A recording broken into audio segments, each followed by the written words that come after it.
Hello, hello, hello. Welcome to the Voices of College Nation radio show. I'm the College Genesis, and this is the College Nation radio show.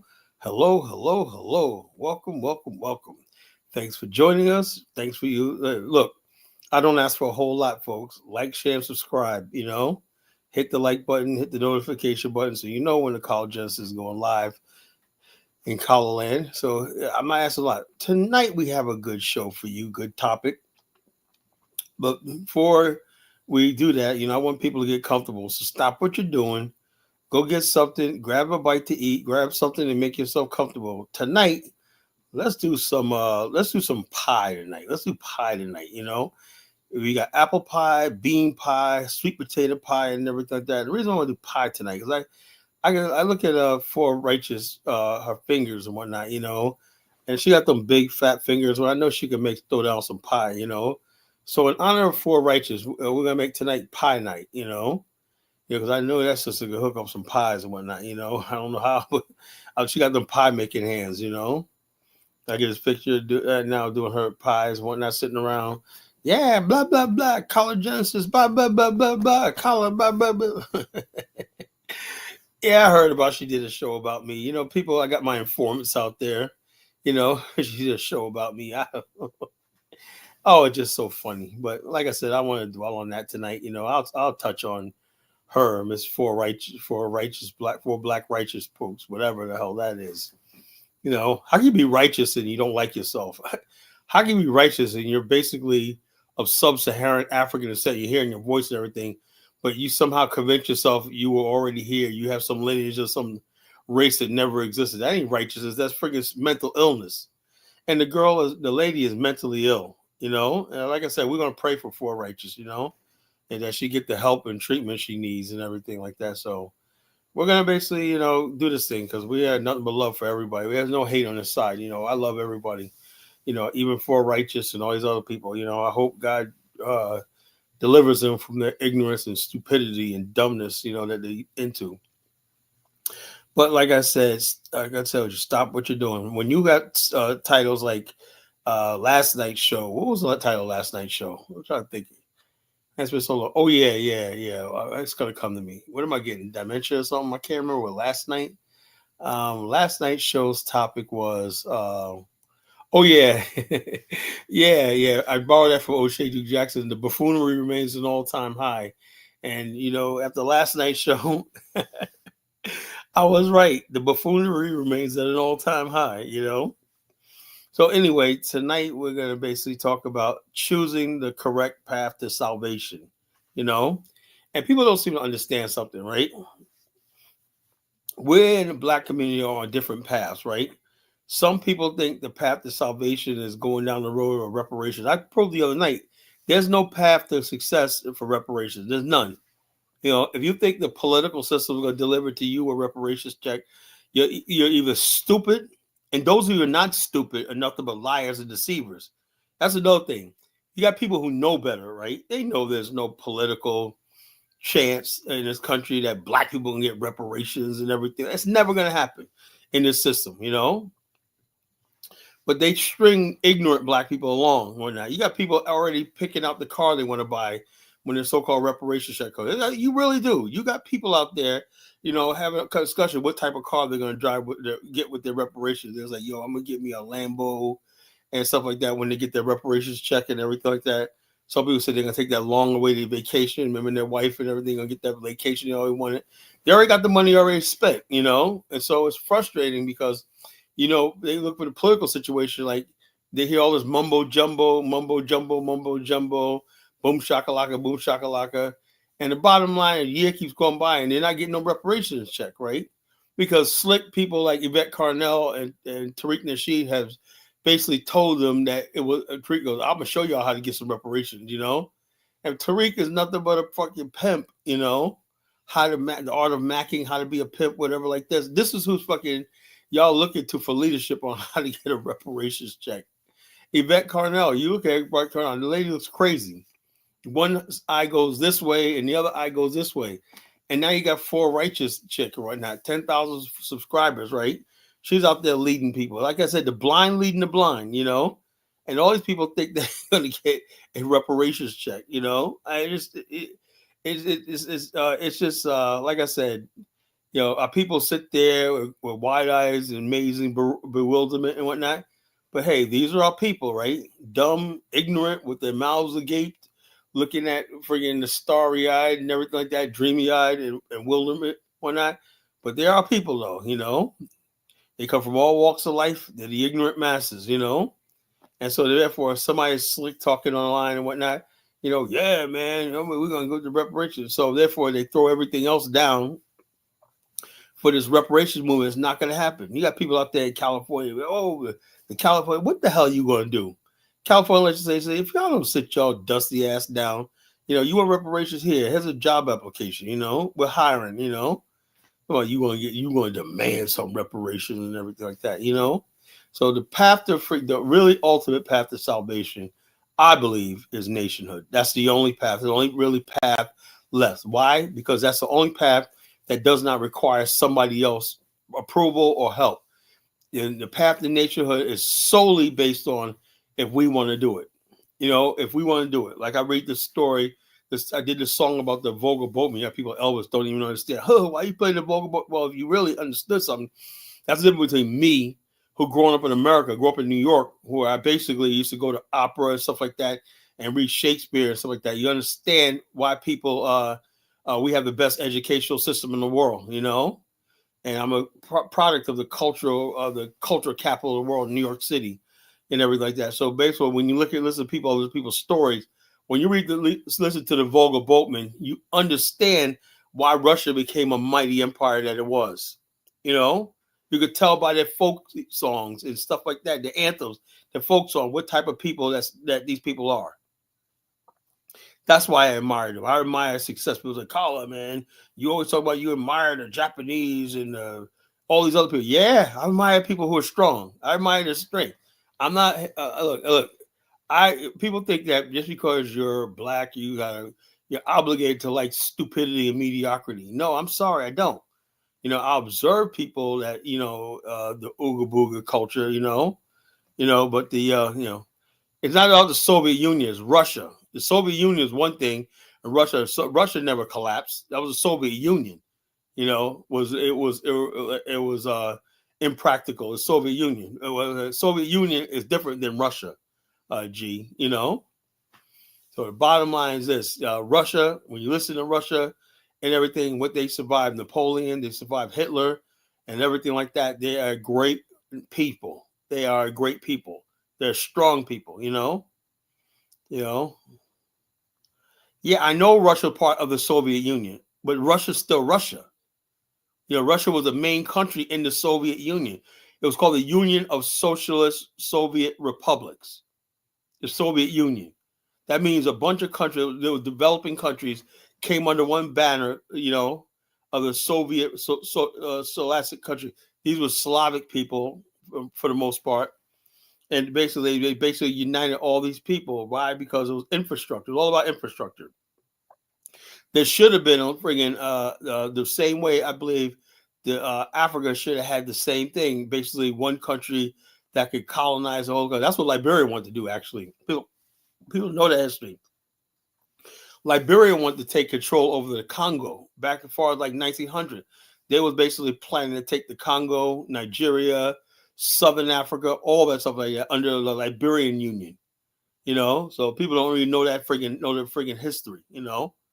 Socialist countries. It's not even about socialists. Bottom line, when you have a developing country, a country that's developing, I am for socialism when a country is developing, when a country is new and it's developing. You're trying to establish order and stuff like that. You can't just have runaway capitalism with people, one ethnic group controlling everything on it. That's a recipe for conflict. Don't mean socialism got to stay like that, but in the initial phase of a country, yeah, I believe socialism is the best way to go. That's what I believe. That's my opinion. People have other opinions. Hey, that's fine. But that's my opinion. And I'm saying, like, now I'm looking at countries like South Africa and stuff like that. They could probably use a socialist revolution because, like I said, you got black people. The black South Africans are still marginalized on the bottom. and there's nothing changed. I think Nigeria should be socialist, and maybe the the standard of living of the average Nigerian will rise for once, you know. But like I said, they got to choose their right path to salvation. I believe that salvation should come when you choose your path that's LARP. That's what's logical, achievable, reasonable, and practical. When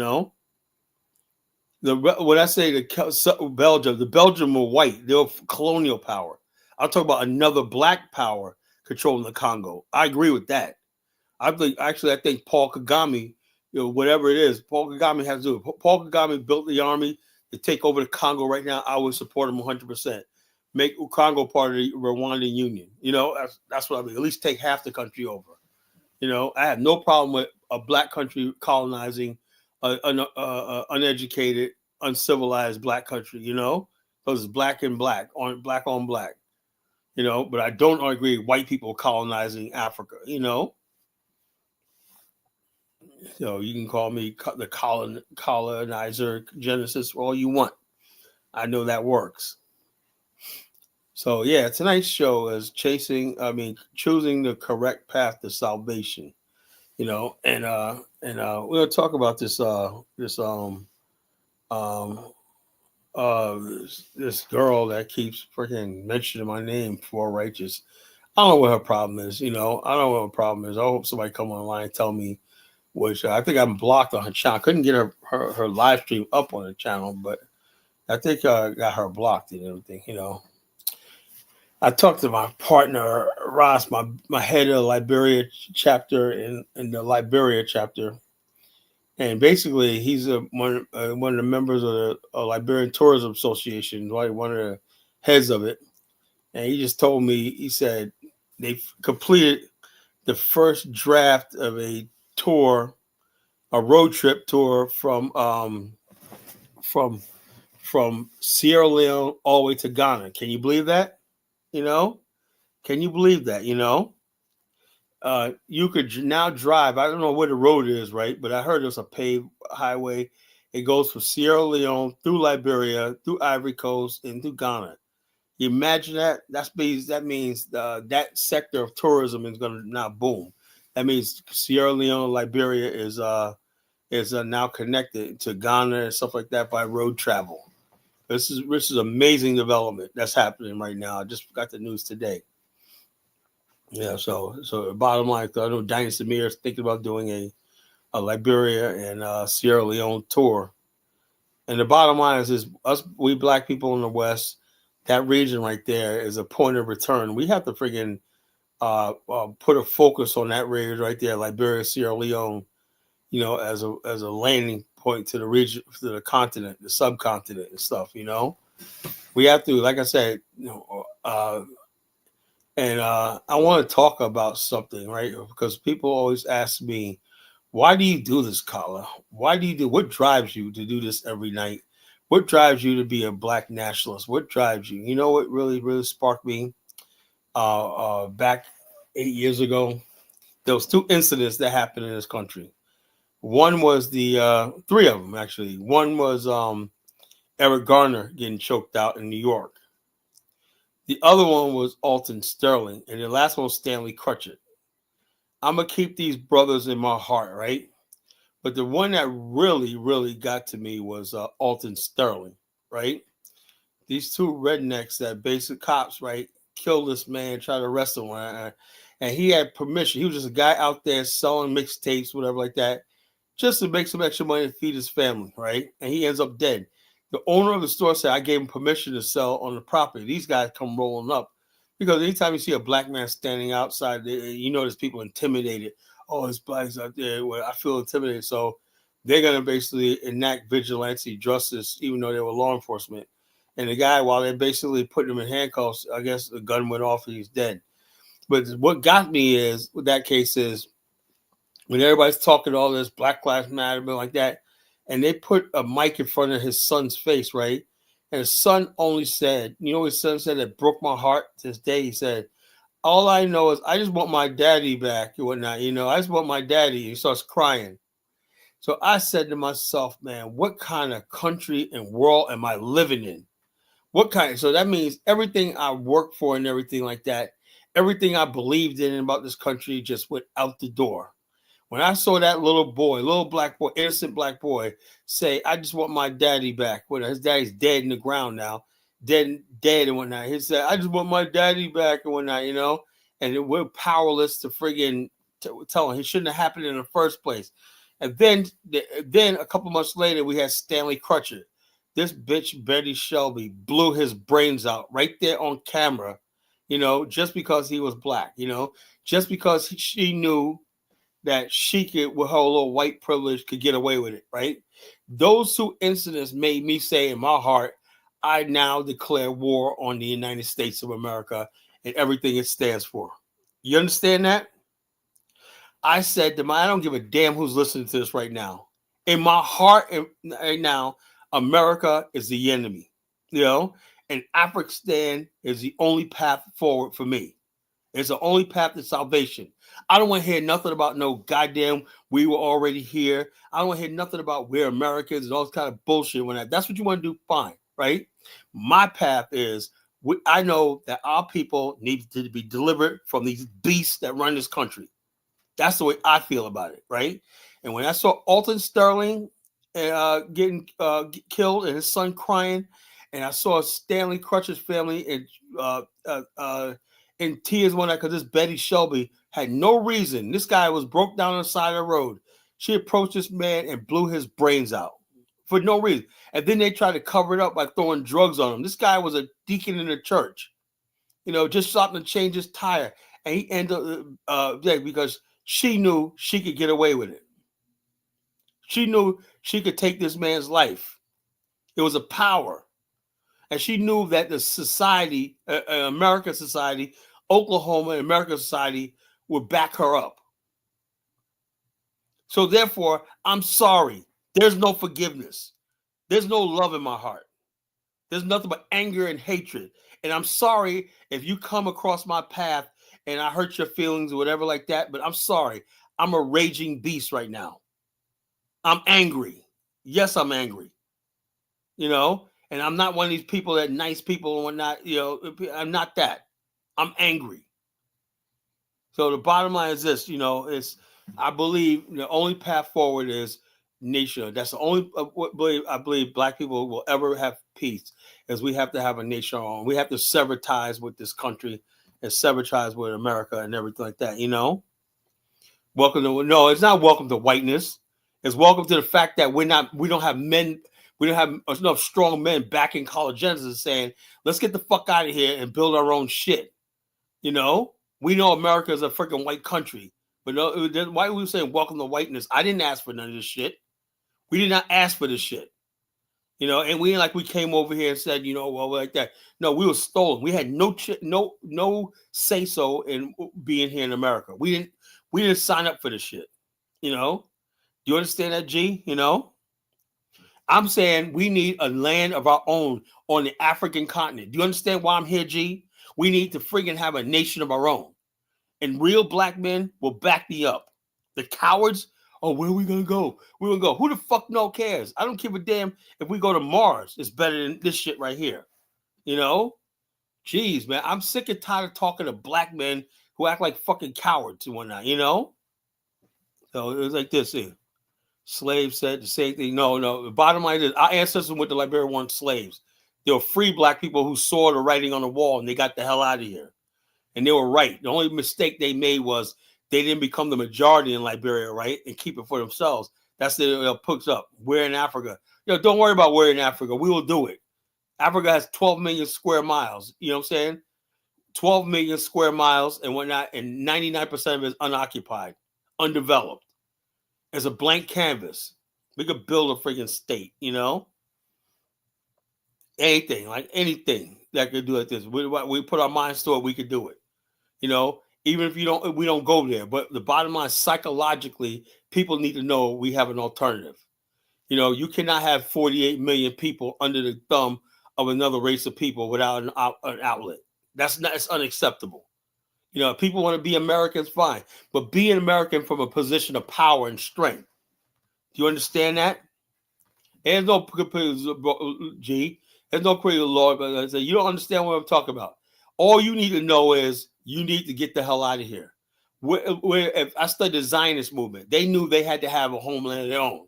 Where it was going to be at was irrelevant, because you're going to have 20 different people saying 20 different places. That's not important right now. But the main thing is establishing the idea that we need a nation of our own. We need to sever ties with America and move forward as a people, be able to govern ourselves. That's the future, that's the path to salvation, where it's going to end up actually being is irrelevant. It's like Israel. The Palestine wasn't the original choice of Israel.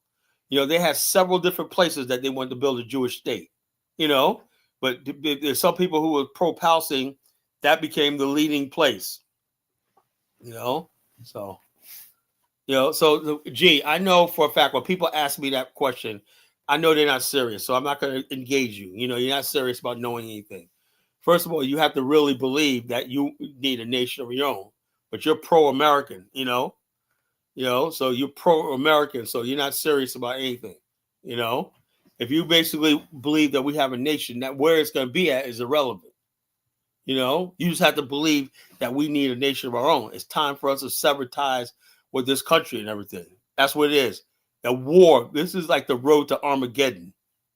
There's no way we could basically let the blood of our ancestors go unavenged. I'm sorry, it don't work like that. But if you basically say, "Oh, Carla, where are we gonna go?" and everything like that, do you understand? The blood of our ancestors are in the soil, crying for vengeance, crying for a thing. And I'm sick and tired of men. You're supposed to be men. Say, "Yeah, something?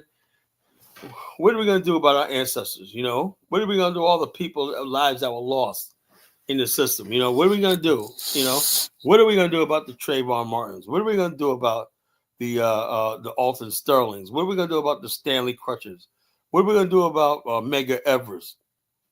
The hell are we going to do about Martin Luther King, Malcolm X, all these other people that died for us and everything like that? We're supposed to sit back and be like, well, what's we going to do? What we going to do? No.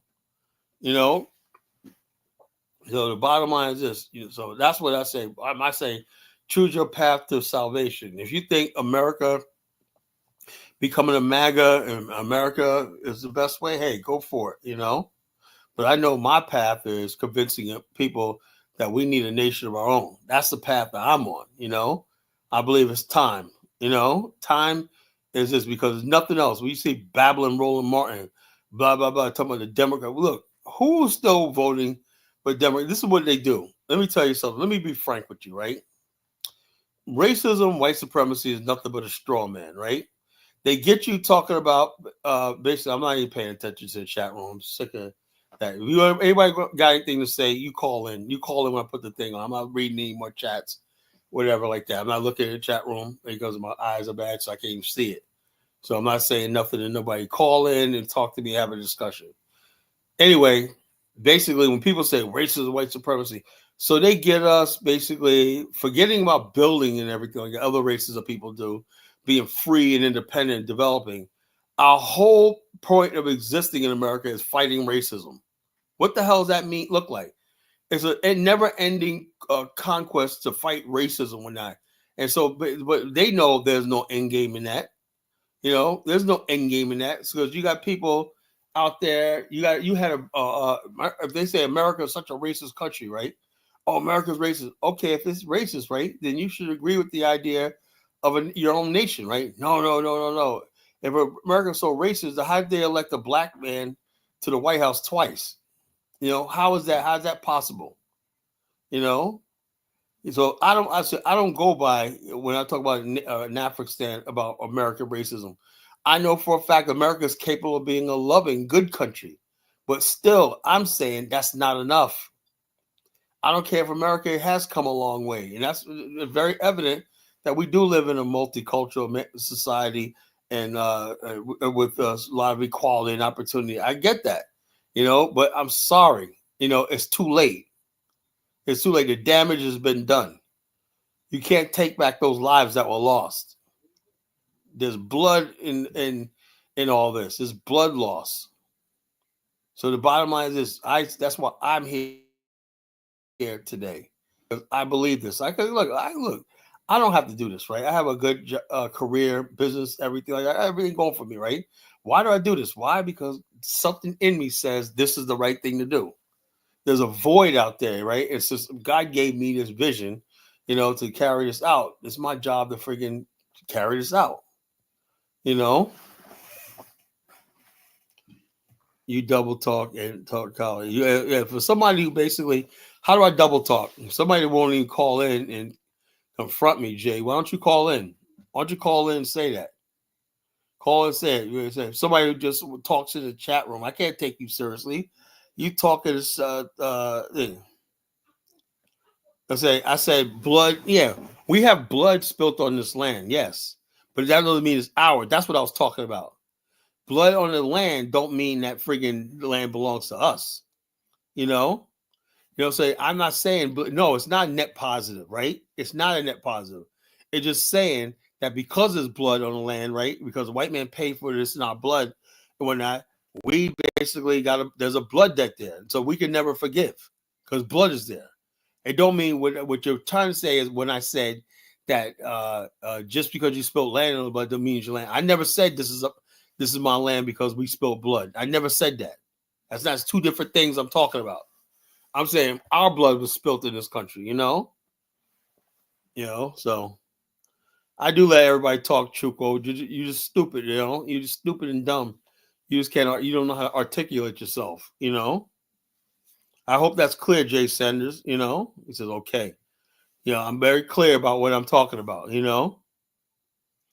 so yeah, I know we're going to shed blood, right? But it's not going to be in America. I don't want none of this land. I don't want this land. I don't want land that's already developed and occupied and everything like that. We have to have our own clean land, clean slate. We're friggin' people. Once we become a nation, a people, when we become a people and everything, the land is it. Look, a nation is like your soul, your spirit and your soul, right? Your land is like the body. A soul needs a body to live. Right now, Black America, as we basically become a people, right? Then we become a soul, right? A living soul. But that living soul won't be because it has to be born on land. It has to be birthed on land.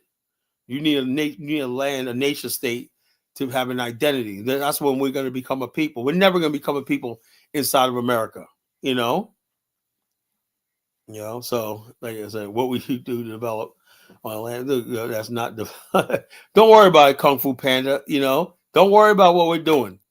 People are freaking terrified of the fact that I say stuff like this. They never heard anything like this before. That's why they're so scared. What are you going to do with that? Yeah, well, the bottom line is I know we're capable of doing it. So don't worry about what we're going to do. What are you going to do in land? We're capable. Black America, 48 million people. We're more educated than most of the people on the fucking planet. We're more educated than the French, the Germans, everybody, all these people out there around the world that basically like this. We're capable of doing whatever we want to do. I got confidence in my people, so so so it's oh man, it's just a pain. Choosing the correct path to salvation. That is the topic of tonight, choosing the correct path to salvation.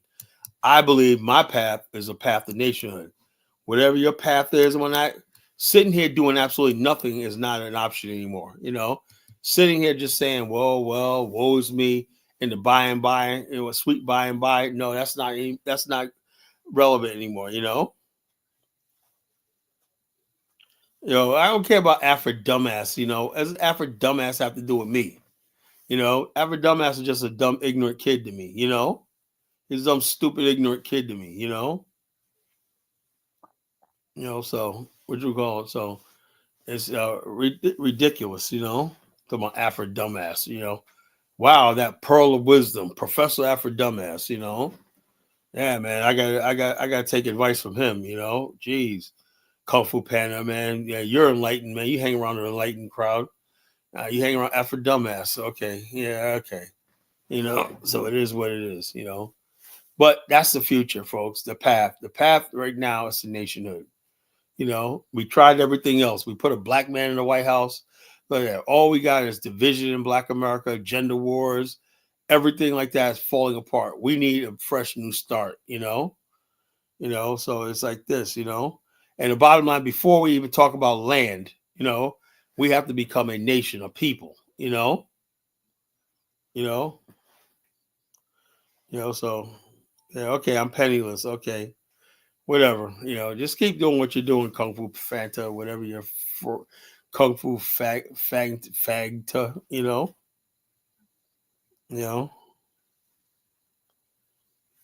So the bottom line is this: the African is born in our hearts and soul first. That's what it is.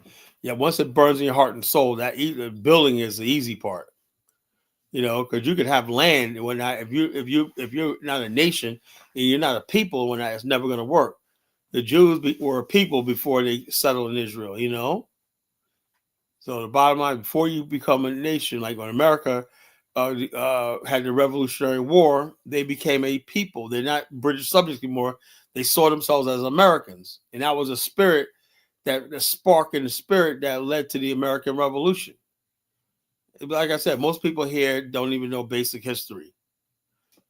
Same thing with Santa Ana with Texas. The Texas, basically people settled there in large numbers and everything. Guess what? They didn't want to be part of Mexico no more. Guess what? They succeeded and created the Republic of Texas. Simple as that. So it is what it is. Well, I'll probably have some videos tonight, whatever like that. And people got upset with me last night when people said, "Oh, Colin, man, don't say nothing about precious Africa." When I said I was making a case that we have different cultures and customs between us and our brothers and sisters in Africa, and we cannot basically live with their customs. As simple as that. A 12-year-old girl in our culture does not get married. A 16-year-old girl in our culture has her sweet 16. She's not getting married. That's unacceptable.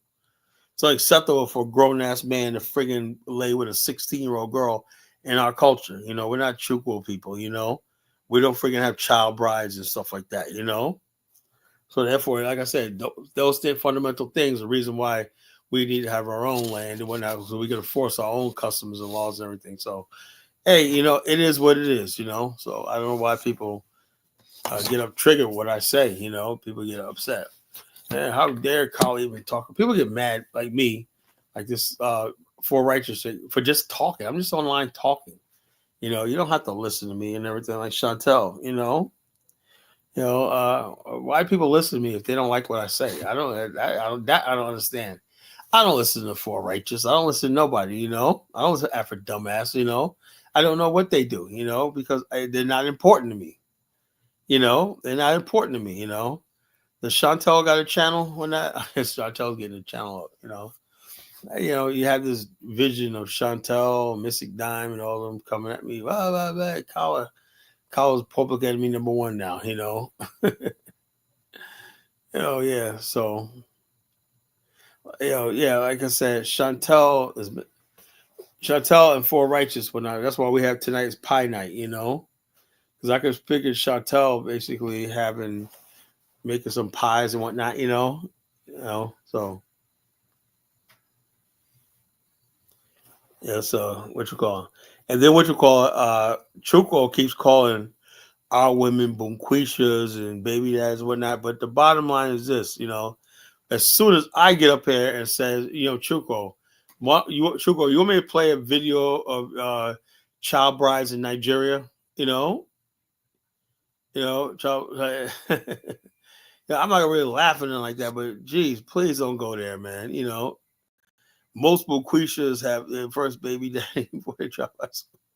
That's a lie. That's a lie, Yeah.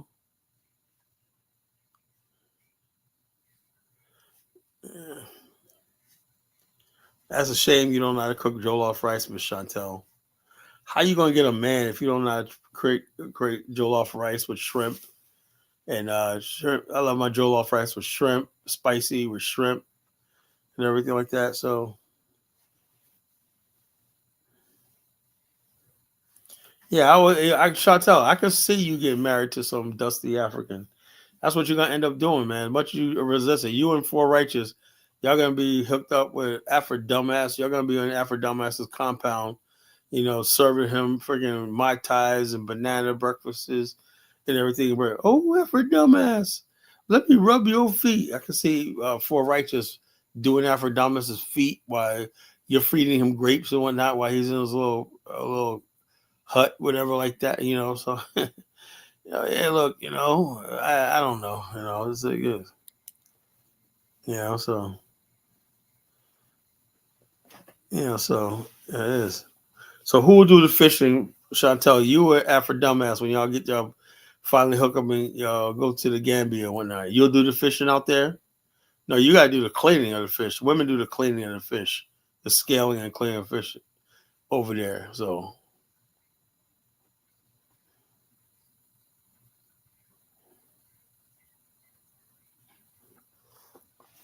nah, yeah, well, no, I like, I don't need to be treated like a king. Oh, I'm just an average guy and whatnot, All I ask is my woman is not a freaking, don't turn into a hippopotamus on me, be sweet and feminine and so like that's all I need. That's all I need, And if you want to cook me some jollof rice, that's on top of it. So oh man, but some of these women, man, they get big as a house and whatnot. Talk about why are black men going to Africa and whatnot, They be getting big as two houses and whatnot, talking about, but they think they're gonna go to Africa and blow up and whatnot. And the African guys start have standards too now. You can't get big as a house over there, They're starting to ask for some standards too now. So it is what it is, Yeah, so Miss Chantel, hilarious.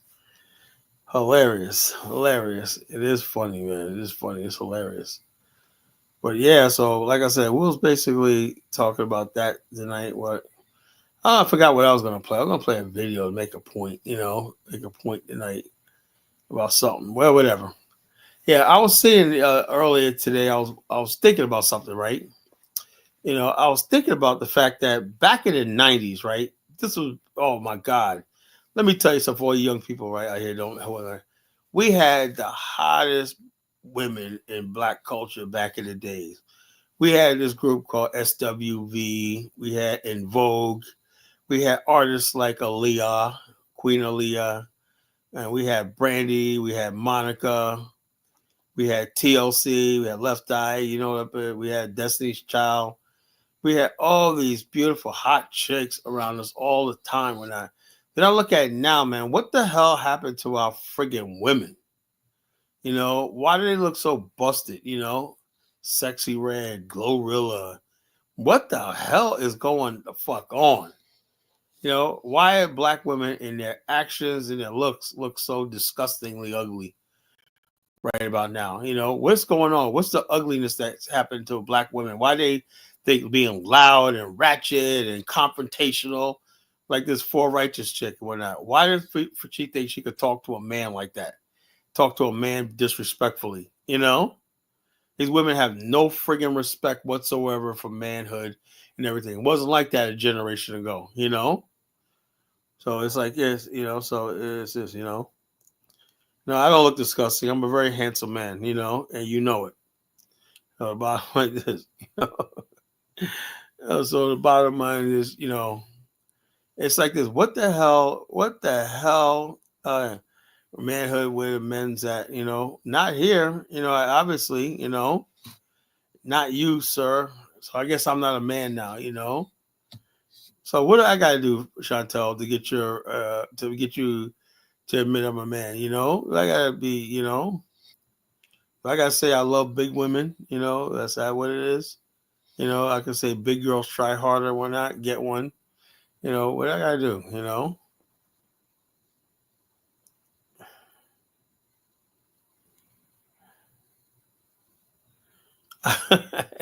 Okay, I'm the busted one. Okay, all right.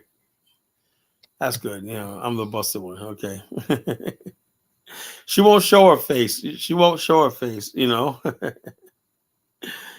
She showed her face one time, and I Miss Chantel. She would talk about looks. When I never talked about her looks, but I just said she looked like a cross between Gary Coleman and Kunta Kinte, so so I don't know what the hell. I don't know what's the hell thing. It's like hilarious. It's hilarious. I saw her picture one night. She looked like Gary Coleman, but I know somebody that actually likes her. You know. Imagine that we could hook Chuko and Chantel up. I don't know. Chuko's like a young guy, but she's probably old enough to be. Well, Chantel's like 55. She's old enough to be Chuko's grandma or mom. Now, would you stop and talk to Chuko?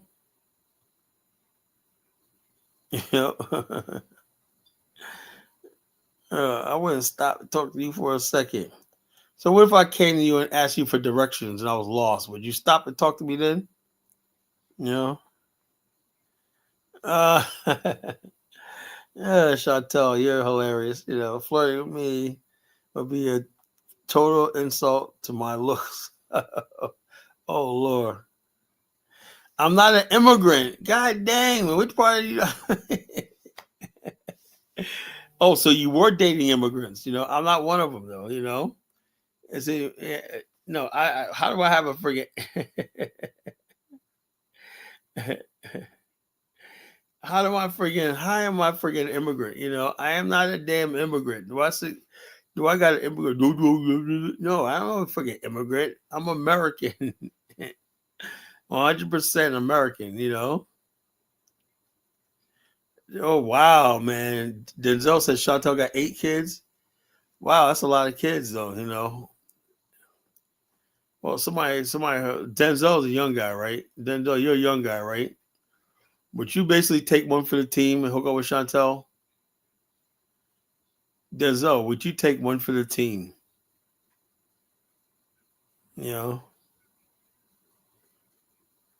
I'm a second grade.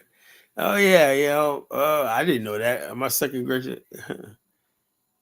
I wish I did have 8 children. That's what do you got? 10 children? So you wish you had 8 because you got 12? No, but even if you're off the market, you can't just take one for the team. I got a Caribbean hairline. Okay. Oh boy, that's funny. That's funny. Oh Lord. Oh Lord. Here comes Elvis, Yeah. Just when I thought I was having a good night and whatnot. Here comes Elvis. All right, Elvis, what's on your mind? What's up, Kyle? Not a whole lot. Give the women a break, man. Come on. Look, so now this what Hustle Smart's talking about. She's in the chat room talking about me, my looks, whatever like that, insulting my wife and everything. But you say I gotta give her a break. Why should I? Why should I do that? This Because girl, you're for righteous is freaking talking shit about me, disparaging me and whatnot, and basically I can't even. I think she got me blocked, so I can't even put a strikeout on her video because for using my name and image without my permission. And so the bottom line is, so people could come at me and say anything. I'm supposed to sit there and take it as a good Pan Africanist, right? That's what you're saying? yeah, as a person who has a Man, channel, get the entire fuck out of here. you You gotta you know? gotta be above the fray, No, Kyle. no, If I am not every above little the fray. person who says Look, something to you in the comment, you I respond to am not them. above the fray. I am not above the fray. I'm sick of the virtual signaling. Talk about you got to be above the fray. No, the fuck I don't. People basically come here to lie on me, to insult me, and threaten me, and all this kind of stuff like that. I'm supposed to sit here and just take it. And basically, like I said, I try to be nice. I let everybody talk. I let that for dumbass talk and whatnot, just any other thing, and I get nothing out of it. Oh, Carla, you let her talk shit about you to you or not. So when I do say, blow up and say, oh, Carla, you can't do that because you sound like one of those angry Black Americans now. I can't win for fucking losing. America is a Carla, forward doesn't have you blocked. Tomorrow, Elvis was there today. I don't know. Frenchie was telling me something about the show. They're talking shit about me. I saw the picture. She's using my picture and stuff like that. So I don't know what the hell. But I would want 4 Black to keep talking about me. All she's gonna do is send me new subscribers and people come around. So who's this college Genesis guy? She don't understand. She's stupid. She's helping me grow my channel, you know. So she could keep doing all she wants. Let me see, you know. Let me see. Wow, man! In the last 2 days, man, I got like almost 30 new subscribers in the last 2 days. Wow, that's amazing. So all you people out there for righteous, just keep doing what you're doing. You know, keep doing what you're doing. You know, and so I'll be happy. Keep talking what you're talking. Whatnot. My subscribers are going up and everything like that, and everything like that. So what else is on your mind, Elvis? What was she saying? What was your girl saying about me?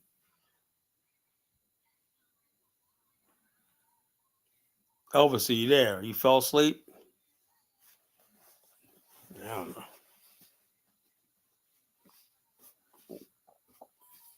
I did, Mary Lee. I just did get new subs. Every time somebody talks about me and everything like that, they do shows about me. When they talk about me, I get new subs. I get a surge of subs. You know. So the bottom line is, yeah, I do get new subs. You know, so that's all it's about, getting new subscribers and stuff like that. You know, is all you guys do when you guys sit here and watch my show, you push the algorithm up and everything like that, and you push my show out there more and more. So basically, I'm not blocking your comments. What are you talking about? I'm not blocking your comments. What are you saying? Frenchie will tell you, I'm not blocking anybody's comments. That's what you're freaking mad. You're lying. I don't block people's comments. I'll let you freaking talk and make a fool out of yourself. You know? They will see how goody you are or goofy you are. I think you meant a comment. I have no comment that was blocked. I don't know who you are, Mary Lee, but I don't block comments. I don't block anybody. You know, I got nobody blocked on my channel. Yeah, I see her freaking comments up here. You know, how's she blocked? How people are just stupid. You know, she must be one of those four righteous followers. You know, so. Oh wow, Chukwu, man, what the hell is this? You go, Kyle's a worker, a xenophobic. I'm not xenophobic, you know. FBA, Pan African, married to an African woman who wants all FBA to go back. Look, I never said I wanted all FBA. Whatever the L FBA is, I want nothing to do with FBA. You know, anybody calls themselves FBA, stay the hell away from me. I'm not a foundational Black American. You know, whatever the fuck that means. You know. That's just something basically stupid people tell them that make themselves seem more closer to white people. You know, I'm a foundational Black American. So white people are going to acknowledge your Americanness, you know, all of a sudden, man, get the fuck out of here with that shit. What's on your mind, Elvis? I mean, what happened last night, right? The show that happened. What is your perspective on that show? Do you think it was Well, constructive to your I platform? would tell you, Elvis, I would tell you this, right? Even though I don't like some of the language and whatnot, that's like this, I would try to tell you, you know, like I was telling you, right? You know, is I like I said, everybody knows, like you said, Kyle, people always ask me, why you put up with a lot of stuff? I say because I believe people should have the opinion of yourself. And also, Elvis, like I was telling Dollar Bill today, you know, you have to understand something, right? I know something about Black America, right? I know when I'm speaking, right? I'm speaking to their soul. I know the soul of my people, right? So when you although you may disagree with what I say when I know for a fact that man, I'm not worried because I know what I'm saying right now, as far as nationhood, is something buried deep inside Black America's soul that I know, you know, and that's why when you sit there and try to ridicule it, people get upset, and I knew that's what was going on. I said, "Look, man, Elvis, I'm just telling you for yourself. You know, I know Black America. You know, what you see on television that's not Black America. You know, I know Black America. You know, and the bottom line is, so when people basically hear you ridiculing me and stuff like that, they take that as you're talking about them. You know, because I'm speaking for them. You know, and so that's why people came at you like that. And I was basically trying to say, like, nah, you know, he's trying to critique me and whatnot. I don't mind people critiquing me or disagreeing with me and whatnot. But when you try to ridicule something that's deep inside the soul of Black America, this idea of nationhood and stuff like that, black unity and stuff. That's something deep inside the black psyche in America. The wanting also what people don't understand. There's still a part of Black America that wants revenge for slavery. See, I know that. Much as you see people talk out here getting along and everything like that, I know for a fact that the matter is anything can spark Black America, and we can have a race war in this country at any time. I know that. And so basically, when I'm talking to Black people, I'm trying to calm them a little bit, saying there's another way, there's an alternative. Because I know the anger is out there. It's something I know about my people. That you don't know, you don't understand. And that's why when people come at you like that and whatnot, you don't have no idea the anger which you walk right into. That's what I'm trying to tell you. That's Okay, all. good call. Look, there's this thing where when I come on this platform with you and you bring up the Afristan, for example, Mm-hmm. you you open for questions, you want people to ask you questions and things like that. And usually I try to ask constructive questions, right? And the one night when I had a harder pushback, we was talking about the rule of law in Afristan, or I asked about the age of consent since we was talking about that topic, or the age of And majority, I told you, I and told you. those are legitimate questions. I know, So and when I told you, what is the age of consent in America? Our culture is going to be based on what we know is right and wrong in America. You know, we know in this country under 18 is off limits. That's just the way it is. I don't want nobody telling me, well, in Africa, no, we're not going to do that. We're not going to do that. Well, you didn't hear what I said. Don't try to twist it. I was saying that an 18-year-old is probably not emotionally mature enough. Where they So my legally immature, illegally. that you not you listen. They My well, they're point probably was, not. But the law wouldn't you says try to push the age up to maybe 20s or something like that, where that person is fully mature, both emotionally and no, perhaps hold both on. physically and That's perhaps emotionally. That hold was on. the conversation we're trying to Let me say have. this. Let me say this. Let me say this. In our culture, right here, right, when you're 18, you could be drafted into the army. You're considered a man or an adult. You get drafted to the army. We said there other things part that says you got to be at least 21 to drink. You understand? And then there's a movement now in our culture in America because people decide these things. They said 18-year-old. I remember when I was a kid still. 18-year-old back in the early 80s when I was a teenager.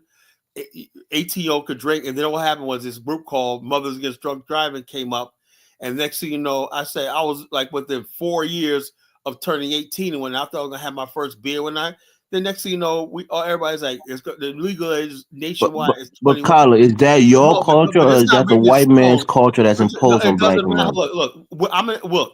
With the culture that I grew up in, right? I'm from New York. The culture I grew up in, right, is not an African culture. You understand that? I'm not. I hate when people like be like, "Well, so look, I was in here. I was born here. This is what I know. This is what I know that works. This is what I know. So I'm not gonna be like, well, Look, don't get angry when we're having these discussion. It's like, only to gain look, understanding I with each get other, what you're right? trying to say, but the bottom line, I hate when people who come to this country be like, "Hey, look, why you guys adopt the white man's ways?" But yet they come here and live in what we call the white man's country. This is all I know. I know what I believe works. So You know, the bigger question here is that, again, don't get offended. You're gonna take these laws and rules that you're living by here to guide you in your new nation that you're gonna build. no, yeah. Well, we take some things that we take and some things we leave behind. You understand? I always say that. I say we keep what's good and discard what's bad. Okay, give So me it's like, let's do it. Give me three things that you would keep and three things that you would change in your okay, I was Afghanistan. basically like, let's see. As far as like our country here in America, there's things that we keep. I believe in selective service. I believe in people like this. I do believe that I believe there should be a social safety net for this country. We have a social safety net, Medicaid, and food stamps and people for needy people. And that I believe the state we have an entitlement to help the most desperate, needy, and stuff like that. Those are things I would keep. Uh, Gay marriage, hell no, we don't gotta keep that. Basically, pornography and stuff like that. But that could come thing. If you want pornography, if you do it in your privacy of your home, that's fine. Just like if anything else you want to do in the privacy of your home, it's fine. But the bottom line is, I don't believe that you have the right to impose a marginal view on the majority of people. For example, like I told you before, I don't like the fact that I'm sitting in my house and I see a commercial that compromises my values. I don't want to see two men talk about my husband and stuff like that. Those are values that we're gonna leave here in America. You understand? Those are values we'll leave in America. Other stuff we're gonna keep, but all the stuff that you see, mostly left wing crazy shit, we're gonna leave right the fuck here in America. So any other Okay, I, questions? I get I get that, right? So take Social Security for example, right?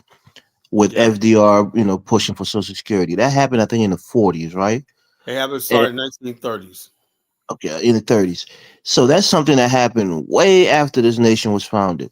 And even Exactly. today, yeah, even today, right now, it's a point of contention. Most people think we can't afford Social Security. Yes, we can. You Yes, know, we can. Yeah, the yeah, yeah. Let Republicans me are say. trying Let to me say cut it. this. Let They me think say it's an this. entitlement I that people believe. shouldn't I, get. I believe How would 100%. you do it differently in No, your in I your believe. Hold on. country? I would go even further than Social Security. Right. I would have a not Social Security for when you retire. I would basically have it so that people are constantly, like I told you about private insurance. People are required to have insurance for hardship insurance, indemnity for hardship insurance. That means, like, we have mortgage protection insurance. You have hardship protection insurance. That means everybody by law has to get a term policy for 20 years that basically covers you in case of catastrophic or something happen, you lose your job, whatever like that. I believe that's mandatory.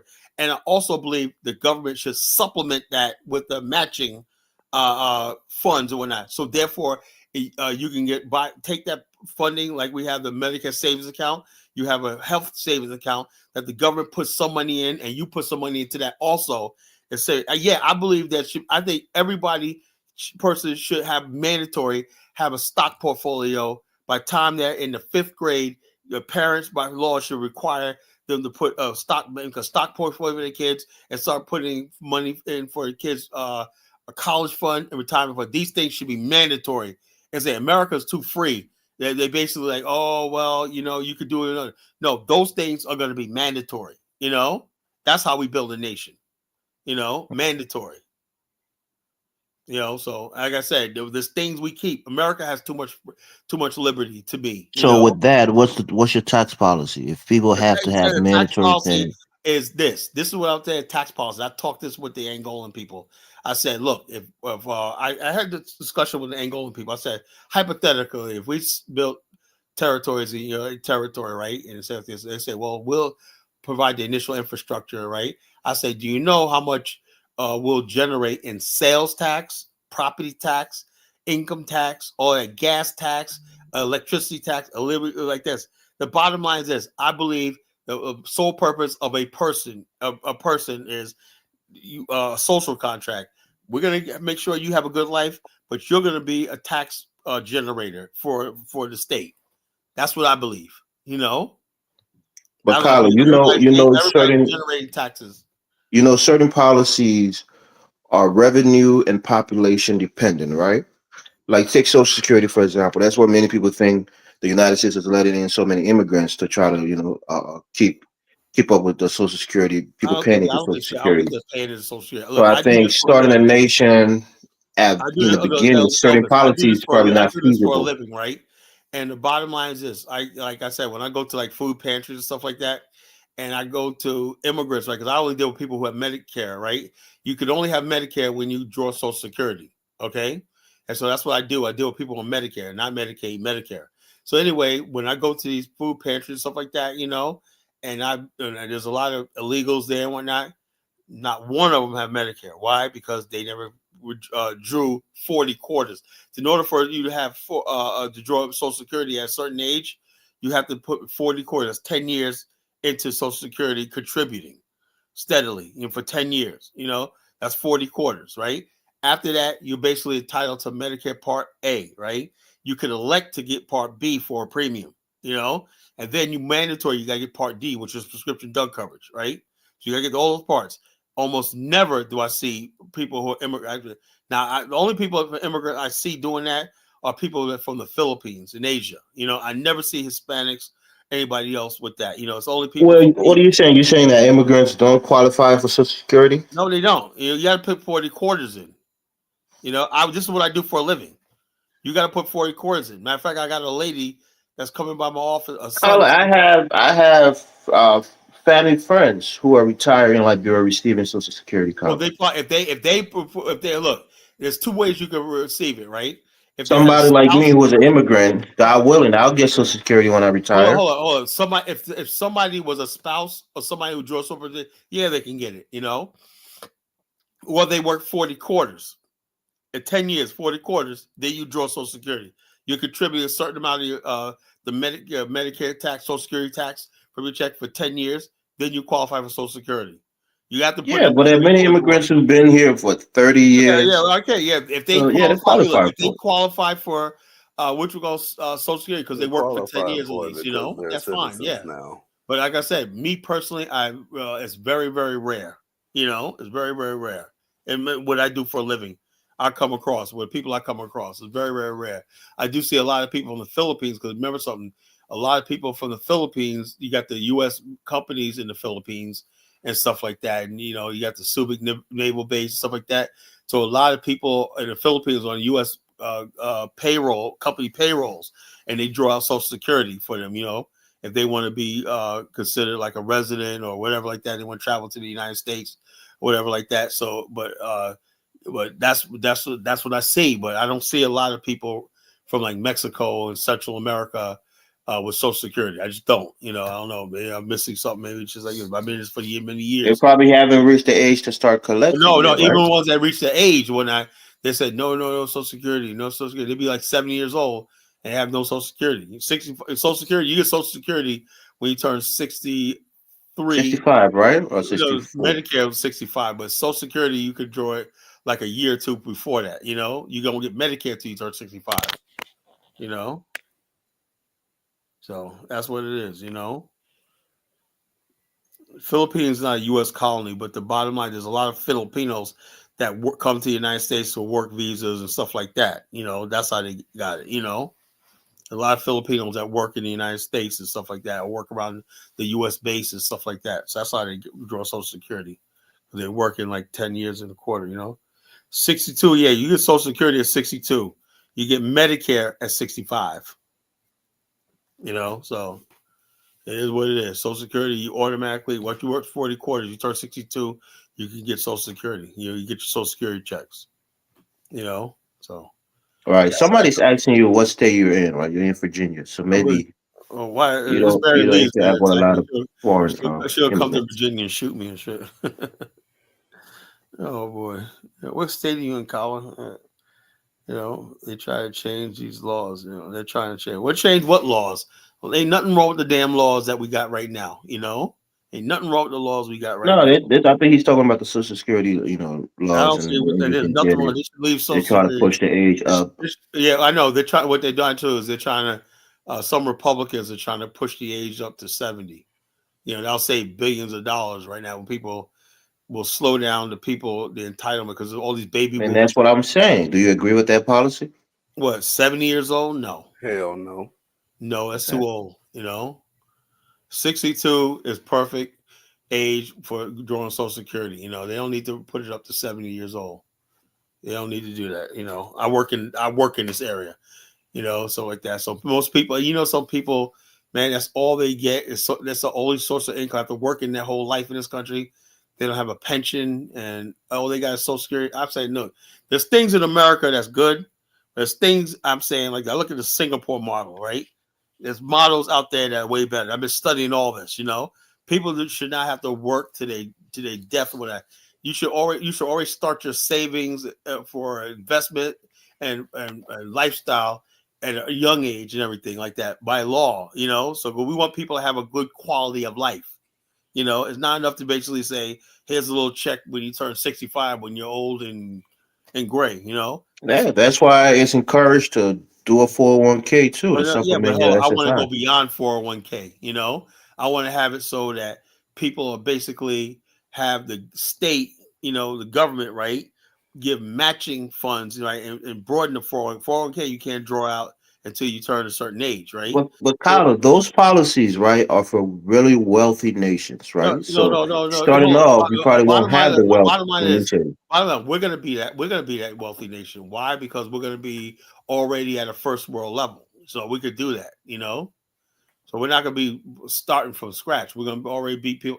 We don't have to basically all And those this is why countries. we push back, Kyler. No nation starts off already Yeah, I know, wealthy but hold on. and But those already people right here, prosperous. Elvis, I basically already basically studied this, right? All the people that I talked to, right, they had the travel thing of, do you know what it was like in Asia when they tried to modernize? You had to convince people, right, that were basically driving rickshaws and little fishing boats and whatnot to say, you know something, we're going to give up our little village and everything and live in a high rise apartment. That's the one part, right?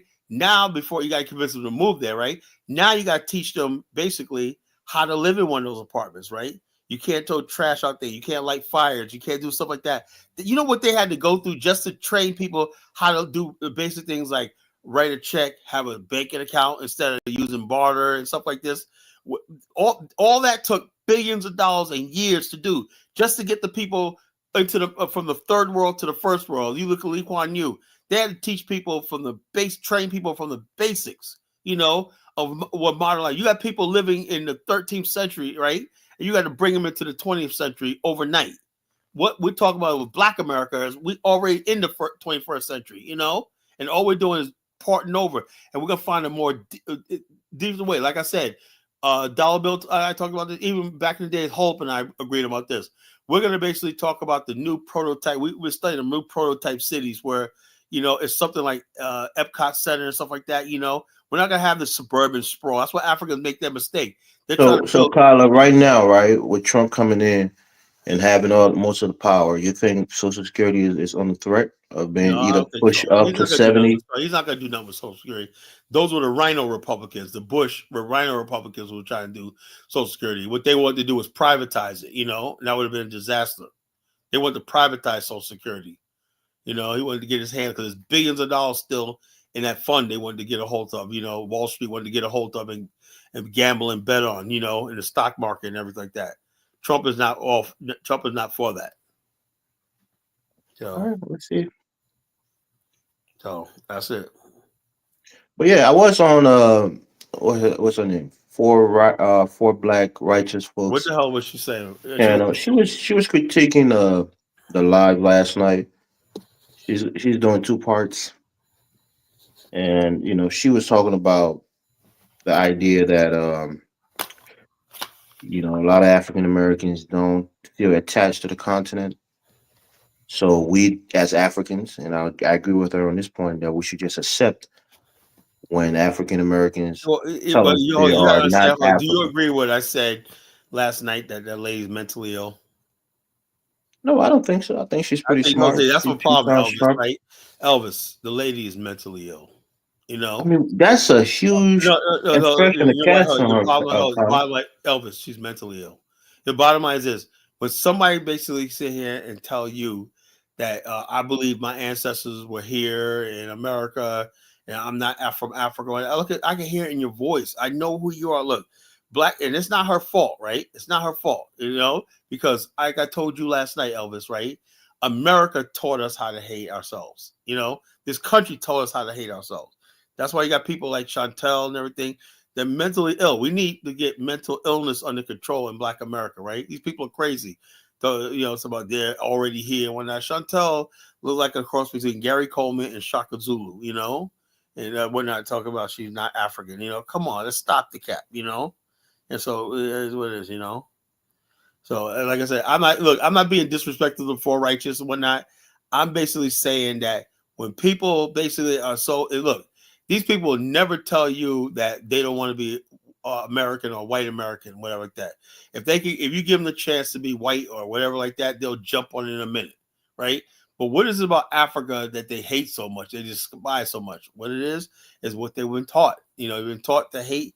There's a Africa. Tyler, it's not unreasonable, right, to think that somebody who has ancestry to Africa but has been detached for over 400 That years doesn't matter. That does not doesn't matter. really But have hey, that attachment to the let me ask continent. you a It's not question. unreasonable. Let me ask you a question. How long have white Americans been detached from Europe? Well, it depends. A lot of people came here No, for. no, no. I'm talking about the Anglo-Saxon. They've been here the same time. You tell me they weren't here 400 years too, like we were? No, they've been here about the same time, or even Okay, a little so longer. therefore, I know white people, Anglo-Saxons, right, who know everything about where their ancestors came from in England and whatnot. The Magna But Carta. their experience is not the same as the African Americans No, no, leaving hold. The thing is, their hold home up, hold up, continent. hold up, hold up. Their experience is not the same, but the thing is, you said we're detached. What's the difference between them and us? Yeah, detached meaning like white Hold up. Americans could It's not. Hold up. It's hold not on, the black Kyla. people's Hold fault. on. You say that again? It's not black people's fault. You Yeah, know. it's not black people's fault in America. Yeah, it's Africa's fault in a way because number one, you know, there wasn't a relationship, so to speak, for a long time, inviting African Americans back to the continent. Number two, the infrastructure and the living conditions is way below the standards of African Americans. So, white people can go to England and have a relatively, the same, living conditions there, or go to Scotland or Ireland. So in Africa, we haven't done enough, and people see what's going on the continent. We've been backwards for centuries. So it's not a Uh, place that many people want to be attached to. And the fact that you've been separated for over 400 years, that that genuine emotional attachment is very, very little, if any. well, bottom line is, So you got to understand people when they say what I those things, disagree, Tyler.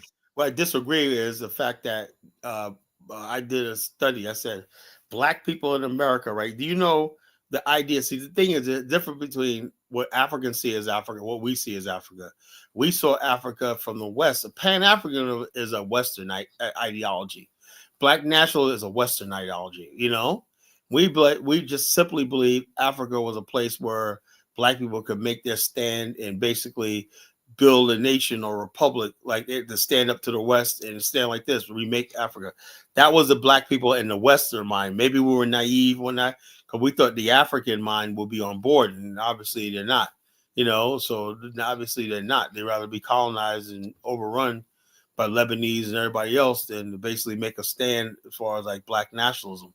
And so the bottom line, this idea of basically us returning to Africa, building Africa, is 400 years old. It's probably the oldest ideology. Before there was civil rights in this country, before there was integration, right? Black nationalism existed before civil rights, before all that stuff like that, before integration, everything like that.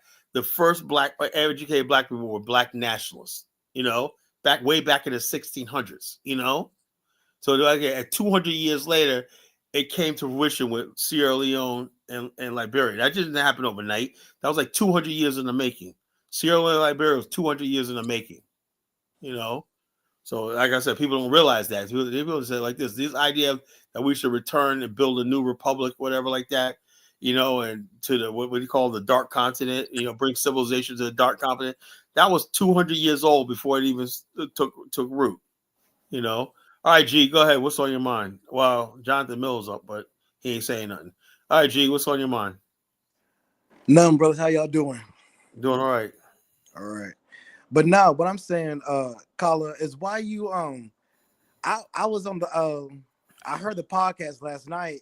Why are you dissing for black? What was wrong with that? Well, I wasn't dissing her. She came in the chat room dissing me. Man, I didn't say nothing to her. I don't go on her show. I wasn't dissing poor black. That was my brother Hustle Smart, because he was basically like she was coming at me. People like I said, I got a lot of people that's protective of me, and it's like, just basically like, because like I said, the ear and the eyes of Black America, I articulate that, right?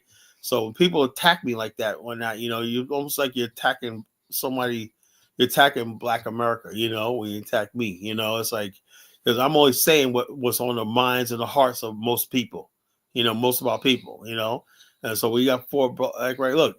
if somebody basically says her problem is like she was talking about Aphrodite, right? This is what I'm saying, and I don't know if I was out of line or not when I said this, right? And I said, look, if you were doing what you're supposed to do in life, right? Whatever somebody like Aphrodite says would not even freaking matter. It doesn't matter to me, But basically, then it was Hustle Smart who said that she's on disability and stuff like that. Yeah, if you're on disability and everything, yeah, of course you're gonna be triggered by what somebody from Africa says. You're gonna be so you're gonna look at them like, oh man, they're looking down on me and whatnot. How can somebody from Africa look down on you? That's what I don't understand. That But is call, that. but call. My whole thing is this: like, I listen to your channel from time to time, and I listen to her channel from time to time. I'm not gonna diss both of you, and that's my only thing. Like, she was just giving her perspective, and even though you don't agree with it, that's fine. But you were still dissing her at the same time. What last night? Yeah, What exactly? Well, okay, let's go bit by bit. What exactly did I say? Because I you don't even remember. I no, was half asleep. brother. Come on now. Now you were talking about, oh well, her father was in her life. Well, what Oh does that yeah, have to it's the do with truth. it? She volunteered that. But no, You but know? why did you? Well, But why Kyla, did you when let she me was bring up that here, up? she That had said nothing to nothing do with the disparaging to conversation. you. No. I said, look, all I said was this. I said this because on Bomani's show last year, right? I said, for righteous, I know for a fact of the matter, your father was in your life. And she said, you're right. It was in my life. Right? I said, so me, I'm like a father figure, I'm not going to like that. I'll be that father figure to you if you want. But that's all I was basically saying was, well, a woman basically has a father figure in their life when there's a certain way they approach men. She basically is calling me a friggin' coward, all stuff like this. How am I supposed to take that shit? Kyla, This is, Now, I caller, let's be criticize honest. you No, for not standing up to caller, Aphrodite on the no. panel. let's be honest Look, about hold on. this. First of all, like I told her, Aphrodite is young enough to be my son. How do I look like as a mature, successful man just going in? Should we curse him out? No, No. but caller, let's be honest about this. You, me, and Four Black, we're all in our 50s.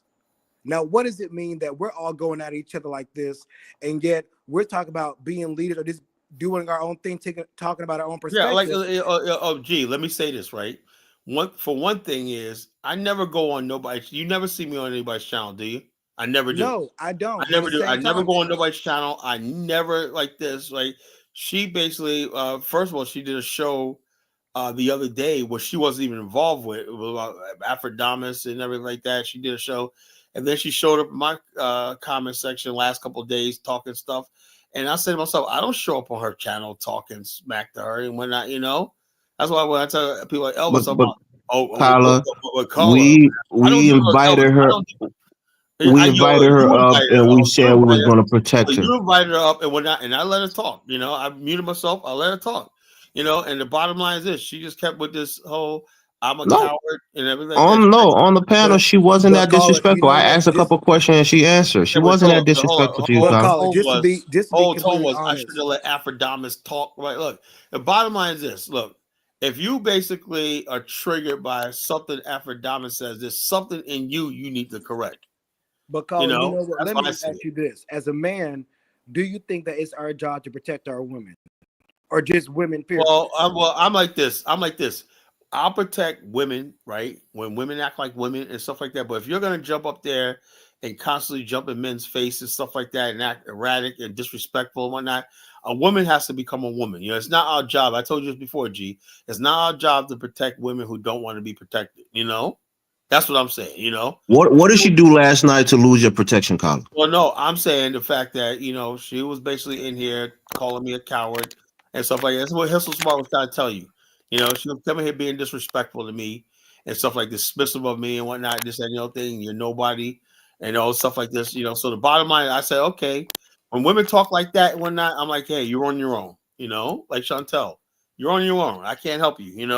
You want Brother, me I don't, to brother, I don't believe you. I mean, even though we might disagree or what have you, I'm still not going to forget about my sisters. I'm still going to stand Yeah, up for them hold and on. And fight for not them. everybody is my sister. Let me tell you, I have women in my life that protect my life. Me I too. have, Me too. I have women in my life, right? All these random women that come up here and whatnot on this platform and everything like that. Now, Frenchie, I love, because Frenchie and I talk every day. She's a woman. She's the way she carries herself and everything like that.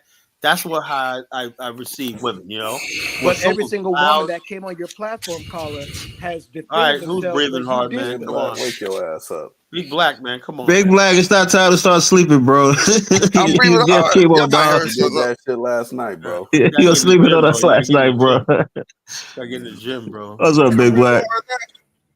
Nah, I only got something to say is that Go ahead. the lady made a whole damn video about Kyla's show, talking shit about Kyla.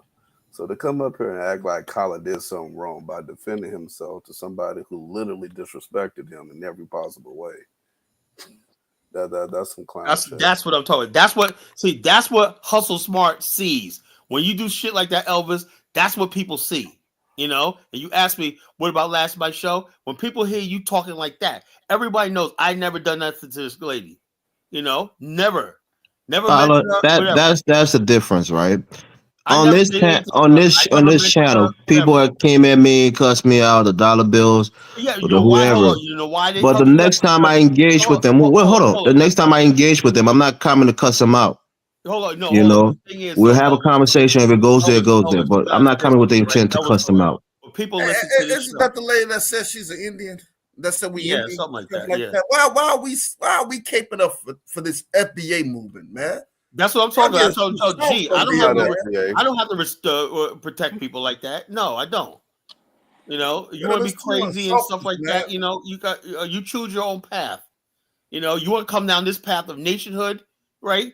Then I got you. You know, but if you want to be in this FBA where Indian would not and fuck Africa and fuck Black Africans and everything like that, I can't help you.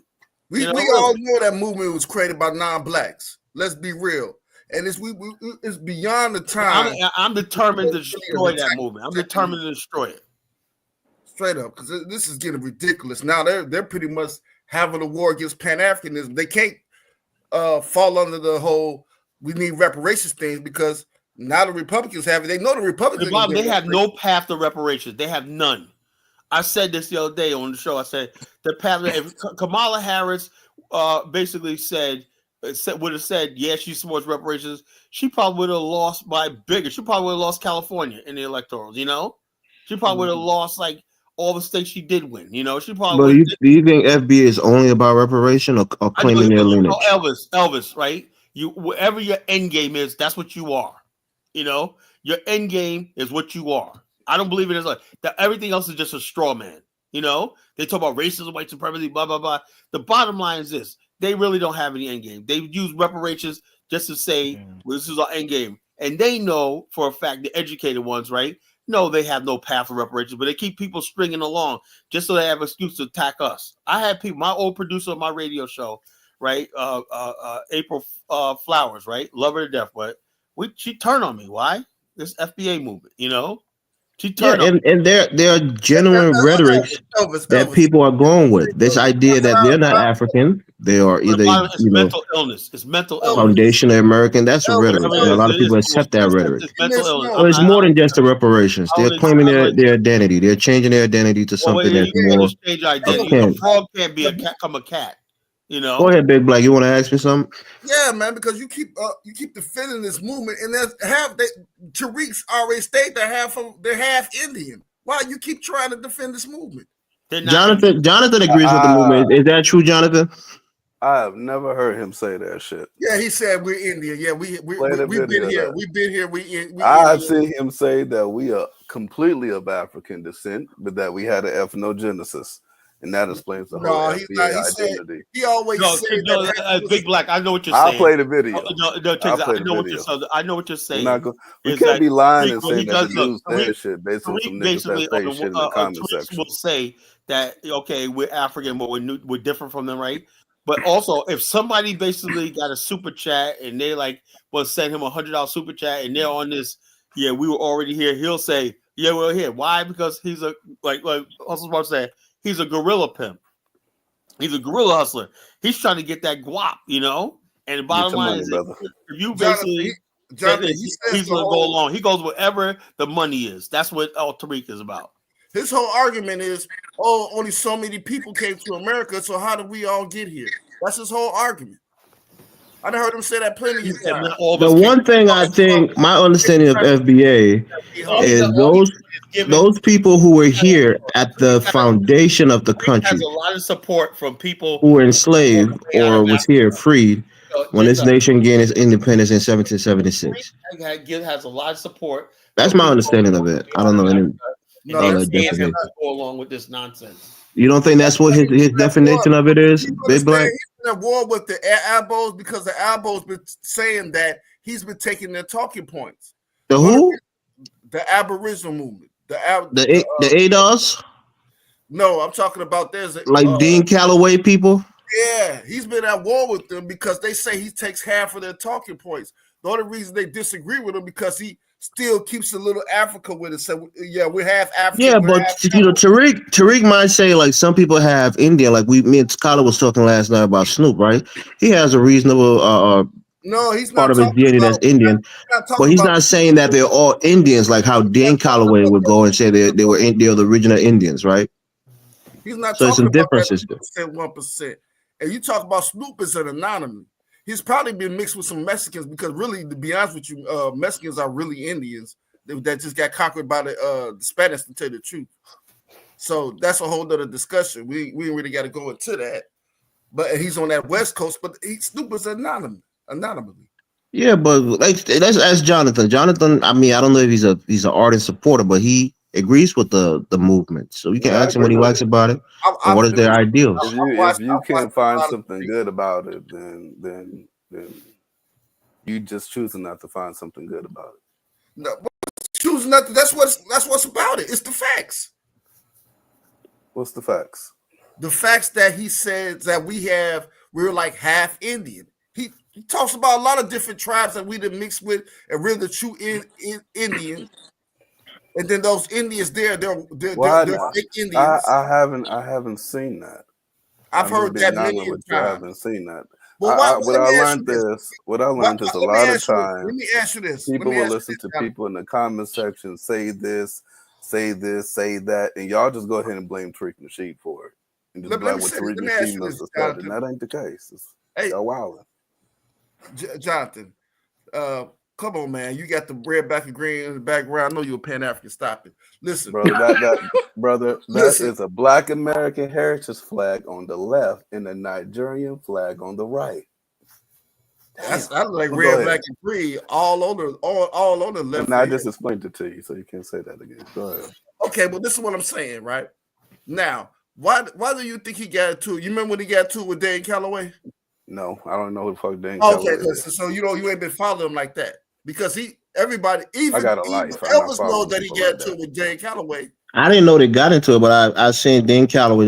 Brandon put me onto him when he was criticizing him on one of his shows about a year ago. Oh, I didn't find out about the FBA ADOS thing until Brandon and Dinus talked about it on the platform. Lame scam away. Lame scam. So Dan Calloway's whole point is that slavery never happened. People never came from Africa on boats.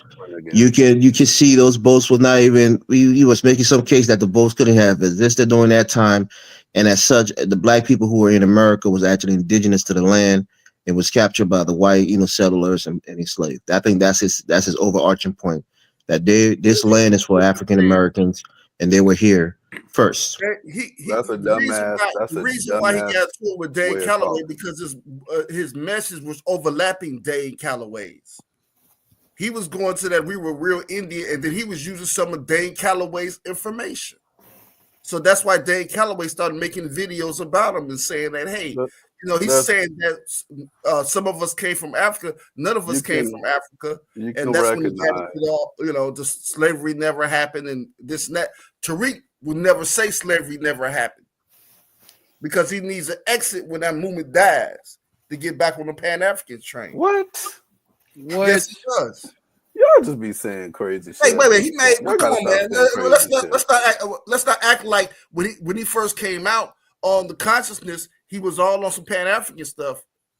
Yeah, he most definitely was. He said we were African. Yeah, no shit. Yeah, and then he hijacked the women's movement, Yvette Yeah, Carnell. but his thing now, He said Big that there Black, was is an that ethnogenesis. his thing now is Well, that And African that's American true. are different people to Africans, and I can agree with that. You can still have some DNA linking you to the continent, but I think as a people over centuries of intermarriage and mixing with other people, you we didn't become a have new people, and that's fine.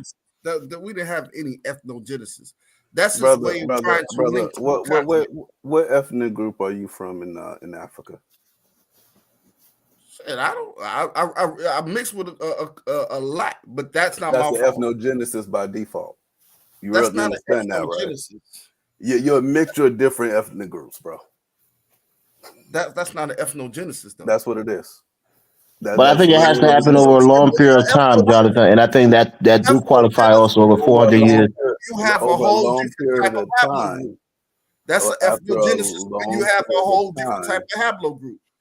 What's he the can no African longer American say that I'm Hausa, I'm Fulani, I'm Igbo, I'm Okay, Mende, I'm Well, hold on. Ashanti. This is what I'm talking about right here. That's the This whole check ethnogenesis. this out. Hell, everybody pause. Which we call Mary Lee is a ardent supporter for righteous. Carla, Because that's the crazy. You know transatlantic what's slave crazy? trade is a fairy tale told by the European. See, this is what I'm talking about when I say mental illness. Mental exactly. illness. Yeah, that's cool. Transatlantic slave trade is a fairy tale. That's what I said. People are sick. Ask her to elaborate, or is she saying that it never happened, Elvis, I've been trying to or tell it's you, right? exaggerated? There's no need to No, there's no need elaborate. These to. people are crazy. These people are What I sick. find strange, is, Carla, is that these people who would claim to be that FBA, there's no way in fuck you didn't have a great great grandmother, because slavery wasn't that damn long ago. No, it wasn't. You could, if my Less than great 200 years. grandmother Less was than 200 alive, her years ago. grandmother was a damn slave. My great Like, y'all act grandfather like was a y'all slave. retarded. My great You grandfather think was a slave. Africa was that far away? It wasn't that far But away, Jonathan, baby. I don't think they're saying slavery never happened. I think maybe her point is that people were already here on this land No, that's and they were bullshit. captured and enslaved Elvis, rather that's than what bringing them annoys from us about Africa. you. Elvis, annoys about You you. I'm can't not look, saying I agree with Elvis, the premise. I'm just Elvis, kind of Elvis, Elvis, translating what she's saying. That's Elvis, all. you have to Elvis, be You can't prove completely the you premise can't literal, look unless you right? at prove the you premise, can't though. look at the If you Gullah don't have You Geechee any, go along with and it. then Why be you like go along with nobody it? These came people are from Africa. mentally ill. You can't look at Gullah Geechee and be like nobody came from Africa. They acknowledge that they came from Africa. Right here in Virginia Beach, right? We have Who the you going to SeaTac argue with? community, right? That is a pure African community, and phenotype, everything. Those are pure Africans, right? For 400 years, they lived in a dismal swamp area. It was a maroon community, SeaTac in Virginia Beach. Those are literally Africans, So don't get me like, were they freaking were they Eskimos? No, those are Africans, And this is what she's saying, Carla. She said, "I'm an American. They The bottom they line, were our the people. bottom line is this. Our people were Hold already on, you forget here to hold on. that were enslaved." America is So that's America. exactly what I was trying to say. That's what she's saying. Elvis, you can't. How can you prove it? I'm not agreeing with it. I'm just trying to tell you where she's coming from, right? It doesn't matter. And People, again, I'm not going to impose people on come on these people. channels and whatnot. That's what I say. I'm not going to impose on these people who think they're I know not you won't. Hold African. on, I'm not Elvis. going to impose on them. That's what you do between you and me. I will. Okay, Carla, that's what you want to be. I You want to will. be a I will. victim. I'll tell you, you're I crazy. try to do it, I'm and not gonna sit I here. got in a I'm fight. not gonna sit So here and have I'm a gonna just sit my ass conversation. down and I'm let not people gonna say have a who they are. conversation with some whole ass African talking about I'm not African. I had a dude the TikTok, right? Dude look like he could be Flavor Flav and Shaka Zulu's first cousin and whatnot. Come on, we're Indian. That nigga, are you fucking crazy? You Oh, niggas are Carla. crazy, man. It's like that nigga, please. We And, used to and have when old you saying have, Elvis called nigga, please. and when you have African Americans, right, like me and Carla on this panel that's telling you, that she's lying, and we have the facts. Why are you arguing with us? No. You listen to what I'm saying, Big Black. She says something, and that is akin to what Dan Calloway said. So I'm just kind of saying, almost like interpreting what she's saying to Jonathan because he doesn't understand what Dan Calloway stands for, and that's exactly what she clarified in the comment that they were already here. They never came from Africa. They got enslaved by being on the land when the white man came, So the and that's white man exactly what I came was from saying. Europe, right? At the You end of the Oriental day, land and they enslaved you. That's the dumbest thing I ever heard in my life. at the end of the day, if the first thing that comes out of a nigga's mouth is that nobody came over on those damn boats or those slave ships or anything like that, first thing you only have to remind is that white people are over here and they came over on the same damn ships.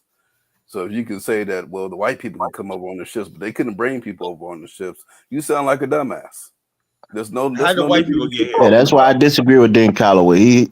He sounds like a smart dude, but some of Oh yeah, he sounds his smart his to you. He really sounds his smart to you. no, I'm listening to what I'm saying, right? I He can mean, these are the articulate. same niggas walking around He can talking about talk, Egypt is in but America. his logic just doesn't click, especially with the ships. He's trying to find scientific proof that these ships never existed. They can never, survive a journey from America back to Africa and then back to the United States again. So again, he's making all these things that's far fetched in my mind. But I'm telling you what their beliefs are. And this Mary Lee lady, I think she concurred with that belief. So that's what I'm saying. I'm not saying I agree with it, but that's their point of view. Now you can critique it or you can poke holes in Bottom it, but line that's is, what they all I believe. know is, with me personally, people who talk like that are crazy. You know, they need mental help or they need prayer. You know, that's all I say. You know, Exactly. You know. Okay, I she hate to said, say and again, this is what Dan says, right? She said, we found dinosaur bones on this, in the United States. Where are the remnants of those ships that was used during slavery? no, There's look, no hold on. there's no I evidence can of it. take you. Come to Virginia. We still got slave ships right there in Portsmouth. We still got the docks that they used to freaking take people out off the slave ship with. They're still there. you We got got one in slaves out. Mississippi. Portsmouth was a port, was slave You port. can't You know. Hey, intentionally just be Elvis, you stupid always talking about voluntarily. Carla reading the comments, and you steady reading these comments, agree almost like you trying to push. No, Big Black, stop it, bro. You not hear what I'm saying. I just told you I don't agree with her. But this is a Why new you this is a Like new it sounds talking like to point me. to the panel. Hold Tyler on. is not familiar with Dan. I think Jonathan is not really familiar with him, but I understand I what am he's familiar saying. with Dane Calloway. And I this had a is where run-in this with him. lady is coming from. That's why I'm saying it, so you know I there's a have different run-ins with Dane perspective out Calloway. there. I know all about Dane Calloway. You know, I know all about the clown. You know. I listen. I don't blame the people that don't want to claim African. I mean, look at the continent. It is what Yeah, it is. that's all it is. It's a I shame. don't. That's all All that it is. is. Africa was some mighty powerful. These niggas, Rules I'm of African. private cities when everybody I wanted don't to be know, Oh, man. African. that might be it. And then the underlining It part, is that's it. That why, is it. Tyler, But this is why I sometimes want us to talk that's about this, and you should do a show on it. The hurt of Africans selling other Africans into slavery. I No, it's think not that's an even that. It's underlining not hurt even that, Elvis. that a For lot of facts, people Elvis, have. so check this out. It's not even that. It's not that, right? Because the bottom line, the same people will forgive white people in a minute for buying them. You know, right. Well, you it's not. can't just say that it's Look, not it for no, everybody. no, Some no. people I'm might, gonna show. Elvis. I know my people, right? Oh, I know what it Tyler. is. Oh, You remember Ben Yusuf when Ben Don't forget. Yusuf Hold on. said that Don't forget Africa what. was a crack whore who sold Hold her on. kids? Hold on. Ben Yusuf. He has that. He No, hold has on. that sentiment. Ben Yusuf is not typical of the black people, right? You know what I'm saying? He's not typical of black people, right? What I'm trying to tell you is this: the thing that basically like this is we were taught, right? From it wasn't even so much as they were selling us to slavery. The fact that we were taught that we were the lucky ones because the white man bought us, enslaved us, everything like that. And so, therefore, if we believe that, right, naturally we're going to have to stay, have to stay for the place we came from, you know, because it's so bad that what he did. So that's why our mind's so warped. When we want to be angry about slavery, but the bottom line, the white man taught us that, you know, we saved y'all, we Christianized you, we saved you, and everything like that. So, therefore, all these conflicting messages, and what black people do is when they basically see their brothers and sisters from Africa, right? They're reminded of the fact that, you know, yes, what was done to them, you know, that's all that is, you know, and we're taught to be ashamed of that, you know, because white people will remind you that we own you, you know, slavery is about ownership. White people really believe that we're still their slaves, you know, we're like this. That's what it is, you know, and black people, instead of black people fighting against that, right? They rather start hating themselves. Someone, I'm not African or whatever like that. They want to get out of this relationship with white people or find themselves in a better position. A better position is they want to convince white people that they were already here and Native American white people. Okay, you're Native American, you're not black no more. But he's under his breath. The white man's laughing at people like Chantel. They see a black woman. They see Aunt Jemima. They see. Now, see, why would you do that? Why would you say Hold that? on, Come on, no, because it's the truth though. When they look at no, it's Chantel, not the right? truth. No, No, it's hold not on, the hold truth. on, Carla, hold on, Carla. Gene, let Carla, me say come this. on G, Let now. me say this. Gene, let me G, say this, right? they When they intentionally made when they look images at of black Chantel, women when as they look at fat Chantel, characters, check this out. and look at them today. When they look at Chantel, right? They don't see the Maze, you know, the Maze commercial. You remember Maze commercial, right? With the Yeah, Indian lady, right? That's what they yeah. see Chantel. they see Aunt Jemima, you know. And so I the don't bottom agree line with is that. I don't know why would you diss our sister? that's Come on, what man. they see. I'm Yeah, not telling you Carla. I what mean, come on, man. Let's stop That's doing not that this. shit, man. No. Y'all not gonna get away with this shit. These white motherfuckers, they created an image and then pushed the image out there. Black No, women didn't look we like get that, black. Jonathan, Well, but hold on. don't personalize it to people in the chat. Don't do that. Man, please. At the end of the day, if you go and you live a lifestyle and you become the character that white people made fun of you as being, you got to take some damn you got responsibility to in take that. an L for that shit. Now, everybody talks about accountability and we all adults and we men and we women that act like a motherfucking man and woman. So what does that mean? Being Aunt Jemima? Is it just about weight or what? No, it Are just means that's how black white women people. serving white people in their kitchens That's how today as maid? Elvis. Let me tell you something, right? If you don't know this about America, right? It doesn't matter what you think about yourself. I know you're a crew man, crime man. All the white men see you as stepping fetchit when they look at you. You know, that's all. You know, you may be a stepping fetchit that happen to be a crew man or crime man. You know, that's the way they see you. That's what the way this society No, I'm works. saying what does being an Aunt Jemima mean? I mean, I don't understand. I'm not African But American, no, so you can I'm explain saying, it to look, me, ask Carla. the white man. You know, they see black women as mammies. You know, that's all they see black women as, you know, mammies. You know, that's why they love people like Stacey Abrams. You know, they love that mammy shit. You know, So But being Carla, you gotta keep overweight in is mind being a though. mammy, right? Carla, you gotta keep in mind that some people don't know about the Hattie McDaniels, like they in the don't know film nothing about this culture in America. Gone with the Gone Wind with the and how Wind, she was a right? She's the mammy. first black woman to win an Oscar. We know about her. But I mean, Well, I know Stephen about her. Fetchit and all these other individuals, just all these minstrels, a lot of people And don't that's know what, about this they stuff. see in black people That's still. what they see. It's hard for them to see us as human beings, even though we are human beings. But that doesn't mean that we have to jump on the train with what And they we don't. I see. agree with that. We don't have to jump on the train, but I'm just telling you what they see. You know, it doesn't matter what I see or what we think about ourselves, right? You got black people out there. I'm a man. I'm a man. I'm a man. But the bottom of the white man's like, yeah, okay, I know how you feel, right? But you better get up there and clean up that table over there. You better go up there and pick up that trash. You better get out there. You better show up to work on time, or your ass is fired. You know, that's the real world we live in. They don't give a damn what we think or how we feel. You don't think black business owners do the same They don't thing? give a damn. Look, the bottom line is this: if you were lucky enough, a black man have a black business, and you don't have to deal with the white man system, where more power to you. Everybody want to get to that point, but instead of just having a business, why Yeah, don't we just talk? black Elvis, business Elvis, owners Elvis, want their Elvis, employees you to be understand?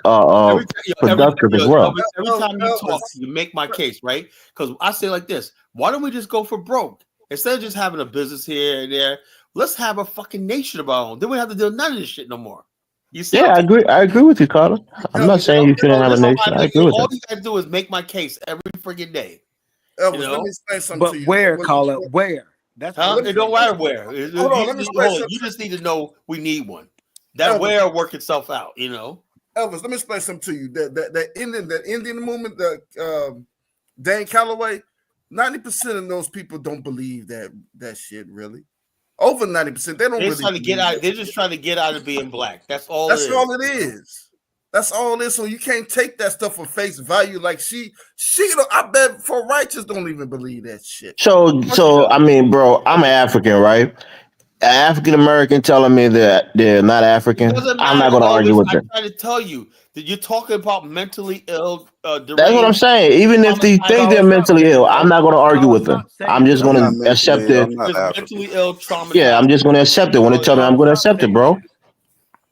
You can I argue mean, with them. hold on. That's your I look, people. Y'all I can don't get into it. I'm not going to get into it with disagree. somebody when they tell me who they are. I don't I'm going to disagree. respect them You for know, saying who they are to me. That's it. Most of these people don't believe that shit. If reparations came around, they would have to go prove that they had a percentage of African in them. and All Big in the Black, damn right? lie. Check us They'll out. leave Look, that you shit in know the what? heartbeat. Look, I would like to make a comedy skit. Tell you that thing. Well, I'm going to act as the the reparations case is brought before the Supreme Court. Here you got the College Genesis arguing against reparations, right? And we got Tariq Nasheed arguing for reparations, right? And I'll call my witness Dane Calloway, right? And I'll call him as a hostile witness, you know. And basically that means I call him up, but I could be hostile towards him to get him to talk, right? Dane Calloway, it's under your assertion that slavery never happened, the slave ships never happened, and everything like that. Yes, yes, the record show that Dane Calloway says he's a esteemed scholar, says slavery never happened, right? And I said I moved to freaking strike the reparations case on the grounds that slavery never happened, you know. And so basically everybody, oh yeah, there's all these wobbles. We were already here. People like, no, I want my check. Well, you don't have no claim to it because you said you weren't here. You know, slavery never happened. You know. Dan Calloway will be the first one in line for a reparations check if they was giving out reparations. So don't let that stuff fool you, Elvis. And so, well, yeah, reparations is based on slavery, right? He's not denying that his people was enslaved, right? I think he thinks said that none they of were that just shit here happened. before. He said slavery never happened. He said No, Harry I don't think he's Tubman denying slavery. He said that this people was already here when they were captured and made slaves. Oh no, he said slavery never happened. Oh, he said it never happened? I never heard that part. Okay, all right. Yes. He says Harriet Tubman is a figment of our imagination. Like he said Harriet Tubman and Nat Turner did not exist. Oh, okay, all right. What? Okay. Yeah. I would have popped his ass. We don't need people like that on the side. That's disrespectful. People say, but Dane Calloway might be what, mixed race, right? He looks no, he's like not no mixed race. That nigga is no. If he said that, then he should have been taken down. That's where him and Tariq differ. That's why they start arguing, you know, because he's like, man, you know, you believe that. Because Harriet Tubman had a majority spirit with her, man. I mean, at the end of the day, this is, if you are Indian, one thing I don't like about black people in America, okay, African American is a beautiful thing. We should hold on to that motherfucker with all our might. Exactly. Because if we claim that we're African, we got dominated by a tiny, weeny percentage of Europe. If we claim we Native Americans, your shit's literally in the control of somebody else. If you claim to be a damn Hebrew Israelite, well, nigga, you don't run that motherfucker in Israel. You see these black people yourself to every damn losing entity on the planet. Why would you keep doing that shit? Elvis, you want to be a loser so bad. What'd you say, Big Black? When they said you was yesterday, you try to turn it to that, huh? Like what? You said Harriet Tubman had the majority spirit.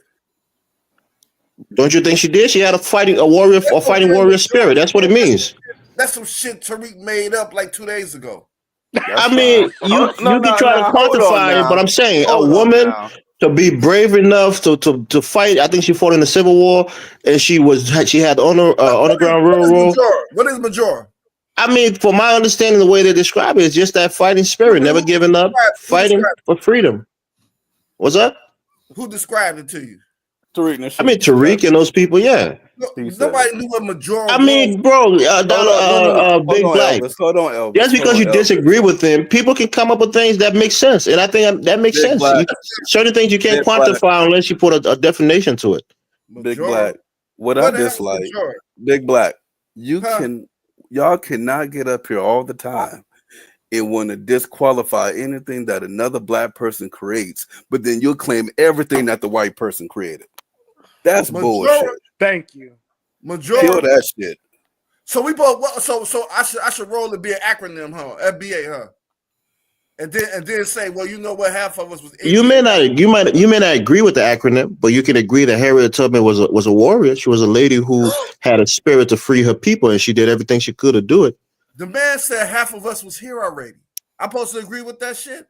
Because you could disagree with that, but when you brought up the Harriet Tubman thing, I think that's appropriate. There are black people in Asia.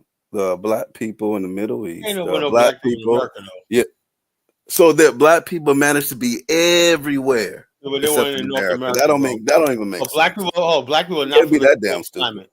Black people come from the tropics. But did Tariq make up that majority spirit, or was it something that was already in? No, hold on. There's no black people in existence. Hold on. There's no black people in the Arctic right now. There's no black people in Nova Scotia, Canada. And all. How do you know, Colin? I guarantee you, Nigerians are there. There's no black people in Canada. There's no black people in Alaska. There's no black people in Canada, Colin. Funny. The only place you find black people at is where white people brought them there as slaves. But they were already. When you say black people, you mean African American people, or you mean African people from the continent? You do not. No, there are a lot of black people in Canada. What are you talking about, Colin? Yeah, you know where those black people in Canada come from? Here. Colin, no, there are a lot of Africans, Nigerians, people from the Caribbean, Jamaicans. You know, I'm I'm talking about saying when you say black people, that's why I was asking to clarify. That black people from the continent in Canada. I thought it's documented in Canada, history that Mansa Musa made it to the That's a Americas. lie. That was another lie they talk about. Jonathan, It wasn't. It's called Jonathan. Mansa Abutari. Before Mansa Musa, and that was just a myth. It was Abutari, not Mansa Musa. Jonathan, do you It's a understand? myth. What Right? do you It consider was a myth. But they said African they never pawned his book, right? He never returned. It did not happen. It did not happen. He never landed in North America. Now wait a minute, Somebody Kyla. basically said he made as far as the Gulf Stream. That's it. It said reported about a river that runs through the ocean, the Gulf Stream. Did nothing about making landfall or anything like that. I find it strange that we celebrate. Well, I don't celebrate this shit, but these motherfuckers celebrate Christopher Columbus discovering America when we know for a fact he didn't discover America. But if a black person from Africa made it over, that's the one thing that we're not supposed to believe at all. That's crazy. Y'all gonna believe everything white people say. First of all, let me give you some reason and logic, right? Black people, the African, right, are not seafaring people, right? We didn't have no reason to leave Africa because there was plenty there. Europeans had to explore because Europe was a fucking a shithole. But that's why they had to leave Africa. That's another thing. I don't like hearing that shit either. Everybody says this dumbass shit. Africans didn't have a reason to go anywhere. They had no reason to go. Hey, Tyler, we ain't got a reason to go to Africa, but nigga, we go. Don't we? The bottom line, Africans had no reason to leave the continent. That's what. But that don't mean that they couldn't go. No, yeah, but the bottom line, they had no reason to. And also, if you go they to did, Kyla. why would they go home? Why would they go to the most harshest? You got Asian, you got people, you got black people in the Philippines, black people in India, people in the Solomon Islands that tell you that they're of African descent, and you're saying that black people didn't do it. That don't make sense, Kyla. The largest place on the planet for friggin' thing. We're talking about black people. We're talking about Africans. You and I, sub-Saharan Africans, did not go no place. Kyla, I've been to the Solomon Islands. They would tell you that they're of African descent, and you're saying that they're not Africans. They're not Africans. There was nobody African descent in North America. They were not African. Okay. Give me a proof. Hold on, I got you. Why you gonna give me some pseudo shit? Go ahead, Jonathan. Give me a pseudo shit. Give me your pseudo shit. You're gonna put your Dane Calloway video up. Okay, If we were so deep here, why were they able to colonize us? Why were they able to wipe us so much out so that we forget everything? I said people that have stupid ideas when how the hell are people that they colonized the whole entire continent? They had us to change for 300 something years crossing the Atlantic, but somehow we were already here. That's the dumbest thing I've heard. And how the hell did we forget our language? Yet the Africans and on the continent, right? Even though they got colonized, they still remember all their languages for the most part. But we don't know no indigenous language we had over here in America. Explain that shit, Jonathan. Where's the rock paintings? Where's the show me one city? You asking me to explain? They can't show you anything. Ask me a question. They can't show. Look, big black. You black. Jonathan never said that the African American never came from Africa. I don't think that's his position. No, he said that we were already here. I'm asking. No, I don't think Jonathan said that. Jonathan, are you saying African American was already here? We're not already here in America. No, that's a lie. I don't think he's saying that. It's a lie. That's what he said. He said it's a lie. It was not all. We were not already here. I think he was talking about people traveling, Africans leaving the continent to go to other places. What I said was pretty clear that there were black people all over the damn globe. Negro, y'all want to pretend like black people. It's the dumbest thing I've heard in my life. So you just sitting here lamping in America. That doesn't make any sense. Jonathan, right? Let me ask you a question. What foods do they grow in America? I don't know. I don't even know what foods they grow in Nigeria. So you don't know anything about that. You don't know what they do. I care about that. Okay, what cities they come from? Kyla, name a city that was in Western Sahara. Let's say you have Western Sahara. You got Jenne, you got Gao, you got Timbuktu. You want me to keep going on? That was the Western Sahara. I know all about West Africa. You got Marrakesh. You got Ulata. You got Ulata. You got all these people. Y'all niggas some real African. So you got Bamako. I ain't gonna show you got Kano. You got Kanore. You got y'all know all of this. If I ask y'all to do you got all these places like that. You want me to keep going? You know, God but show damn, me the Josh. freaking. Yeah, I'm taking Show me the shots city. now. Show me the Josh, city where you know the what? You Negro. fake This Pan-African, is you got Big burgundy Black. red, You know? white, Big green Black. flag. This is the one thing I hate about the conscious community. They can go a million years back, but they ain't got no vision going forward. Yeah, but I know that I know for a Fuck fact that the matter is consciousness I can shit. go Toss back it in the further enough to trash. understand that your ancestors, Oh, Jonathan, Tariq, not was part of the most conscious likely community. was on a plantation picking cotton like Niggas will mine. go back You know? 10,000 years. Talk about we from The people Kemet. like, oh Nigga, my yeah, ancestors, but nigga, how we gonna my get this ancestors over business here, back on my the corner ancestors from over the here Mexicans killing. or from the Now you ain't Your conscious. ancestors driving, riding on rims and whatnot on That horseback in North America. that's not consciousness, Big Black. That's You know? stupidity. Hey, you talking about we was everywhere. You on that Yeah, We was conscious. every yeah. place but Black Africa where they Big belong. Black, listen. I firmly believe Of course you that do. Black people were everywhere. We were Oh yeah, everywhere. whatever. I don't believe that. And to say that we weren't How come would mean that Elvis? You mean Jonathan? Why don't the Black people, if they're every place, how come they can't do like this, like a job? Why can't they do show up at child support? Show I up mean, at Carla, really, Carla, you're well, leaning to no. those Hold stereotypical tropes. Come on, Carla. Elvis. every Hold on, place in the Elvis. world. But I got every place this in the one. world, but they can't show up to their daughter's graduation. They can't show Carla, up. you saying you didn't show up to your daughter's graduation? What? No, I'm saying you talking about Black people every place, right? Every place, really. You know, they can't show Carla, on this very platform, anything positive, right? you talked about Let me ask you a Black question. men, 2 million plus Black men. Jonathan, was there fried back in the days? I'll believe you if you tell me this. Was there fried chicken, watermelon, and Wow. you know, Was then a I believe fried you. chicken. Black people showed up. You know, black people showed up. Yeah, there's watermelon over there in America. You know, Why would you say that? I mean, Carla, man. Carla, why would you go You want people to take you seriously, but you do things I am like this taking and get mad when people don't take you seriously, I'm Carla. just telling you how you guys sound when you talk. But Carla, this is an example of why you would get the people in the comment section that say crazy shit. You saying crazy shit. No. I'm just saying. No, I'm just trying to tell you how y'all sound. You know, that's all. Carla, listen how you sound. That's trying how to y'all tell us how we sound. sound. Now you would say that the Africans walk around with all the white stereotypes, and then you'll get up here and preach the very same Black people stereotypes. here prior to the transatlantic slave trade. It's a lie. That's not true, Carla. It's not an impossibility, Carla. No. It's not an impossibility for Black people to be here. That's a lie. Before the transatlantic slave trade. You know, we were already here. They had Black people on those ships when they first came to the Americas. You're aware of that, right? See, that's a lie. That's a lie. That's a lie. So now, Jonathan, I've never heard about that. But if you have documentation to prove it, I want to see it. I never heard about that. But I'm not saying that it's impossible that some Black Africans was already on the land, or some people who were Black, like us, was already here. No, I don't think it's impossible.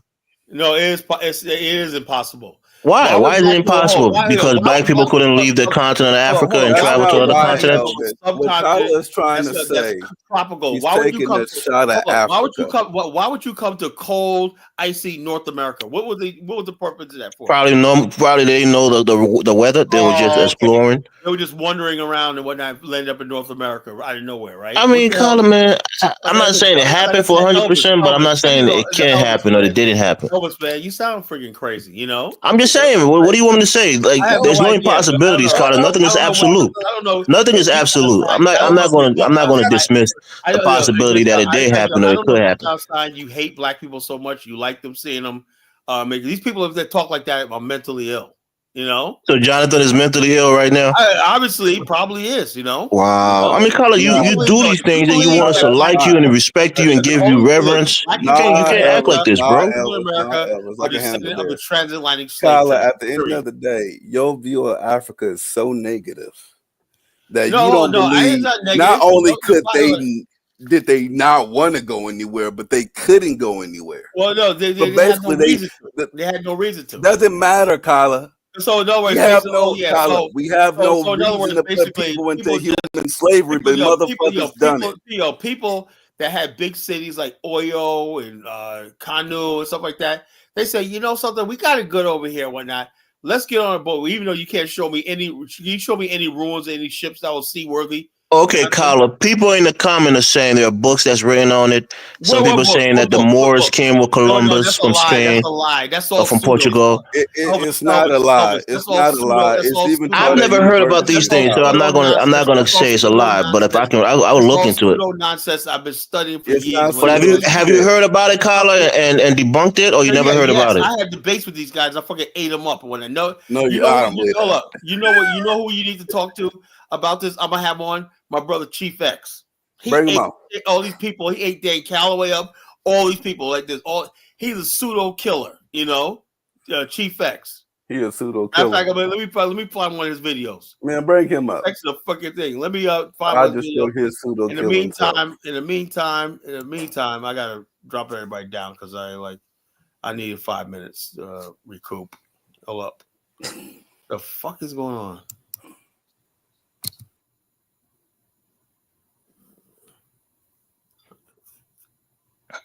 I hate this fucking internet. Play the fool to gain wisdom, Carla. Humble yourself. No, he don't need to humble Carla, himself. take my ugly picture up from there, man. Put me down, Carla. He Got needs some five. shades on Nah, now. all eyes on me. Little life of a thug, nigga. Nah, Carla, put me Yeah, I down, bro. live the life of a thug, nigga. All eyes on me. He got See Elvis looking like I want Spit to Shaft. see that my shit, big Elvis. African nose, man. Shaft shades on now. I got keys. Spit that shit, Elvis. Hell nah.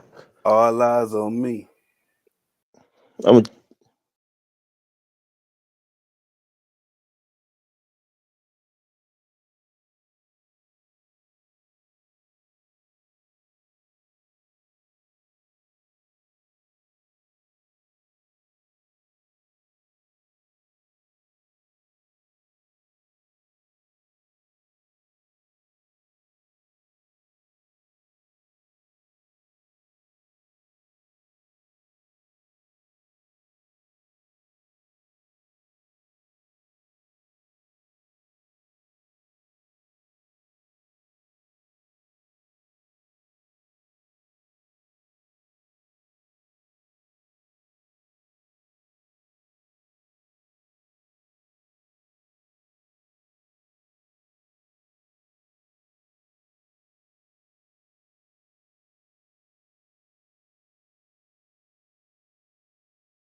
All right. Let's clear this up because people always think they got one on Chief X, but I always keep receipts. Black Egypt debunked. Now I'm sitting here debating people, my buddy Chevron, about no indigenous North Africans, and I'm excluding Nubians. I've said this for a while now, so people are acting like I just changed up last week and I'm excluding Nubians and telling me I'm moving the goal post. They said that on Sonetta when I was talking to Smash, and they said that when I was discussing with Chef Ring. I've been said besides the Nubians, okay? Now, this was one of my Black Egypt debunk videos. I said it on here, and this was official when I'm making my claims. I also said it a year before this. I just can't find the video it's on. But when I do find it, I'll bring that receipt to you. So no, nobody gets $100. Listen. So my claim is Egypt was never a Black nation or country, not a Negroid nation or country. On top of this claim, There was never, ever, ever in the history of mankind a Negroid tribe or nation that was ever indigenous to North Africa, the Levant, the Near East, Europe, or the Caucasus. And I have been offering $100 if someone come up with an answer of a Negroid or Black tribe in those areas I named. Besides Nubians hanging on the border of Egypt. Besides Nubians hanging on the border of Egypt. Besides Nubians hanging on the border of Egypt. So this was another answer people came up with, was Nubians. I'm not speaking of Nubians. I have Sudan and Nubians in the category as East Africans. You guys can put them in North Africa if you want to. This is why I'm saying besides North Africans. Africa if you want to. This is as East Africans. You guys can put them in North Africa if you want to. This is why I'm saying besides North Africans. Never indigenous. So what I meant besides Nubians. Never indigenous. So what I mean by indigenous is, let's use the example of the Native Americans. You guys hanging on of it. And I have been offering $100 if someone come up with an answer of a Negroid or Black tribe in those areas I named. Besides Nubians hanging on the border of Egypt. Besides Nubians hanging on the border of Egypt. Let's take it to the map.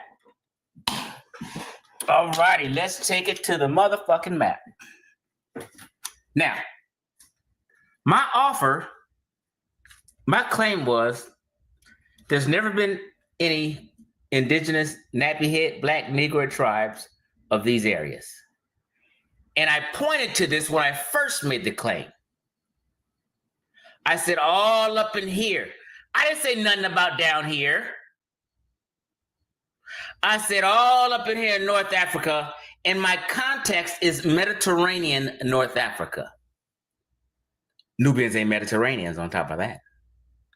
So out of all this,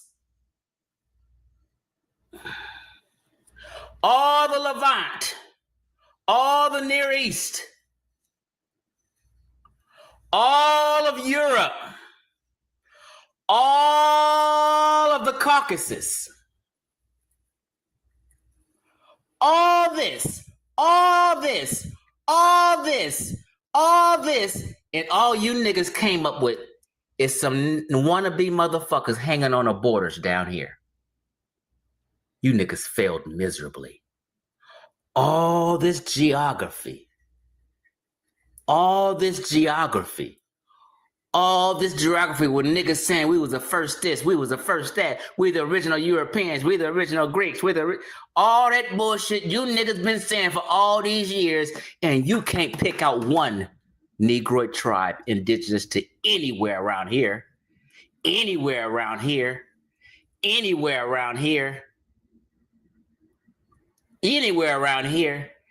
niggas can't come up with one nation or tribe.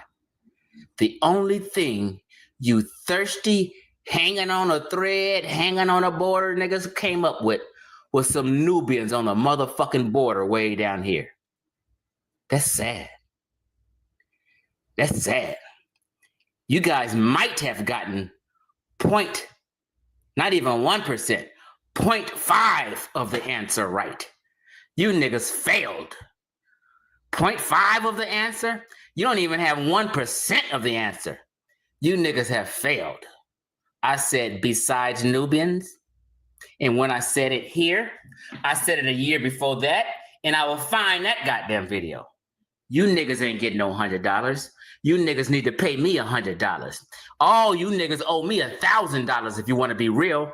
All this content y'all been arguing about for 3 years, getting cash apps, Cash apping Reggie for misinformation, and you ain't sent me a motherfucking penny. You niggas owe me thousands of dollars for all the content I've given you to go back and forth with, and you've been wrong on all of it. Sit y'all ignorant asses down fucking with the chief.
Yes, sir. It says it's showtime.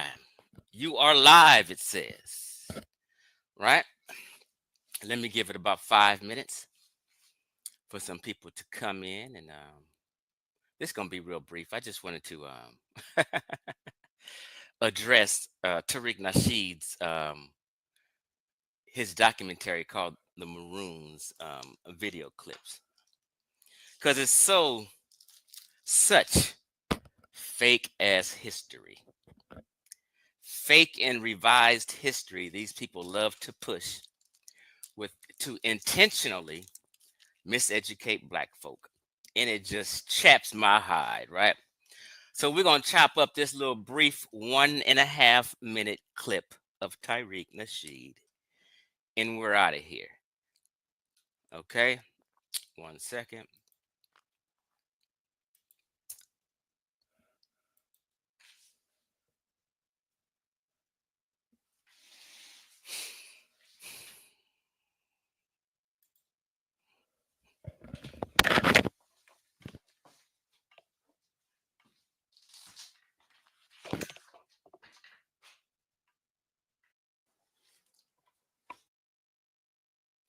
So let me just open up. Hey, T Ben, my website will be. I'm hoping my website is done by the end of this week. I got some fucking gear that's gonna sell like crazy, but we'll talk. We're gonna chop it up. All right. So as the title says, debunking Tariq Nasheed's fake history clips. Right. Here's a movie coming out called The Maroon, or it's out already. I think it was out. He had a screening. What, last week it was? But today or yesterday, he happened to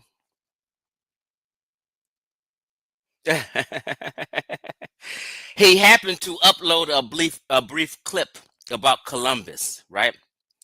And I just listened to it. I said, these motherfuckers just be talking. They never show any proof. But it is a documentary, so people are just talking and not proving nothing. I'm talking about like unscholarly people, people with no credentials. So Tariq Nasheed loves to have people with no credentials in his documentaries. Like if you watch something from Dr. Henry Louis Gates, the Black Church documentary, all the documentaries he's done, nothing but professional PhDs as his guest. Now Tariq does has one PhD, which is Dr. Mayat.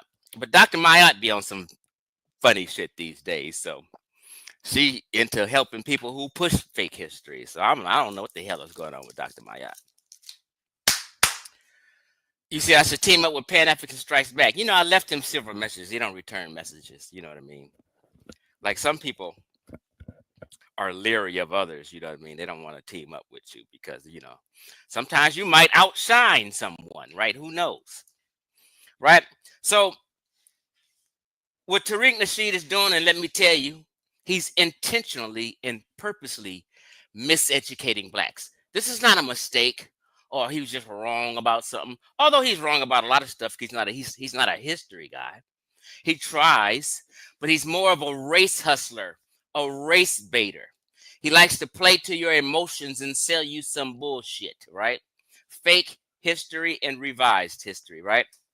So Tyreek knows better because over the years, me and Tyreek Nasheed have been Facebook friends over the years. He has seen me destroy certain fake history. He's seen it. I've tagged him. I've made several videos chopping up his hidden color. He knows. So this is why I say at a certain point, people are intentionally and purposely miseducating you. Let me state this here before I show and prove. No nappy head black person was ever, not just in the Americas, was in the entire Western Hemisphere prior to Columbus and the transatlantic slave trade. There was no blacks here. Ever. And the way you know that is because you can just go to the uncontacted tribes all throughout the Amazon jungles in Brazil. You know, the Amazon jungles is huge square footage, right? In every single uncontacted tribe that ever showed up in the entire Western Hemisphere in Brazil had straight hair and looked just like the Native Americans we grew up to see.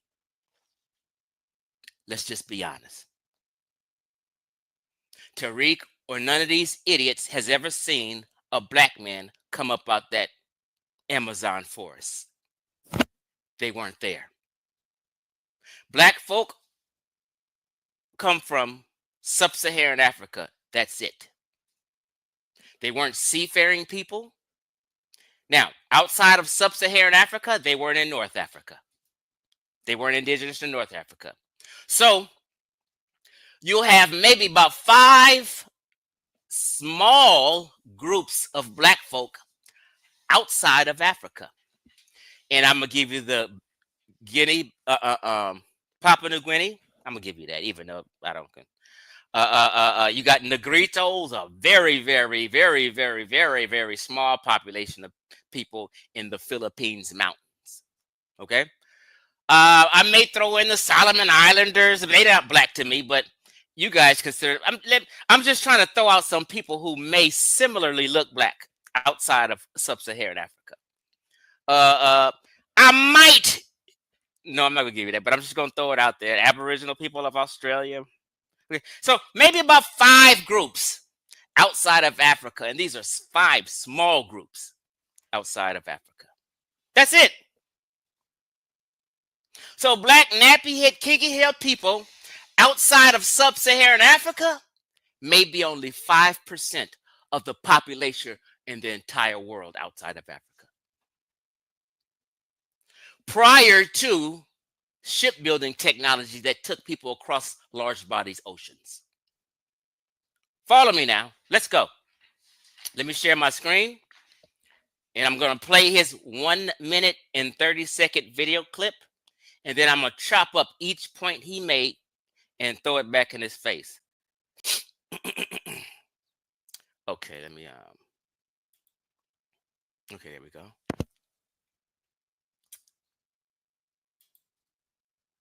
Okay, here we go. First of all, I think everybody can hear me good, right? Hit a 8 if you can. Let me just play this. In fact, the boats that Columbus used. Now, can y'all hear that brief part of the video and me well? And I'll continue once I see some number 8s. Okay, thank you, Donnie Williams. Here we go. Let's go. In fact, the boats that Columbus used, they were owned by Moors. One of the most famous translators. In fact, the boats that Columbus used, they were owned by Moors. One of the most famous translators, his name is Mateo da Costa. He actually was one of the Black translators who came from France, and he served as a translator for the Portuguese. Columbus definitely brought Black translators with him coming to the Americas. The Nino brothers, more specifically. Pedro Alonso Nino was well-renowned traveler and explorer. But what's interesting is, why would Columbus bring translators? Because it meant that if he brought African translators, they must have been speaking to African people here. Because why do you need someone to interpret if you don't speak the language and they don't speak the language? So there had to have been a commonality between the two people. But of course, you know, you get rid of all of that with Columbus, who didn't know where the hell he's going, but he had Black people with him. Pizarro had Black people with them. Balboa had Black people with them. Magellan had Black people with them. The technology for sailing, the astrolabe, all this stuff came from either the Moors or the Swahili.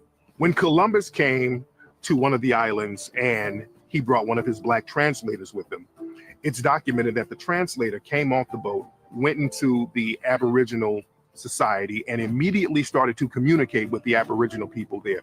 That means that there had to have been some type of previous contact for them to understand each other's language. In fact, the boats that... That is such... Hold on. Come on back to me. That is such hogwash.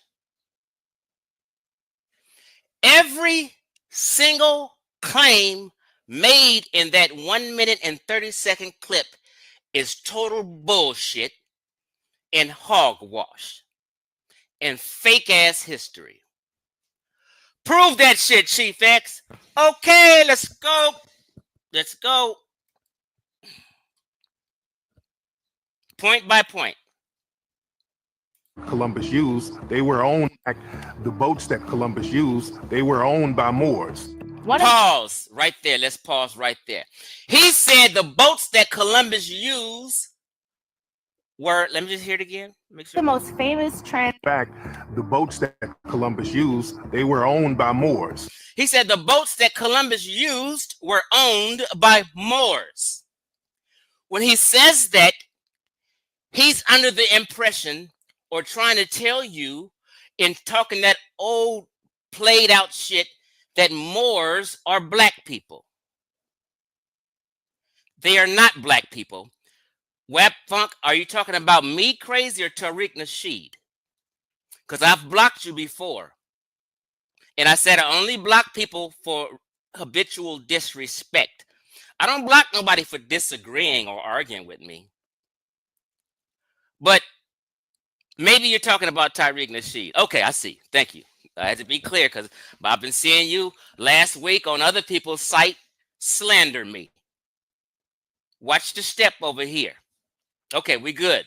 Well, let us be good when you're on them other people's live streams, okay? Because I see you. I see everything. Okay, so he's telling people and teaching people in his previous things that Moors were Black people. Moors were not Black people, y'all. Let me go show you. Moors were Arabs and Berbers who conquered the Iberian Peninsula, aka Spain. Black folk ain't had nothing to do with conquering Spain or the Iberian Peninsula. Black folk weren't Moors. This is what a Moor is. See, what happened in the conscious community, people got to tripping on on the etymology of the word Moor. That threw people off and played a mind game. Fuck the etymology of the word. Worry about who a Moor is, not the etymology of the word Moor. Because when you get into etymology, you may see that it means dark, and then people are just going to all automatically equate it to black people because they see it means dark or whatever, erroneously. Worry about who a Moor is, and this is who a Moor is. A Moor is a member of a northwestern African Muslim people of mixed Berber and Arab descent. You niggas ain't of no Berber or Arab descent at all.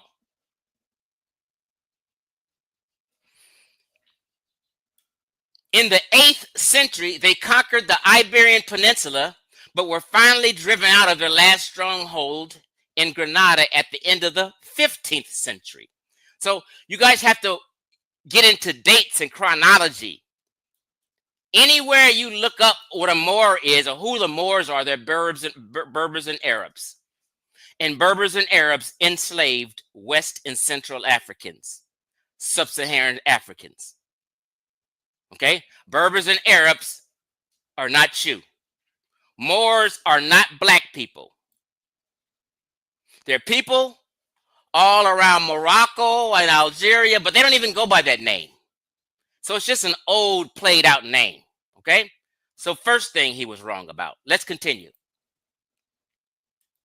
One of the most famous translators, his name is Matteo da Costa. He actually... Oh my God, girl. Who is this chick and where does she come from? She has no credentials or no nothing. She's spouting nonsense, but let's go. Was one of the leaders.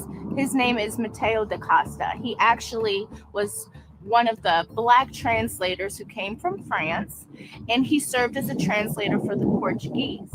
Columbus. Pause. They keep saying these people were translators and shit. Let me kill that noise real quick, but let me hear him say. He's gonna say the same bullshit. Watch. Definitely brought black translators with him coming to the Americas. The Nino brothers, more specifically. Pedro Alonso Nino was well-renowned traveler and explorer. Well, what's interesting is why would Columbus bring translators? Because it meant that if he brought African translators, they must have been speaking to African people here. Because why do you need someone to interpret if you don't speak the language and they don't speak the language? So there had to have been a commonality between the two people. This is they call him Baba Kaba Khomeini. He used to be Booker T.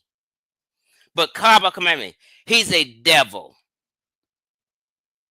He is the same man who teaches melanin gives you superpowers, and he knows better. He is an intentional liar and deceiver, and that's why he's in this video.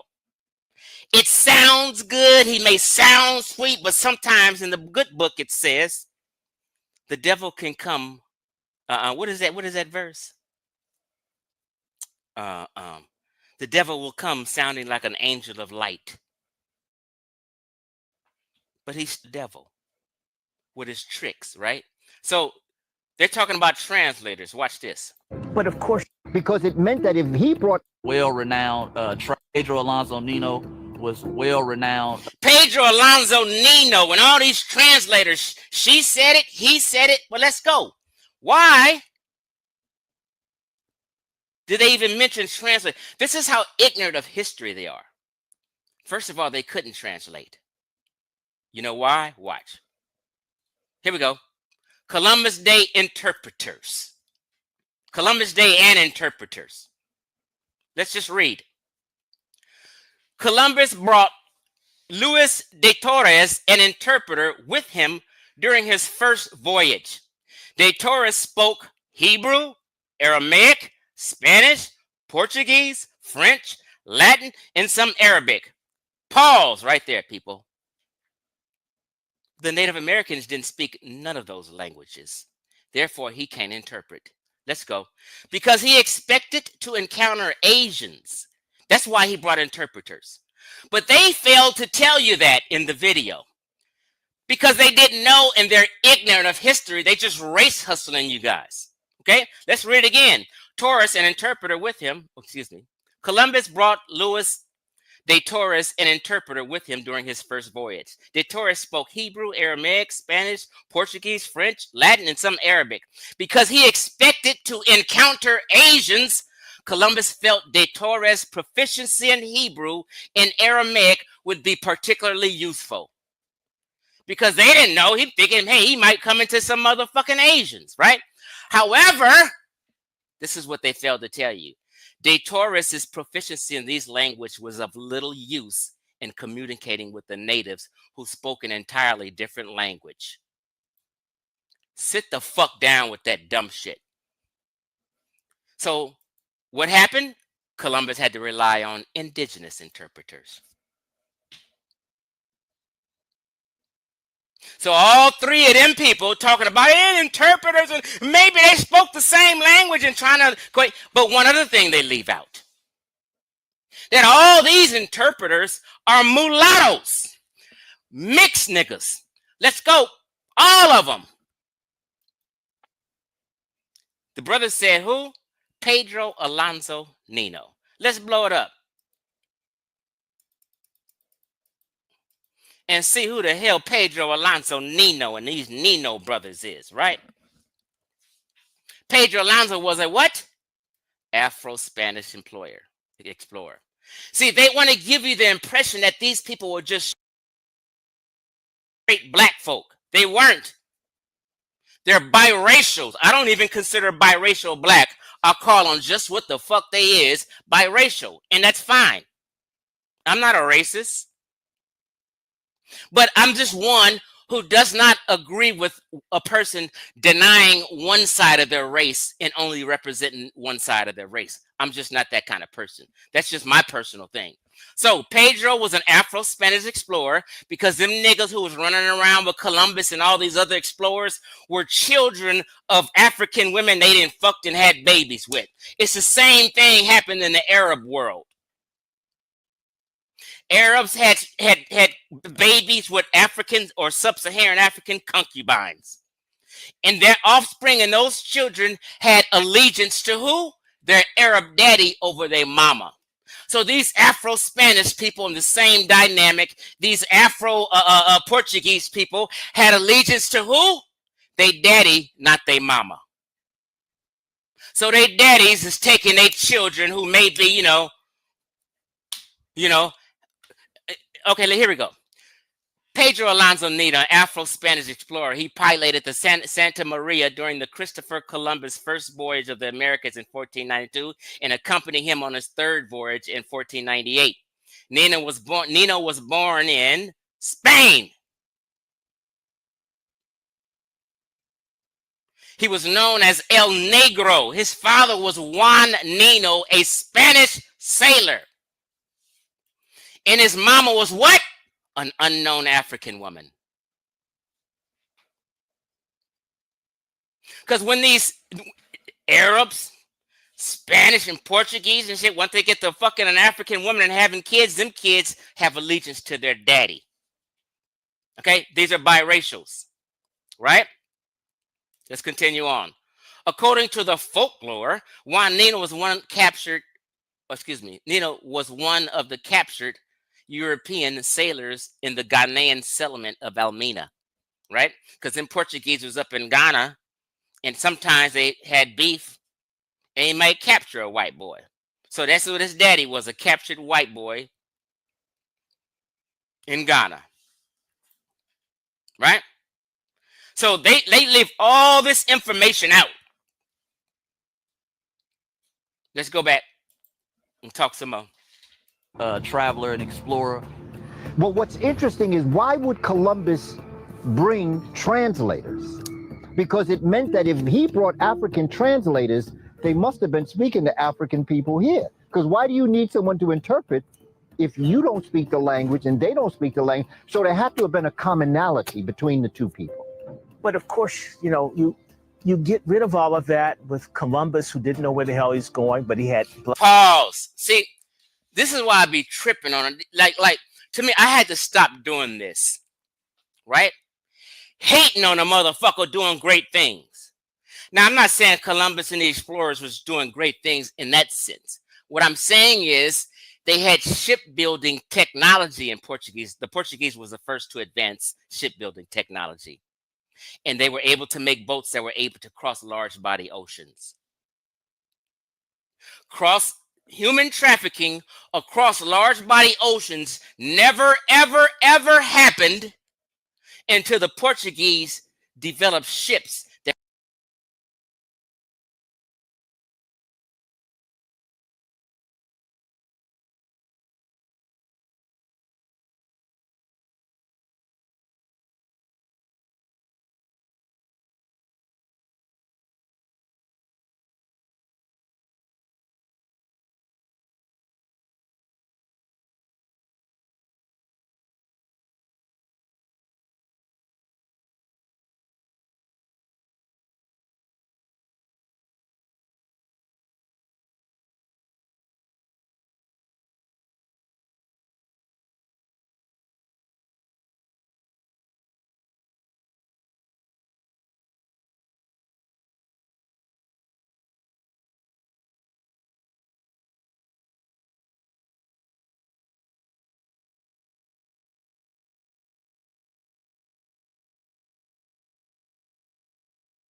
Viceroy of Kush generally refers to who? Egyptian official, who was appointed by the pharaoh to govern the region. What region? Region of Kush, on behalf of Egypt, particularly during times when Egypt had political control.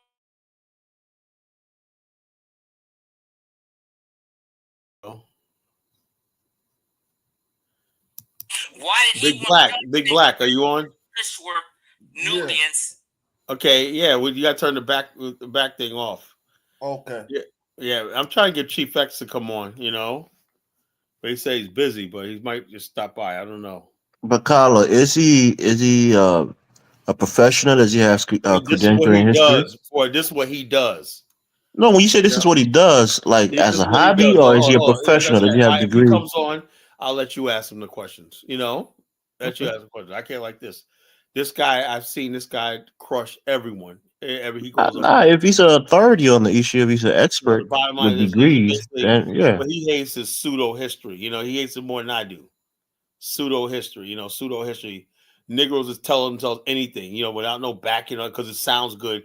And if you ever notice that, let me tell you something about black folks, right? Like I said, I got a PhD in Negroology, right? Black people only like shit that makes them feel good, That's all. They don't have facts behind it, nothing like that. It just makes them feel good. We were already here. We sailed across the Atlantic and whatnot. Even though there was no black people that had, the Portuguese were the first people to friggin' had the technology to sail across the hostile ocean and stuff like that. The Portuguese built the first ships that was sea navigating when they reached the shores of Japan, China, and all, opened up the new world, the world up to the to Europe and everything. Africans didn't do that. That's a friggin' lie, you know. The people make up their fake history. Where the friggin' technology at? You know, Africa didn't have the technology to do that shit, you know. But if I want to make myself feel good, I'll tell people that. Oh yeah, well, I'm not gonna tell black people shit lies. You want to feel good, you start building shit, you know, and doing shit. Don't tell people lies about history and whatnot. We didn't friggin' build shit in history, you know. Sub-Saharan African is taking 500 years of taking L's. We got to turn that shit around. We're all from Sub-Saharan African, you know. That's it. Let me see what Chief X has to say. Hold up, pause for a second. Go ahead.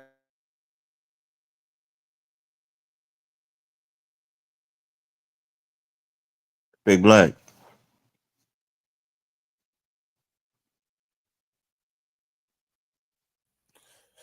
Yeah, man. I gotta agree with that last video with Chief X. Basically, you know, they didn't know that they were going to the new world, quote unquote. They thought they were sailing around the world. They was going to reach a part of Asia, right?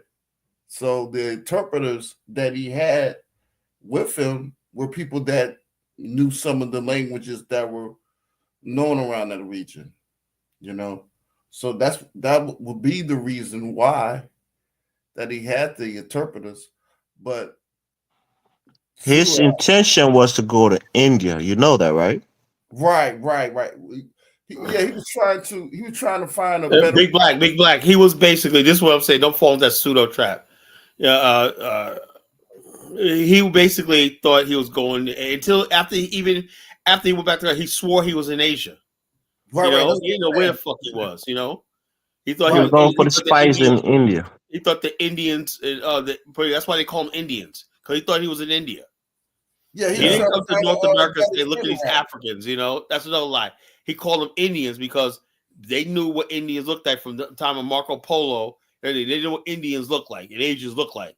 You know, so they thought these people that he saw in North America was Chinese and Indians. You know, that's what they Right. thought. They didn't think they were African. They knew all about Africans. They knew that they weren't no black Africans. So So what stop did he acting. say? Is he coming on? Maybe, possibly. Okay, I'm gonna see. You know what I'm saying? So Yeah, I agree with him on that. You know, as far as, you know, they thought they were just trying to find a better route to trade. You know, the and Portuguese were the ones. Vasco da Gama basically discovered the route to India. You know, and monopolized the spice trade. You know, they Portuguese, and also the Spanish came after the Portuguese. You know, and Queen Isabella gave And King Columbus. Ferdinand. Yeah, Queen Isabella gave Columbus 3 ships to sail: the Nina, Pinta, and Santa Maria, to sail across the navigable ship that sails across the Atlantic when that towards discovery. You know, and Spain to was go nothing to but, to go to India for spices. yeah, spices, but Spain was and they said they were going to bring back all these riches because Spain is chronically poor. You know, so they had to go to spices, you know, the spice trade, so they could basically create wealth. You know, but instead they ended up Carla, in the New put World. Jonathan back up. He's still in the back. All right, so well, all right, I'll put him up, but I don't want to hear no pseudo shit. Really, let's change the topic because I'm not in the mood to hear no bullshit pseudo call shit. You know, I'm not in the mood. All right. Yeah, let's Steer the change the discussion. topic. Steer it to a different topic, Carla. It's Hey, your let's talk show. about something else. I do not want to talk about pseudo shit. You know, fuck it. I do not want to hear it. There's enough. I got people in the chat room talking all this stupid shit. You know, like I said, you know, we deal with black people, man. It's like you want to do like stuff. When I'm around intelligent black people, like I do in my professional life, I love it, man. When I'm on ignorant black people and whatnot, you know, talking stupid shit and crazy shit and mentally deranged shit when I don't like it, you know. It just turns me against my own people. You know, when Carla, people, Wikipedia does not make you an intellectual. well, the whole bottom line is I'm intellectual enough though, you know. I do know what's truth and what's not truthful. I don't have to, you know what the problem is? Anytime when somebody tells them something and I just look at it, does that make you feel good? Yeah, it's probably a lie. Anytime what's something this makes you feel good and makes you feel good about yourself, whatever like that, and boosts you up, you're lying to yourself. Kala, when he Simple as that. when the guy Hey, is that this you guy showed Tulliver was guy? Is playing the that the white guy? videos, The bottom, you went to Wikipedia as a look, source. You Jonathan, right? can't use Now look, Wikipedia as a 500 source. years Now of you're taking using it. L's and whatnot. There was no winning. 500 years history of losing. Please don't tell me about some The world history didn't that never start existed. 500 years ago, Kala. 500 years of losing. The Your world black didn't ass start came from 500 years Africa ago. on a slave ship. That's a loss. My black ass came from Africa as a loss. I accept it. But I'm not gonna say and lie to myself and tell us that I was some king and some queen or some shit. That's bullshit. Kala, are you trying to say that white people were just I have no more idea, man. naturally superior All and I know dominant is than black? they got everything, and we're living in their country. They're the majority. They're ruling and whatnot, and we ain't got shit. You understand that? Can I put that to you in another language? I don't care what it says and whatnot. All I know is we're friggin' we gotta take that L. So it doesn't matter what I said. The truth is the truth. You want to know, you want to be like, make yourself feel better and whatnot. You ain't got nothing to feel good about, bro. Trust me. Not a damn thing to feel good about. There's nothing to feel good about. Hey, Colin, what's up with this guy, Tulliver, using the hard ER? Cool. Tulliver in the comments. I don't have this is a female. I don't know. I'm about to kick some of these people out of here. I'm sick and tired of it. I don't know if that's a white person, black person. I don't know what the fuck that is, So I don't know. Don't use that. I'm gonna delete that comment. Yeah. Don't use the hard R, bro. Yeah, so the bottom line, use a hard ER. Next time, Tolliver, I'm like sayonara. You don't do that shit. Don't disrespect the people in here. We don't do that shit here, with the hard ER. But like I said, I like to talk about something else because bottom line, talk about history depresses me. Really does, I got a question though. Okay, go ahead, Jonathan. It's about history. Dr. John Henrik Clark. Yeah, what about him? Do you think he was a dummy? Well, I will say like this: he was not an anthropologist. He was a great man. I read his book, bought his book back in '95 called Pan-African World Revolution. It woke my mind up to a lot of stuff. But the bottom line, I know for a fact of the matter is, like, Dr. Heinrich Clark, I'll tell you right now, he really deeply loved black people. He what loved about Chancellor Williams? Right? No, hold on. Look, these people love black people, right?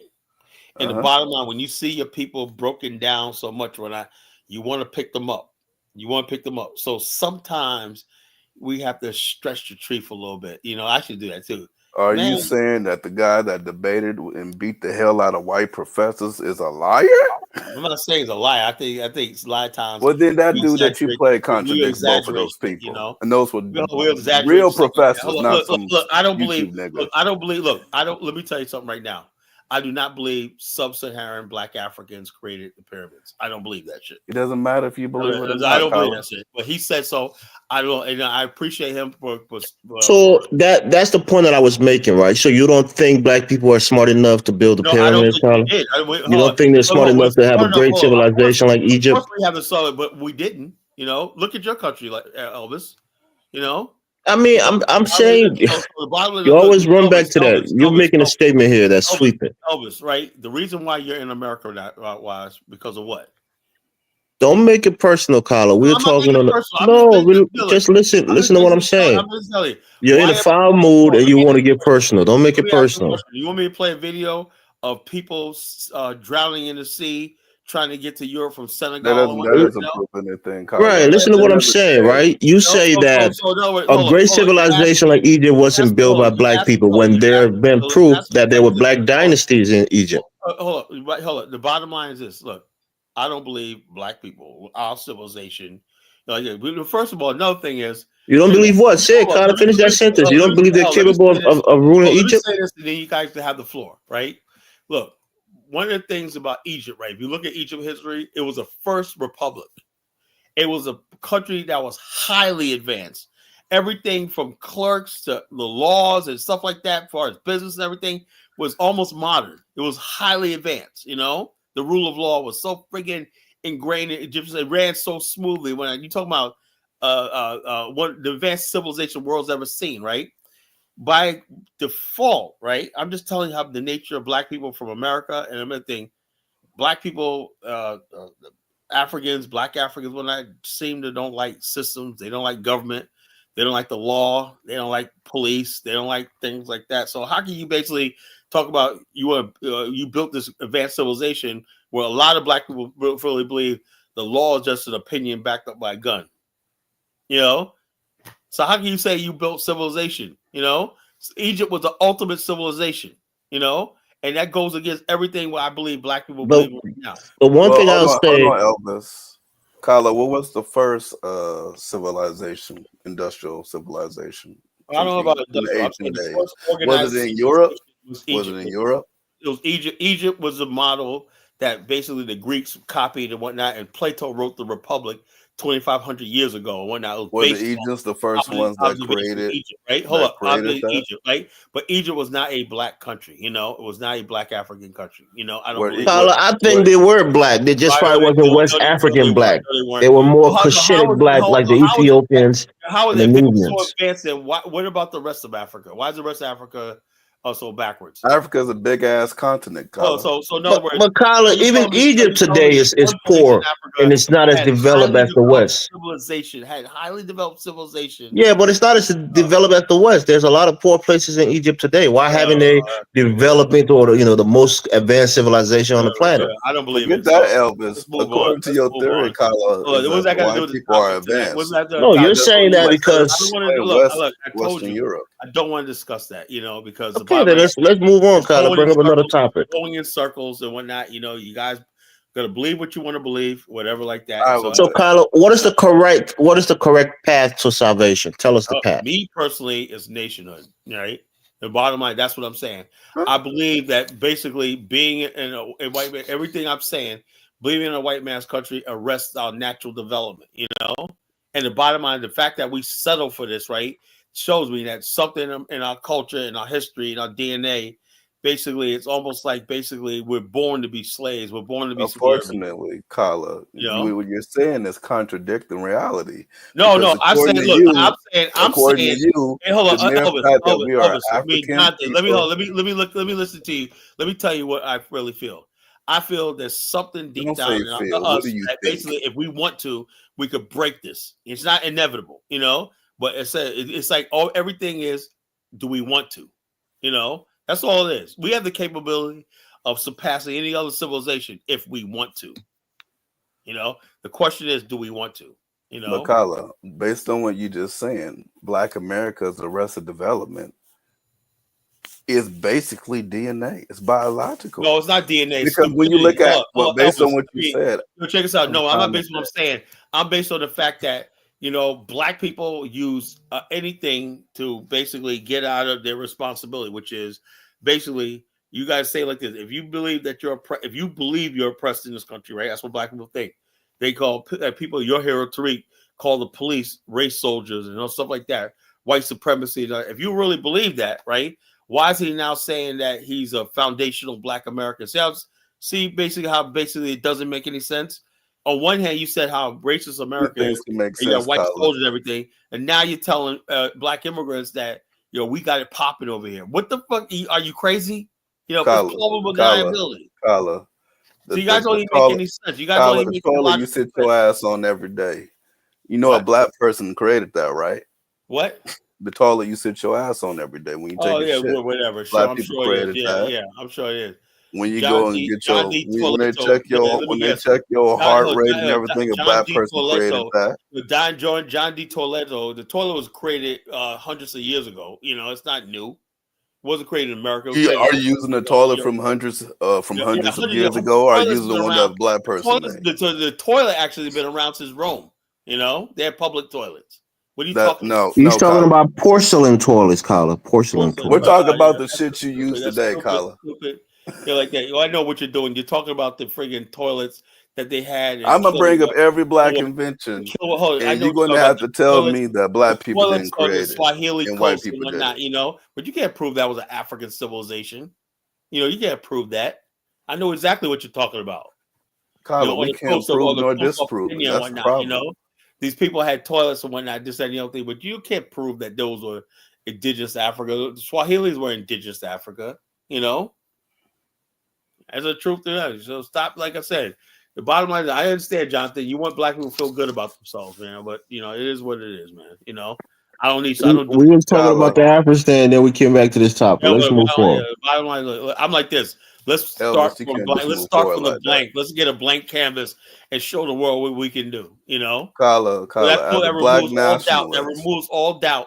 If we build an Africa, that will remove all doubt of what we're inferior. Right now, the world thinks we're an inferior Okay, race. then, Colin, why not put all your focus in actually building the Afghanistan? Well, that's what I'm doing. You know, all I'm doing is talking. You know, I'm not doing yet. this show. Nah, Everybody that's got not to support me enough. for it, you know. Actual But tangible Kyla, work needs to be done. No, the tangible work is being done. What are you talking about? You know, it's Kyla, done at my pace, not your pace. I'm doing what I'm gonna do. You know, yeah, I'm building a connection. You gotta have we have no real connection to the continent. You know, we have to do that first. We have to understand who we are as a race of people in America. We have to understand what our position is in America, what our position is to the rest of the world. We have to establish a we. It's time of an essence. Time is of an essence in this No, in the because I thing. know it's not of essence because I don't care if it takes 200 years. I know I'm gonna be Okay. gone before this. So you don't care about your people continuing to suffer under I'm not the gonna rule of be a here white for it. man. All I'm doing is starting this off because that's what God called me to do. Whoever takes this after I'm gone, that's up to them. You know, to take on where I'm going. So you I don't believe care. this is a God called mission for you to do, Colin? You know, well, why? Did I just say that? So why are you gonna ask me that? I'm asking that because I've never heard you say Well, it. This if is the it first wasn't time I heard God you say called it. mission, why would I be doing it? Do you think I like sitting here talking to you guys? No. You know, yeah. I don't. You know, well, I do think I would You rather love us, do something Kyla. else with my time. You know, but I believe this is my calling life. And if you would listen to the early show, I said what finally did it for me, right? What finally did it for me, right? Is two incidents, right? Is one was Alton Sterling and he was killed, right, in Louisiana, and the other one was Stanley Crutcher, right? Those two things made me declare war on the white system in white America. That's what did it to me, right? When I heard that kid, Alton Sterling's son, said, while all these people talk about Black Lives Matter, he just said, "Look, I just want my daddy." And that little boy, that just broke my heart. I said, and the society don't give a goddamn that this little boy just lost his father who was doing nothing but selling some CDs and whatnot. And the people, the black people down there, just so beaten and so like that. I said, you know, this idea of a nation of our own, when that got to be for, I got to do this. You know, I can't do nothing else. I can't strike back in the system. But I will build a mass movement. You know, so if anybody with me, those who are with me, that's fine. If you don't, hey, that's fine too. But this is gonna happen. You know, as simple as that. That's what I believe. You know, But and I was Kyla, driven for the fact that there's no collar, nothing. I was driven for the yes, fact it that is. the bottom line is I saw what was happening to our people in this country and whatnot, and I had enough. You know, Yeah, but so the Kyla, bottom line, the you next can't year, I said, look, discredit. I want to give something to the next generation when a way out. You know, so that's what I believe. You Kyla, know, you so can't discredit. You cannot discredit constantly black nationalists who I'm were. not discrediting. I am not discrediting anybody. I'm saying that look, this is the way I believe, right? I would say if somebody else if you guys want to believe whoever, like I can't tell you who to believe. I can't tell you like that. But what I'm saying is this is what we haven't learned to do. You haven't learned to respect each other's views. I don't believe half the stuff I see with these pseudos and whatnot. So We're not I know talking for a about fact of the pseudos. matter We're is talking basically black about people. college professors, top university professors. Well, look. You got college professors now telling us there's multiple genders. Should I go around with them? Do they mean they're right because they're college None professors? about Kyla. You're a Now, black that lady, nationalist. You're a that black lady, nationalist. We're not that talking about buffoon, those people. that buffoon Biden put on the Supreme Court when that doesn't know what a man and a woman is. So just because somebody is a highly Is she a educated, black nationalist, Kyla? well, I don't care what she is. You know, I don't care what she is. I'm saying, but your whole thing was you can't discredit college professors and whatnot. You know, and the bottom line is I'm the only one that basically came out and said after all these people with all this study and everything like that, I'm the only one that basically said, looking at Black America, looking at our history and everything like that, and looking at the history of America and the world like this.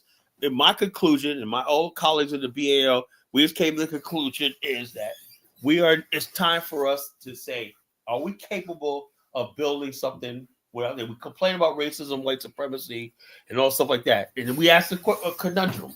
You know, it's a conundrum, is like a riddle. Are we capable of doing something better than America? That's all. You know, if the answer is no, then I'll give up this whole thing. I'll be like, okay, you know, we'll just sit here and do and I almost did, you know, until, like I said, until that Stanley Crutcher and Alton Sterling situation, I had almost given up. I said, you know something, I think this is the best black people are ever going to do and everything. When that jury basically told the world that Betty Shelby, who blew this guy's brains out right there on camera, right, and with helicopter fire, blew that guy, had his hands up, and she blew his brains out and whatnot, just because she was a white woman, she knew she can get away with it. And the state of Oklahoma said, you are completely justified. That was it for me. I was done. I was done. That's when I said, look, okay, I am no longer an American. I am basically, it's time for us and I just want to connect with people who believe like I believe. It's time for us to break free from this country and become a nation if we want to, you know, as simple as that. Don't mean that we all got to jump on a boat tomorrow, but it says that we got to work with something else besides that. We got to choose a different path. And the path I created was the road to nationhood. You know, that's all. Don't mean everybody got to join me and everything. Some people don't feel like I do. You know, I can't go to my brother or a family member and say, oh, look, you know, because they don't believe like that. You know, these people just, they're into America and everything like that. I'm saying like that. Me personally, because basically what I know, and I know my history and stuff like that, and I've basically always been like a black nationalist. I say those two incidents triggered me. It triggered something, and it woke something up in me, and so that's why I am what I am right now. So when people come up here joking and laughing like I'm playing games, I am not playing games. I mean this. So people can take it how they want to. People out there, the four righteous, people take it how they want to. I am not playing games. This is not a joke. This is my life. This is who I am. This is what I am. An effort to accomplish your goal. I don't care about, look, I'm not trying to convince no one, Jonathan. I don't care. Look, this is the way I see it, right? This is the path I'm on, right? If somebody else want to take another path, you'll finally do it. I'm not trying to convince no one anymore. You know, this is the path I'm on. If I got to do this shit by myself or be alone, that's fine. You can't develop a country by yourself, Carl. It's never been done. Hold up, look, like I said, look at my brother Hustle Smart and a dollar bill. Them two brothers are behind me 100%. You know, a lot of people are behind me 100%. That's all I need. You know, I don't need everybody, you know. So those who are with me, hey, let's do this. Those who don't, hey, look, that's you're fine too. You know, I have nothing to get you personally. You know, that's how I feel it. But I'm not going to change my message. I am not going to kowtow. I'm not going to compromise. I am not going to friggin' like that to just appease and accommodate somebody. I'm not an accommodationist, right? Yeah, I agree with Kyle. Intellectual people, they know how to accommodate people. Well, no. I'm not going to accommodate everybody. I don't want to accommodate everybody. Either you believe this or not. You know, that's how movements are weak. You know, you start accommodating everybody, and next thing you know, the thing falls apart when it goes no place. You know? Yes. Is the United States falling apart right now? I don't know. Hold on. United States, these people were all on one accord. You know? So the bottom line, they're all on the same page. The white man's on the same page when it comes to dealing with us. You ever figure that shit out, you know? There's no when it comes to black folks, whatever like that, you know, they all on the same page against us. You know, so it's like the African guy says, I'm no longer American. Look, the bottom line is, I don't think, what is there some honor to be an American? I can't friggin' basically like this. The way I see it is that, of course, I'm an American on paper and everything, but America does not have my heart and soul no more. You know, no, that was lost. You know, I don't have the love for this country like I used to have. I don't have that. I'm sorry. I want to be someplace, a country that I actually love. When I look at that national flag, I know that flag represents me. I represent that flag. You know, I don't feel that with America. I don't think that's right that we live in a country where we do not feel a part of the country that we're in. You know, I'm not gonna lie to you. Any black person that sits there and holds his hand up on the heart and talking about I'm America, God bless America, you are a liar and a fool. You know. All right, so Kyle, if the opportunity came up, would you be willing to just leave America and just start focusing on building the country that you want to have? What country? Yeah, I told you. Look, I can't go to nobody's country, right? It's like this. My whole thing is, this is what I want. If I can't have this, that's fine. I'll just say, look, whatever. America got me. You won. I'll just tell the white man, look, you won. If I can't have an Afghanistan, I'll say the white man, you won. But I am not going to basically be like trade one slave master or one oppressor to another. Like I said, I can't basically salute the Liberian flag. I can't salute the Nigerian flag. I can't salute the South African flag because those are my people. Those are people. My people are the people right here in America, and I gotta stay with them. We're gonna build something. We're gonna build something together. These are people I built. This is where my culture comes from. You can't salute the Liberian flag that you say I can't. people made. I can't. I can't salute the Liberian flag because they had a revolution. They had a revolution. Now the bottom line is the Elvis people. That's their people's country now. As simple as that. I cannot salute that flag. And the American Liberians live there too. There's some. So no, yeah, but hold on. Power. So their country. Kyla, before the revolution, you expected the natives to salute the flags, right? Oh, hey, look, that's what I said. It was a mistake. It was a mistake. It wasn't a mistake. It's about country. It's about nation building, bro. You don't have to be the majority to respect the flag. You don't have to be in power to respect the flag, Kyla. So simply because the American Liberian are not in power, you don't respect the flag That anymore. would never happen. So you only care about the country if your people is in power. Hold up. We lost Liberia. We lost Black Wall Street. We lost Wilmington. We lost. You didn't lose Liberia. They're American Liberian who are contributing to the nation right now, who serves in government. Black man in America, all he does is take L's and whatnot, and then sit around glorifying. But you're so superiorist. If your people are not the one running the government, you don't care about the country. You don't respect it. Elvis. That's right. Exactly. There you go. So now you understand. Exactly. Hold on, Elvis. I don't want to be ruled by you. I don't want to be ruled by anybody else. Kyla, would you support an American Liberian push to overthrow the government? No, because the bottom line is this. Makes no sense. No. I don't want. Look. The bottom line is this: they're the native people. The majority is their country now. As simple as that. That's what I believe. I told everywhere we go, the natives are going to be the majority. So the bottom line, the native people, whatever it is, they will elect somebody in the literal like George Weah in a minute when they don't care about their country. All they care about is one of them in power. A crewman in power. They don't care about the future of the country. If they were smart, they would try. There was intellectual native people who try to run for president was denied. And American Liberian ruled that country for over 133 years. If you guys were an intelligent people, civilized people, you would have tried to reach Dennis to come back and be your president. Somebody like that. Are you out of your mind, Kyla? Hold on. So he's a billionaire, a business person, highly educated, owns Essence magazine right now. He is not highly educated. So the bottom line, you got George Weah who can't. He is an entrepreneur who started a soap business that built into a.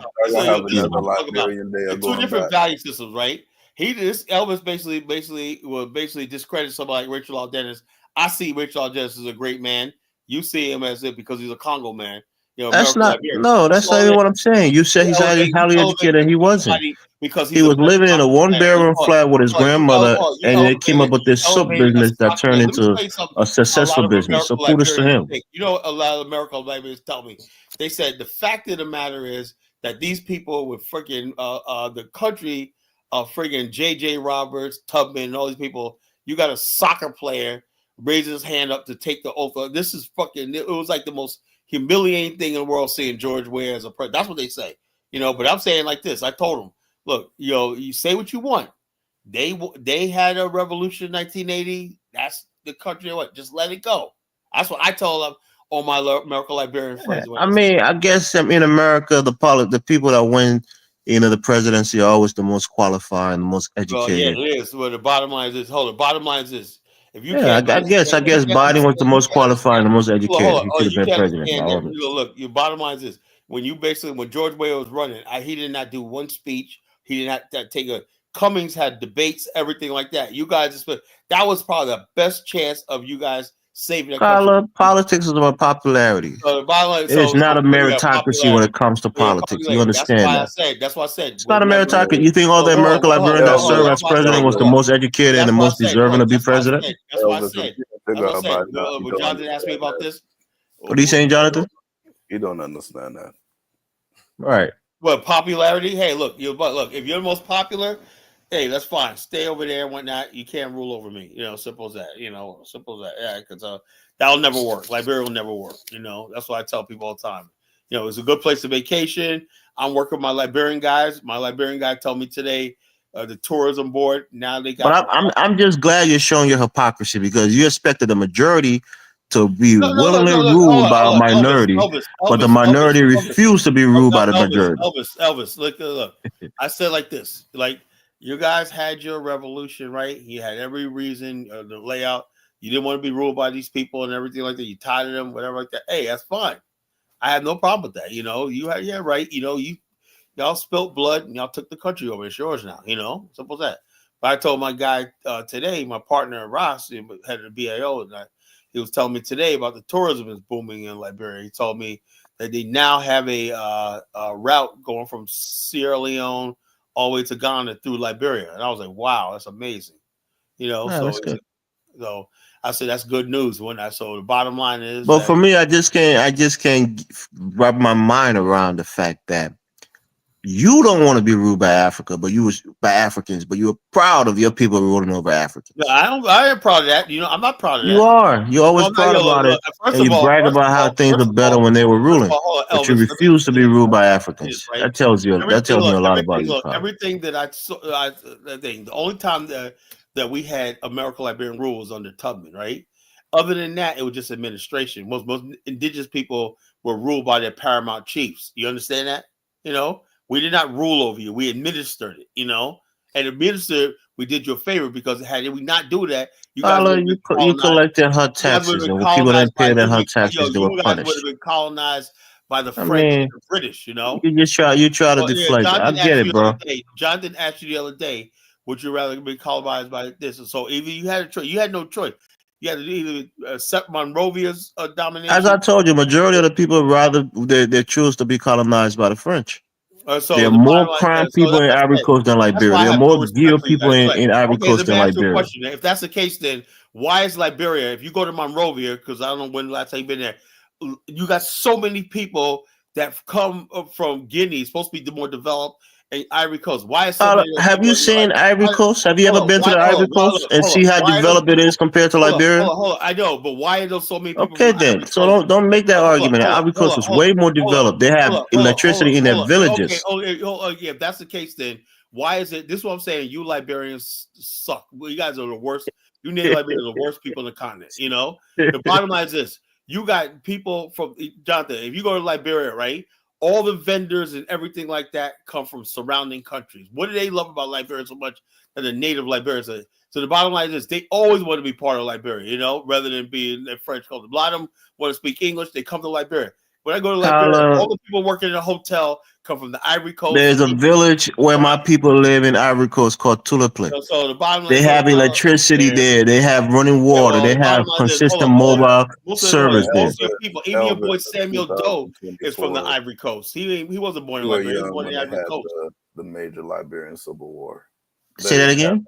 They didn't have those kind of civil wars in the Ivory Coast like they had in Liberia. I mean, they had a couple of wars in the Ivory Coast, but it wasn't as destructive, right, as the war in Liberia. It's kind of like comparing something that really is not comparable. No, but even then, Jonathan, they didn't have electricity when the American Liberians were in power, did they? They didn't have electricity. Yeah, they had electricity. Yeah, of course not. They didn't have it. Yeah, they had electricity. They didn't have it 10 years later. They didn't have it 20 years later. Right. Yeah, so they had electricity in Monrovia. Monrovia had Mount Monrovia is not Liberia. It's not the entirety of the country. Liberia had electricity since the 1930s. Monrovia. Yeah. So hold up. Monrovia is the capital city. It's not the entire country. Africa, right? Hold up. That's the same pattern, right? If you go to Australia, right, it's only Sydney that had development, right? The outback of the country didn't have nothing. So what's the difference? You go to South Africa, Botswana. Only Gaborone got infrastructure. The rest of the country is undeveloped. You go to South Africa, only Cape Town, Durban, Port Elizabeth, and all these other places got electricity. The rural areas have nothing. That's all over the continent. Certain cities develop, some people don't. It's all where the people settle at. My main point here is you refuse to be led by in America, like No, Baron I'm saying not right letting. No, now. They look, don't want to look. be ruled by Bottom the line, native because the native will never the reach bottom their, line. Look, I am not. Look, can look. never Bottom be line. Honestly, educated enough, right? can never Honestly, have like the this. Look, grandiose enough to if you, be I if I their agree. thought you president. guys, if I thought you And that's guys exactly why I support the miracle Liberian overthrow civilized, the I current wouldn't regime in care. Liberia. Nah, they could do it. They could go there and overthrow it. I support them. They, I wouldn't want to. I wouldn't. Look, I don't want. I want it. No, I want it. No, you go ahead. Go right ahead, man. I don't want to. I'm like, hey, look, let them have that country and whatnot. Let them do something with it. I don't know what they can't do nothing with it. We already seen. You know what I'm saying? Also, let them do something with it. They say they want it and everything like that. That's all they wanted was a country and whatnot. You know, they don't know how to build it. They wanted a country. The native rule. If the miracle Liberian said we want to be independent, we want to separate. No, they wouldn't let that happen either. It'd be just like the Bankhead the situation in Atlanta when the whites said But Jonathan, what percent of the population you think is a miracle Liberian? Well, I tell you one thing, right? I'm talking about the people that basically like the less than 5% right now. From my observation, right? From my observation, right? It's not so American Liberian. It's a culture, like my guy T.Q. Harris said. If you're educated and modern, you're automatically considered American Liberian. Like you got people from Ghana there, all over the continent live there and whatnot, and everything like that. Well, then you got the people who are clearly indigenous. If they say that they want independence, would you support them in their fight for independence? Well, how would you? Where would the independence look like? Where would they? Colin, you're asking for right now. What are you talking about? First of all, Monrovia. Hold up, Monrovia has been overtaken by the Africans. They don't want to go back to the original homelands and everything like that. So the bottom line, when you say look at Monrovia, it's their country. The entire country is their homeland, Colin. No, it's not their country. You know, it's not their country. The bottom line, all the settlements, Burrillville, all these places like that. That's their country. No, it's not their country. What do you mean it's not their country? Are you only stuck in Virginia? If you want to go to California, can you go to California as it's not part of your country? John, this is what I'm talking about, right? These people will abandon their villages, right? They're sitting there. You got all over Liberia. You got abandoned villages. Tyler, you left New York and went down to Georgia to Virginia to live. You abandoned your village in New York. Because you want a better life, right? Elvis could be in Grand Jita building, right? He goes to the Congo town. He's living in Congo town. When he goes there. Tyler is talking about people moving from one undeveloped place to go to where the hub of the development and the economic boom, and he think that's a problem. People do that every time, every day in this country. Why would you be people leave Mississippi and go to California or to go to Chicago? The evil American Liberian. You think that people in Chicago are going to tell them go back to undeveloped Mississippi or go back to the rural towns that you come from? You think that how it works? Hey, I'm going to Mount Bayou soon. Okay. Yes, go back to those areas. But Kyla, what I've learned a long time ago is that Africans, for the most part, pretty much almost anybody, they don't really give a fuck about their culture, their people, none of that shit. They're seeking for a better life, and if a better life comes, they'll drop that culture shit. I know. So that's why the hypocrisy. We always talk about their culture and whatnot. And the bottom line, they're the first ones to fucking abandon that shit. Man, you hear me talking about culture here, Carla? You know what I'm saying? I'm just saying Africans. I'm not the one preaching cultural superiority. I'm not saying that. So I think that all Africans should just drop culture and adopt a commonality and just be like, you know what, we all want to make life better for all of us. African Goddess is telling you, Carla. She said all over Africa, people are moving from rural settlements to the cities. Yeah, okay, I know that, but I'm saying right. So what are you saying? Well, I'm saying is this though. So why not just basically say in the village right now? Dog. Jonathan. Shout out to Osinachi. So where the hell is John? Big Black. No, what's Dollar Bill at? And he said he's coming on. He'll probably come on later. So I ain't gonna be up here all night. It's not provocative enough. People like to come on when there's a lot of fighting going on. No, it's not that. Long live the Sonike warrior after dumbass. Rob Moyes, the Sonike warriors was one of the first ethnic groups to get their ass whooped and give up and then sell out the other tribes. Give it up. Yeah, so Nikkei warrior. We can read Rob Moyes. We're not completely dumb. And that's something you can verify. The first colonized people were those people that you're talking about. What kind of word shit is that? But I mean, I don't know, Kyla. I think that for the most part, Black Americans need to change our stance on things. We need to start taking sides in everything. My whole thing is like I was trying to tell Big Black last night, right? He's still on this Pan African shit, I'm like, yo, look, man, him and Baruti, right? Baruti, I found Baruti, he really doesn't even have a contact with Africans. He's one of those goofy ass Pan Africanists that basically just runs his mouth about Africa. He has no experience with Africans or whatever like that. He goes to the continent, but he really don't have no experience dealing with these people on a day-to-day basis or whatnot. These people don't give a fuck. No, Barudi's not a Pan African though. Because when I What brought is this it? up on he said he's not really a Pan African. He just said he just believes in Ubuntu. Because when I brought up the fact that Pan Africans, in order to actually practice Pan African, you have to create like a Pan African organization, and then you actually have to battle with the non-Pan Africans for power. That's the only way you're going to get that. No, And I'm saying he like said this. he didn't He, support he it, says so it's he not says real. basically Ubuntu. What he basically is saying that there's no difference between a highly developed mind of Black America. I grew up from New York, right? We come from the Empire State. Everything about my education was telling us, right, our decisions and everything we do is going to shape the world. You're from New York. This is the capital of the world. You're on top of the world. Everything permeates out from here, right? That's why how we think and how we educate it is going to affect how things happen all over the globe, right? So when you have that power, right? Just be in the proximity of power, right? Right next to the power. If we're just a Black people, we're still, part of power, Then you have freaking people telling me that does not matter, and that somebody from freaking the Congo and me are on the same level. Somebody can't read or write, who don't know anything about the world, we're on the same level and we got to Ubuntu it up. I was like, no, it don't work like that. In the real world, it don't work like that. When we start doing business or not, I don't expect to sit down with someone who's basically who makes millions of dollars a day and stuff like that. Like I'm on his level. When it don't work like the real world, don't work like that. You stay in your lane. What Ubuntu means, no matter how dumb you are, whatever like that, we're all gonna be, like this. No, I believe in a hierarchy. Some people are smarter than the other people. Some people naturally would dominate other people. As simple as that. I believe that. And let it play out. Let people on their merits, see how well they do. But Ubuntu means there's no hierarchy. We're all the same. Yeah, but that basically limits achievement. Individual achievement. So I don't believe in that shit. Ubuntu. I Yeah, am. the Ubuntu thing is bullshit. It's bullshit. Everything is bullshit. It's Pseudo bullshit. bullshit. It's bullshit. But when I see in a book like what you call the same countries like Zambia and all of them discover lithium.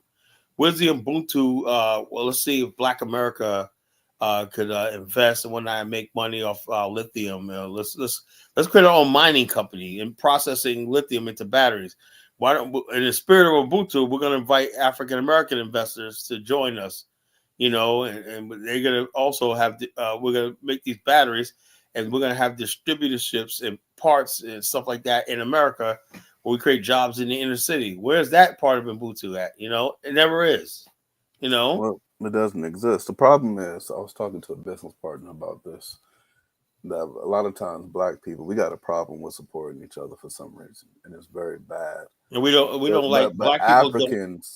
Africans on the global scale, they don't realize that they suffer from the very same thing. That there'll be people. I remember I was talking to a person in Africa about like literally trying to dominate one of their local industries, and it was like, well, these people are going to try to kill you because they're going to be mad about losing out to or losing their customers or whatever. Even despite the fact that this would be better for the customers, that the other business people be angry. I'm like, that's dumb shit. Why would you kill somebody like that? But bottom line, like I said, it's this is dumb. shit that people want us to go into. Blindsided, loving, and stupid, naive, and everything like that. Talking about Ubuntu and that doesn't work. That's not the That's real more world. Ubuntu. I don't buy that shit. I say when actually Africans start supporting my idea of an African, they talk to me. Other than that, that's my line in the sand. That's my price. If you can't support that, that means you really don't want no. Because actually, to tell you the truth, we really have no stake in Africa. We have no stake. What do we have? At least the Africans, when you talk to them, right, they're smart enough to realize when they're represented. Like say, when you go to court, they say, "Are you represented by counsel?" And then no. Well, you got okay. We're gonna give you time. We're gonna appoint one for you. In other words, it's good to have counsel. Just like when you have in the modern world, in the real world, right? You're not represented by individual. You're represented by a government. A government speaks on your behalf. Through diplomatic channels and stuff like that. That's how you protect yourself. Any group of people who do not believe that's necessary is a fool. You go to these African countries, when I'm talking about Ubuntu, these people are protected by governments. You know what I'm saying? It's the black people in America, basically. Like I say, I hate when these people like Adu come over here talk about black Americans coming over here. Black America is not a government. We have nothing, no way of backing up. We say we have no way of signing treaties and agreements and stuff like that and enforcing them. So the bottom line, if people were serious about this Pan-African, so the first thing we do is we got to create a state or homeland for the black African American and the diaspora, so they can have some protection in negotiating and stuff like that, to protect their interests all over the continent and the world. But they don't want to have that conversation. Nobody wants to have that conversation. I'm the only one pushing that conversation. That's why I'm pushing it out there. I want everybody basically to say, you cannot be a Pan-Africanist if you don't support the idea of an African. Now Principe says I'm talking nonsense. Principe, man, you got to come up here and he's talking about organize fucking what? You have no fucking ability to fucking enforce no shit. But organize. Like we were trying to organize for 100 years, and not a goddamn thing happened. We had the UNIA, the Nation of Islam, the SCLC, the NAACP. We've been organizing forever. Carla, I realized that a lot of times, like back then when they were doing the organizing, they were organizing with, a terrible monster. A very terrible monster. That's the same thing that happened. That same thing exactly what happened when you talk about organization.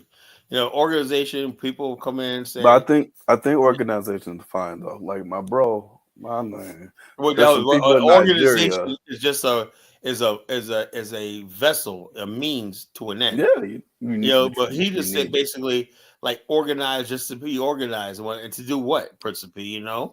As I said, Principe is a good guy, man, but he talks that goofy shit. I've been there, done that, man. I mean, like I said, we got the UNIA, my mother Bomani, I'm talking to him today.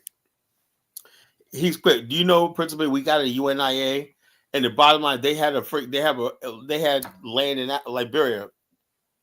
They called Liberty Farms. Guess what? Nothing happened with it, right? Because when it came down to, they followed what we were talking about, and they said, "Oh, we're gonna get land," because the guy who heads it, is George Weah's brother-in-law. He got land in Liberia, but like that, they bought land in Liberia, but they never did nothing with it. Why? Because it actually takes work and stuff like that. So being organized, so we can't use them as an idea, though. No, I'm saying but I'm saying I've been a part with organizations forever. And the bottom line is this: they're good for organizing and just like this, but they don't getting shit done. Paolo, you know that organizing without financial backing. They have financial backing. They have financial backing. That's the thing. They have financial backing. What money did they have? They had lots of money. That's Great African. They had lots of money. They were supposed to the UNIA in Liberia. They were supposed to do a tour at the same time we did our tour. I mean, how did they get that money? Was it raised by the organization? The bottom line, they got tens of thousands of members in New York, Atlanta. That's what I'm saying. Was that money raised by them? Yeah. No, it wasn't. No, it wasn't. George Weah's brother-in-law. Just 1 second. George Weah's brother-in-law was doing mining in Liberia illegally, by the way, and many people frown upon it because he was the president's brother-in-law, and he was doing illegal mining, getting gold and diamonds and shipping it out of the country. So he was very wealthy. The guy basically has a lot of money from the UNI. He's a chapter president of the UNIA in New York.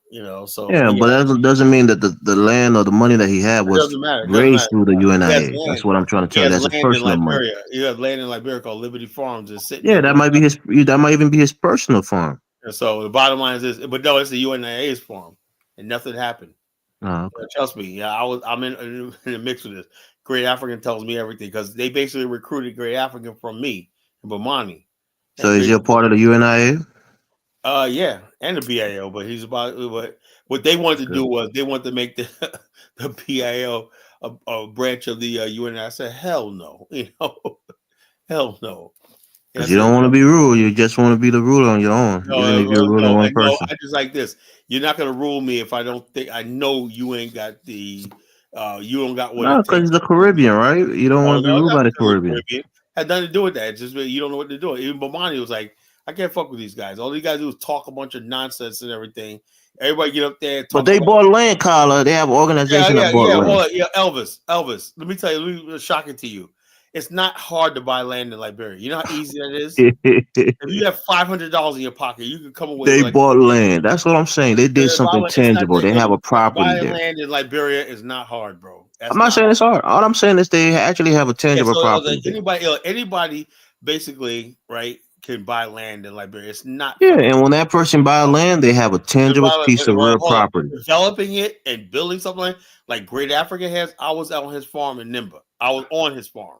I saw his new. Yeah, that's good. But the point is, we're talking about organization, right? I think Great African, props to him. That's his personal business, right? He's not a part of an organization. Great African gave him all these ideas because you ain't member, and they didn't act on them. He said, "Look, yeah, this is what you can do for a seat. This is what we can do." Nothing happened. Nothing happened. So the bottom line, so they organized and everything like that. They even tried to recruit me. Well, are they supposed to be having a farming business to grow food and start a business they got as an organization? Yeah, they got a farm, but it's just sitting there doing nothing. Okay. Liberty Farms, not sitting there lying dormant and empty, not doing nothing. So that happens all over Africa with these diasporas with their so-called organizations and whatnot. Well, that's what I'm saying. They want to do a farm there, or they want to build like a headquarters. They always say we want to do farming. People don't understand farming is not easy. It's not fun. No, it's especially mechanized farming. Why? Because when I was 10 years old, I worked on my granddad's farm in North Carolina. It was not fun. Like Tyler, like even if you're a millionaire in Liberia, right? You can't just buy a farmland and go to a store and buy a tractor. You have to import it from overseas. Well, I know, but irrigation system. It's very expensive, and that's what a tractor. You can get a tractor. We price them. You can get a used tractor on Craigslist for the little as like $5,000. That's what I'm saying. But that's here. You got to ship if you want to do it in Liberia. You got to ship it on a ship. Part shipped to Liberia, and that's very expensive. That's not expensive, if you really. Tyler, you out of your mind. Do you know what the customs are at the Freeport? Yeah. It's very expensive at the Freeport. The free goods. Do it. Stop making excuses. You really want to do. Look who's talking. Stop making excuses. So you should be over there with a farm. Elvis. Nah, don't even call my name. Don't call my name, Carla. Don't call my name. You say you got a Mercedes? No, I don't got a Mercedes. You said you got an expensive car, right? No, I got a BMW. I don't have a Mercedes. Okay, that's what I'm talking about. Instead of having a BMW, Tyler, you think I want to pay $60,000 for a car? I had a car note, Carla. I had a car note. Check this out. Scrap that shit, right? I had $60,000 in cash to buy no damn car. Get like a Pinto or something like that. Take the rest of that money that you got, whatever like that, if you sold it, and buy yourself a tractor and head back. I paid for my car in over 6 years. You know what I'm saying? Look, what you need. I didn't have the money to just drop and buy that car in cash. You should be financing a tractor and a bulldozer, man. That's what you should be doing, Elvis. I ain't trying to tell you what to do with your life. Yeah, no, that's what you're trying to do, Carla. I'm not even listening to that shit. And a bulldozer, man. I can tell you this. I can be on a farm in Liberia. I can have all the money, which I don't. But I can be on the farm. The moment I get sick, the moment I get malaria or I get typhoid, my life is in jeopardy. So it's not only just about doing stuff on the continent. It's about healthcare, which is lacking heavily in our country. I know, but the bottom line is, and when it comes to the issue of healthcare, it's not something that just money can fix. You have to have doctors and nurses who are trained over years. Man, you're never gonna go back. That's what I'm saying. So if you go there, you're putting your life at risk. Just how you tell people not to go there, go to the continent and get sick and then die there. Our healthcare system is way worse than that of Ghana. So many people get sick and they go to the hospital and they die. So until I'm in my retirement age or till I'm at a place financially where I feel like I can go and come as I please, and if I get sick, I can get on a plane and come to the United States for treatment, I'm not ready to go yet. That's just the reality. I guarantee you, if Jonathan is in Nigeria and he gets really sick, the next move is to book a flight back to California and go see a doctor at Cedar Sinai or some real nice hospital in the United States. So that's why these trying to poke fun at me. That's a movement, bro. I know the conditions in my country, I'm just trying to and I'm not I'm not going to put my life at risk to try to prove something to somebody that I'm on a continent. I'm doing something. Get sick and die on a continent. I always got a pre-booked flight to get the fuck out. Okay, I ain't Jonathan. got to book it, nigga. It's already booked. It's already booked, right? Yeah. Right, it's a contingent plan, bro. I tell people I came into this country when I was 10 years old. The only So my entire life is here. No offense. My wife and the kids, they got emergency plans ready. I guard my return ticket with my life, man. My passport, my return ticket. I guard that shit with my fucking life. Exactly. So that's the bullshit that I don't like people to tell. Oh, why are you back there? Nigga, I left when I was 10. It's not like we have some investments, we have some property there, but it's not like my entire life is tied to Liberia. It's not.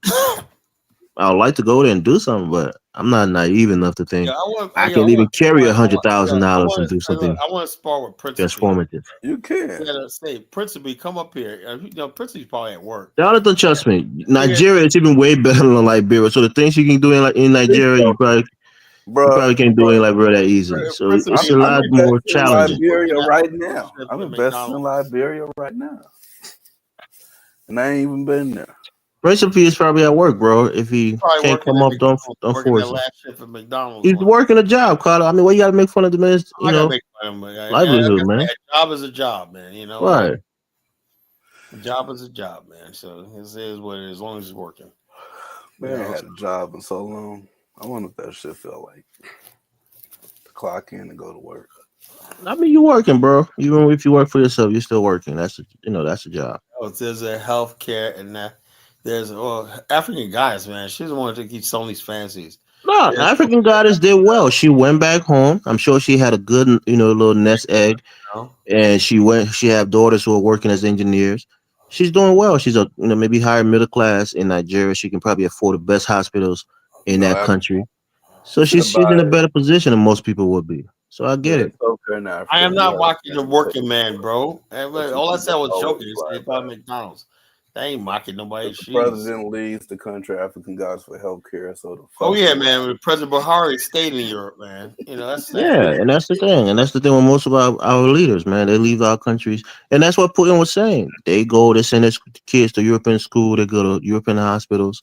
They buy homes in the West, and when they die, they go back home to get buried in their village. So Aunt Nev's trying to deny the healthcare. Probably says you create a whole country. The whole country is bad healthcare, bro. It said Liberia is nice. I was talking about my country, and maybe in your country the healthcare system is really robust. I'm just talking about my little country. No, it ain't. No, it ain't. No, I mean that's what I say because I don't want to speak for Africans when it comes to these things. Other countries are doing better than my country. My country is probably one of the worst in most of these metrics. It's so sad. My wife's friend got pregnant and she went to the hospital to give birth and she died sitting there waiting over 24 hours, bro, to give birth to a child. The motherfuckers wasn't there. You know what they did? They went on strike. Yeah. How y'all go on strike when you need to help people? Yeah. I mean, Jonathan, these guys are surviving on barely any money, and you expect them to have the zeal to give service to people when they're not being paid. Their kids are hungry. They themselves are probably starving. I mean, come on. We have a hospital in Liberia called the John Fitzgerald Kennedy Memorial Hospital. It used to be great. Like Carla was saying before the war, they had some good doctors. The American Librarian was doing well. Nigeria is a ghetto. Now, he's taking shots at you, bro. Aunt said you live in the ghetto. Nigeria is a ghetto. The airport. How we start with, and we just talking. We end up in these diaspora wars. I'm trying to get some encouragement about the healthcare system when everybody don't talk about my country. There's no encouragement. That damn's a fool. His ass got the fuck up and went to the UK and never looked back. There's people been calling him back saying, "Aunt Nan, come help us, we need you, oh God, we need you all. I beg you, I cannot come back to this country now. I will not go back now. I beg, I will send you pounds." I mean, and part of it is true, Jonathan. We stay from afar and we It's witness what's going on back home. I'm gonna start a movement when I go to Liberia. It's about bring those Negroes back, and get a groundswell. Trust me, most Africans, they've done the calculation in their minds. If it's feasible that they can go back and have a decent life, they go back. We need our people but back. if it's not possible, they stay here until they're ready to go back. Bring them back. Person says that Nigeria is the leader of the black race. They're not even the leaders in Africa. Not even the leaders in Africa. Not even the black race. Oh yeah, they're all leaders, man. Not even the leaders in Africa. It's a P, man. Call in. I gotta give him a smackdown, man. Prince P says he's at work. He's in the office with the bosses. He can't talk to you. Nigerians are the leaders of Africa, but it took a Turkish motherfucker to solve a problem between two African countries. What do you mean? Somalia and Ethiopia. Yeah, it took a Turkish person. When did that happen? Recently, I wasn't following. You gotta keep up with current events, bro. Did it happen recently? They got some peace now. Yesterday, Prince. Nigerians recovering from inflation. They've been saying that for over 40 years, bro. Come on. You can't be recovering for inflation forever. Person B is an enthusiast, right? But the college genesis always says what?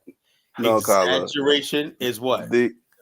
My brothers, they are enthusiasts from the wealthiest country on the planet. Check this out. A college genesis it's easy to be enthusiasts from the wealthiest country on the planet. It's the bastard child of enthusiasm. When someone is an enthusiast, they produce exaggeration, the bastard child, No African goddess, y'all are recovering from inflation as it gets worse every day. That's the part of the process. Inflation has to get worse as part of the recovery process, This reminds me when we would be on Dinah's platform, he always be trying to talk all this positive shit. And then I be Nigeria with the actual Nigeria. They're like, these niggas are dumb and crazy. No wonder they say this shit from another country. The Dias loves Niger.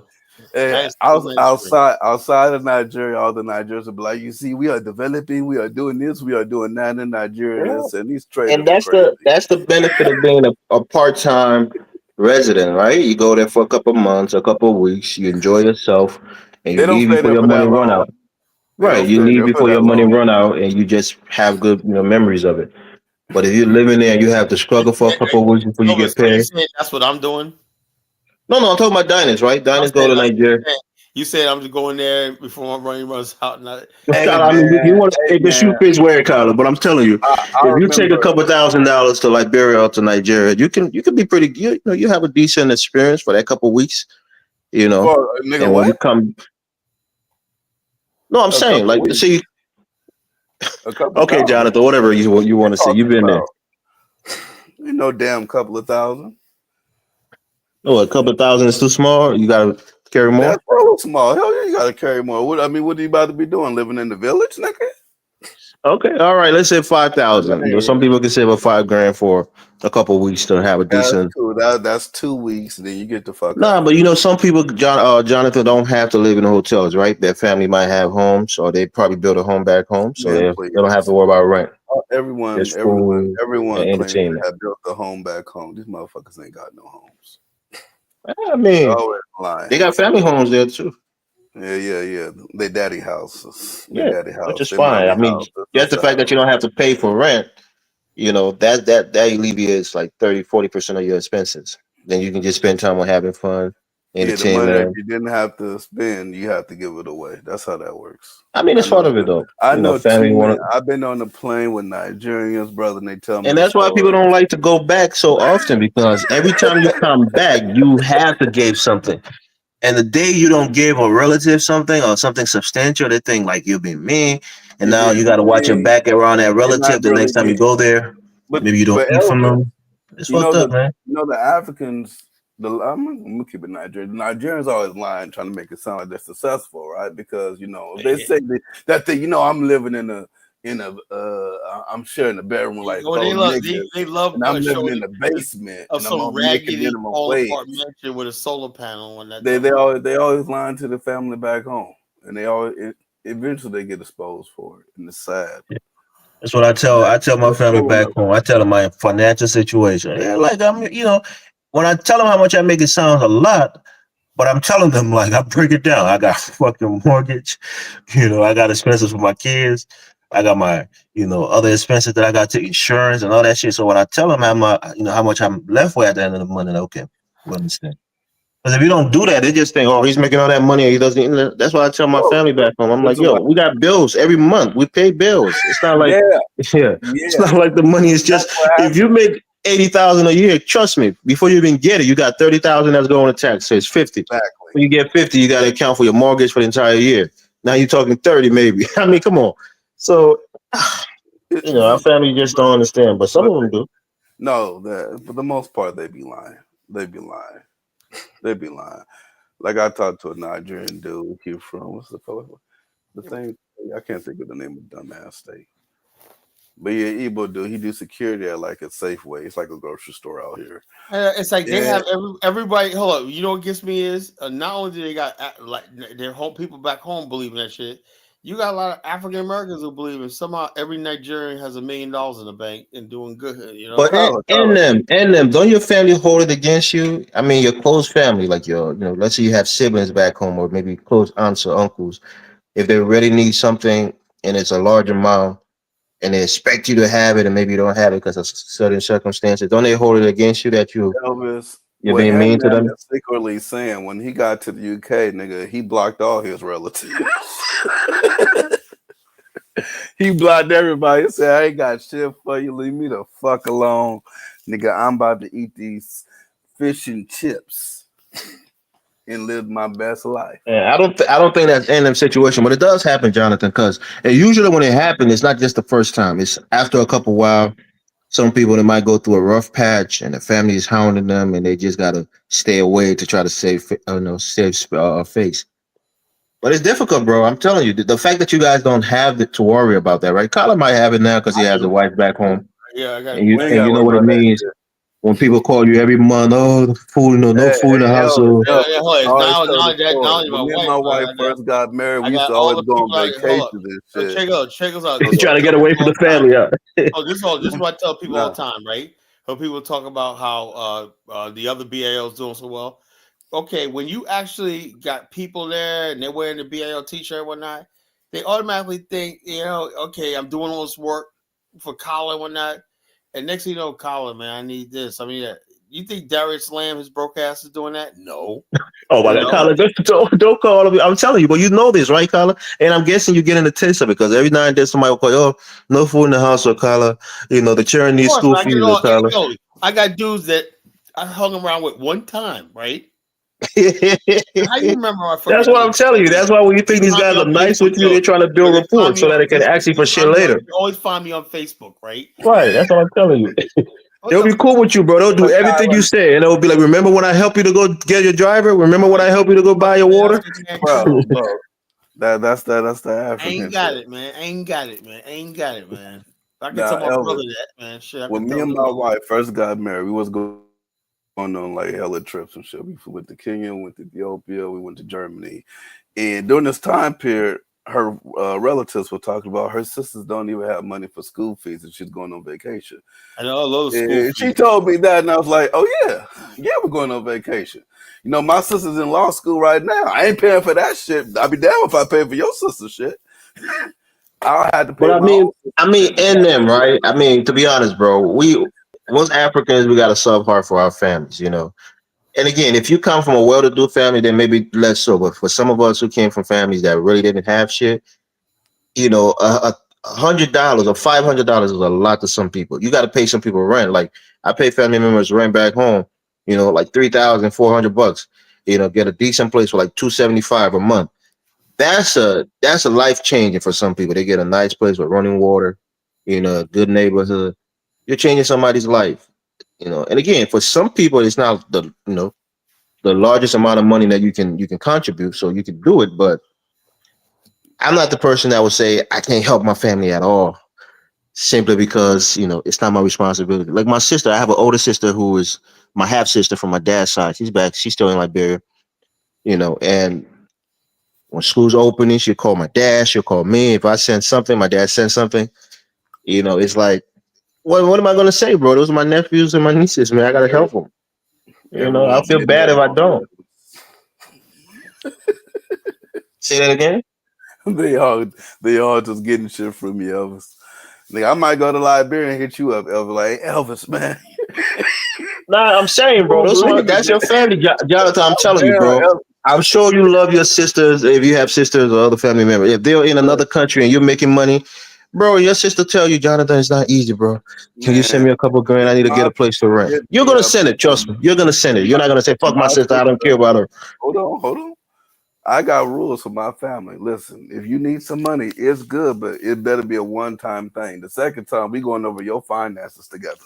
We're gonna figure out what the fuck the problem is. Because this ain't gonna be, I'm not the ATM machine, I'm not a bank, and I'm not your church. I'm not your pastor, which I'm sowing seeds and shit. And then you just gonna keep coming back for more seeds. We're not doing that shit. So I don't have to deal with it. So, Kyla, how often do people call you for money from Liberia, Kyla? All the time, man. Every day. Yeah, and sometimes it's for the fucking relationship, right? Look, I'm not saying you don't want to answer their call because you know exactly what it's going to be about. So now you stop taking their calls. You don't talk for a couple months. Only reason why is because, like I tell people all the time, if you think I'm not serious, right?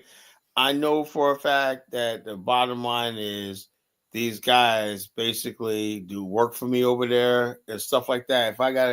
If I got building something in Liberia, I need these guys, So that's why I'm like, oh shit, let me send them money because I don't want to piss people off. Be like, fuck Kala or go to the other group, whatever, like that, So yeah, I keep I keep people in on my payroll, It's almost a form of extortion. Then it is what it is, bro. Well, Kala, I got employees too now. So hit me up on some shit that ain't business related. You'll be fired in the instant. It is. Look, I went out there, man. I made such an impression on people in Liberia and whatnot. They think I'm richer than what I am, and also. Well, God bless you, Kala.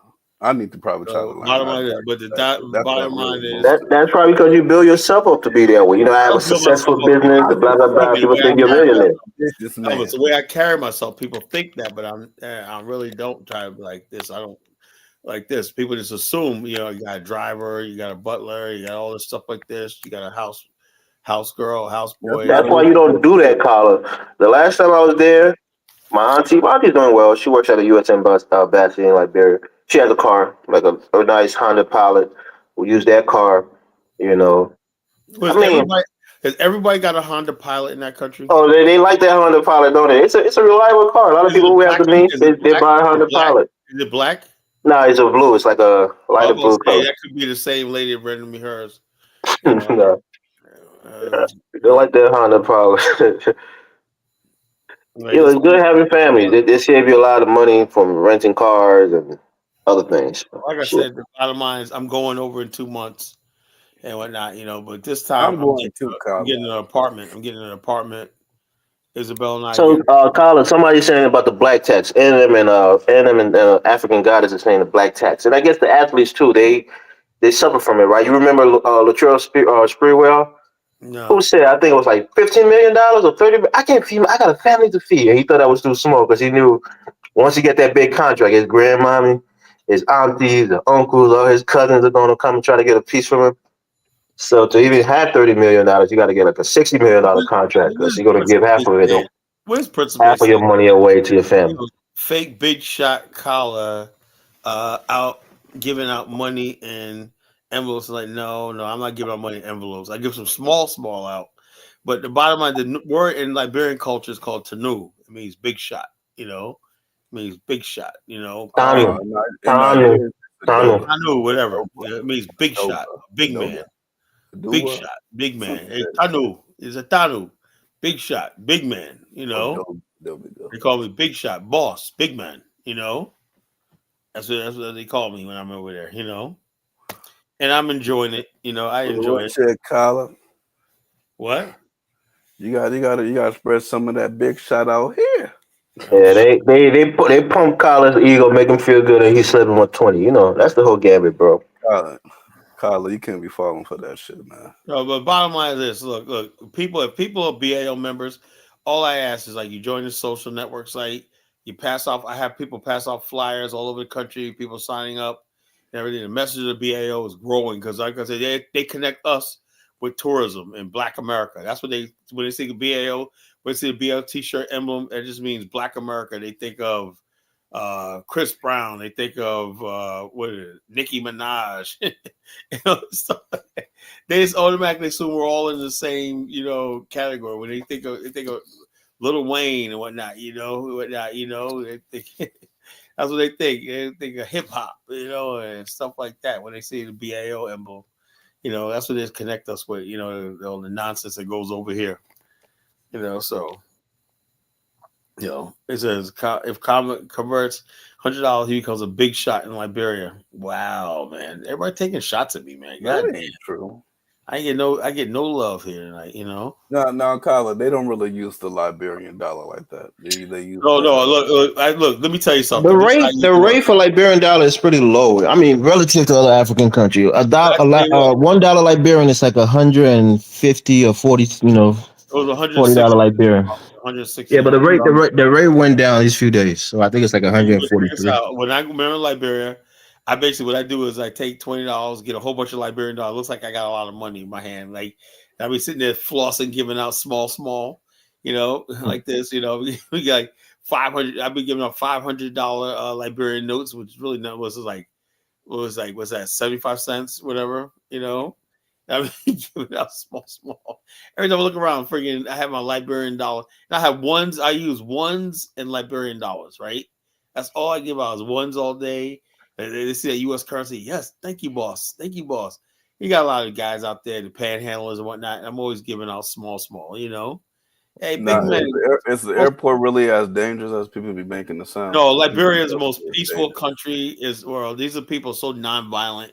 I can The tell only you. thing I don't like is that people don't feel embarrassed asking you for money. I mean, Yeah, bottom line, hey, yeah, look, grown I man feel that could like be your this. grandfather. They feel, they call you. I said, look, I'm like this. I'm like this. I Hey, just fuck see it, that, man. So, Elvis. look, How you a fully working adult working at the but no, airport? there's like there ain't no jobs, man. At the airport, man, you got Nah, the airport, Jonathan, they get paid on a monthly basis, bro. no, the Monthly, people. not bi-weekly. The people. Monthly. The people. You So got what? so many. You got like dozens of So they guys. don't see money until fucking 30 days later, and plus they got expenses, right? Most of them getting paid like maybe $100, 200 bucks Bottom a line, month. look, you have when you got You know what I like, mean? you'll So never have what? to You worry still got a about. job? You'll never have to Oh, worry about Jonathan, stop it, carrying man. your Stop being bags. heartless. You never have to worry about somebody carrying your But you bags. still got a job? What the fuck you That's complaining why people about? that I hire, I got a couple guys working for me back home. Look, I pay them. The regular going rate for a guy that's working for me is like $15 a month. I pay that to 175. It's not a lot of money per se, but it's 175, which is way more. Look, He's always on I time. pay my driver. I He pay my goes guy above and beyond to do his But job. wait $25. a I pay minute. You said my the driver average pay is $50 $35 a a day. month? I pay No, for what he's doing for me, it's like, $50 a month. But I told him, I said, we're gonna double that, triple that, because what I accounted for, he has to come from where he's living to go to, to go to work. That's transportation that you got to factor in. He's not eating that money. He's not enjoying it. So it's like going back and forth 5 days a week. Come on, man. We can't pay him $50. my That's barely guy enough to get by. $35 a day. Yeah. So I mean, you gotta have a heart, bro, for your own people. You can't just say fuck it. $35 a day. But the bottom Yeah. line is, hey, Yep, look, I ain't got no heart. I take care of the misfortune. I will be paying your employees good in Nigeria, Jonathan. I hope you're not paying their slave wages, man. Hey, you gonna work all month, 12 hours a day for this 30,000 naira. Are you serious or are you bullshitting, man? You know I'm bullshitting, bro. Come on. Right. I could never. I I mean, we just Got so this is $30 what $35 and then was saying something, right? And he was saying that the diaspora in Africa depends, not the diaspora, but the people in Africa depend on the diaspora. And it's very true, bro. If all of us went back to Liberia, went back to Nigeria, bro, Y'all our family fucked. life would be fucked, right? Because people depend on these remittances to survive, man. For school fees and other things. And people, some people are working, but their money doesn't stretch far enough. You might have a civil servant who's a teacher, maybe making $150 a month, but she has 2 or 3 kids, and she got to put them in school. That $150 can't really do it for her. So she might depend on her brother or her cousin in the United States or in UK. So come on, man. It is what it is. That's our reality, man. That's what Kyle, when he's talking all this shit, you got to go back home, nigga.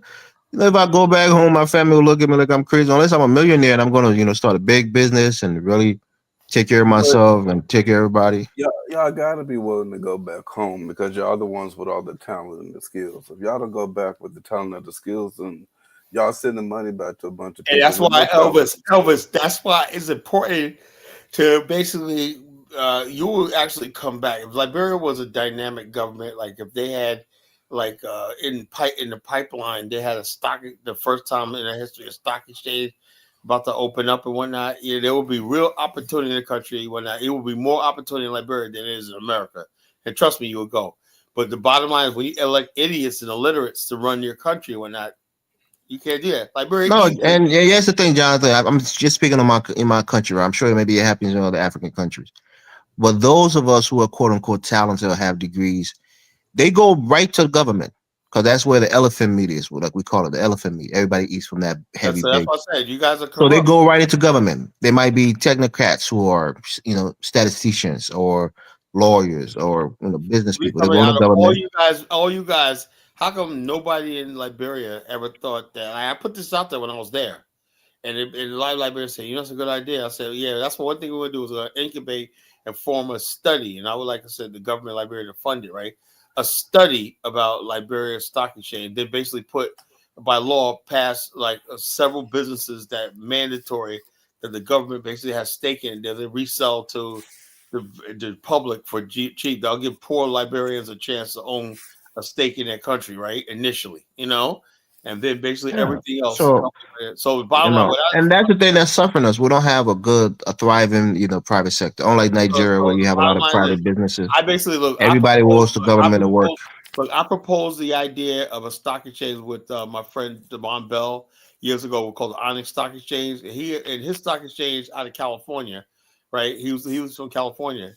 His stock exchange was linked to the COMESA community of West African countries and everything like that. He got really like this, but it was a black-owned stock exchange, right? But the thing is, we were looking for a place on the African continent, and we came up with Liberia, and we were supposed to do that. We were supposed to. The goal was to open an office. That was Sirleaf for president. Open up a stock exchange, and then move the Onyx Stock Exchange to the to Liberia. But what kind of stocks are you exchanging? What's the We're talking about, commodities that's going to be exchanged? first of all, something that was new at the time and no one ever heard about was called crypto or electronic currency. That was the main thing. That was new at the time. This is about 2010. At the time, no one knew about electronic money and electronic stuff like this, And the bottom line is, what we wanted to do was all the stuff that we were going to basically do things like procurement and stuff like that and give everyone a chance to invest in our procurements and manufacturing and everything by giving everybody, whoever, an account where they can invest a certain amount of money into it and everything, and electronic currency. So basically, you wouldn't lose any value. It was a real intricate thing, And I basically, one of my guys I'm gonna have on the show, I told him Black Achievement. This guy, man, he's good with it, but he used to bust my balls over this, Hey, Colin, what happened to the Kemetic pipeline? I said, you still going about that? Okay, it didn't work out, all right? And because I was talking all this stuff about this, that, and the other thing, he was dead set against Africa and everything. But then a couple of years later, guess what? Guess what he found? He found a company. He got a company that wanted him to do software and he's a lawyer. Yeah, Software. 1 second, Carla. African goddess. What is 200K naira in USD? Go ahead, Carla. No, I was basically saying that that was one of my things I was gonna do was the Onyx Stock Exchange and stuff like that, and and he never lets me forget how it flopped and whatnot. You know, so he talked about his Africa stuff, but now he's in Africa and whatnot. But I talked to him the other night. I told him, "Why don't you come on my YouTube?" He used to be on my Blog Talk Radio show. We used to battle all the time. But I told him to come by one night. This is an overachieving motherfucker, man. His handle is called Black Achievement. This guy got degrees like you won't believe and everything like that. He used to battle me about Pan Africanism and stuff like that. He was dead set against Africa, man. He was just like, oh man, so basically, so when the Onyx Stock Exchange didn't work one night, he was like, man, Kyle, man, you got to own up to that shit. I was like, man, look, man, the shit ain't done yet. You know, I was like, it was that Sirleaf and that her former finance minister tried to make it seem like we're a bunch of scammers or some shit, you know. So I don't know, it's fucking people stupid. And that Robert Sirleaf, that little dude was some fucking punk, right? He was supposed to meet Mr. Rosenthal in Ghana. This nigga snuck out the hotel. So scary ass little nigga, man. You know, But you know a few things about Robert Salif. He's a fucking gay. He's a little fucking fag. You know? Little fag. He was supposed to meet Rosenthal, but my boy Sam Cooper was supposed to introduce him. Rosenthal to have a meeting with Sirleaf or not. This dude, man, saw him in a hotel. Tyler, you know that nigga, he was working at Wachovia Bank in the United States. You remember Wachovia, right? I think it was mostly on the East Coast. He was like one of the the executive vice president for that bank. And you know they got caught up in a cartel, a money laundering scheme, and they went bankrupt and they had to merge with fucking Wells Fargo. Wells Fargo bought them out. Yeah. That nigga got $13 million in parachute settlement from Wachovia. Wow. Yeah, he got a lot of money. Money, baby. He died. He's dead now. He died. No, not Robert Salif. Robert Salif is in South Africa. That was Charles Salif, who was working at the central bank. Oh, he died recently. One of them died, Yeah. One of them died, Anyway, the bottom line, this guy is such a punk, man. He freaking did. That nigga stole a lot of money from the country. He bankrupt. How can you bankrupt a national oil company? The NOCAL, the national oil company. Bottom line, that company, the problem with NOCAL is they never discovered actual oil. So they never. Not true. This guy from Nigeria, this Igbo guy. They never struck. Hold on. They had oil blocks and everything like that. Yeah, he bought an oil block for like I think 400,000 and sold it for like 20 million. Jonathan, when they tried to drill, the oil they drilled for was came out dry, so it takes money to keep trying to drill. So they postpone drilling, oil blocks until they get a definite find. I don't know what's going with the oil sector now. Because they had Chevron came in there with Ellen Johnson Sirleaf to try to do the discovery. Yeah, the whole thing is out of that. Have to basically eventually find oil, because I'm sure there's oil somewhere there.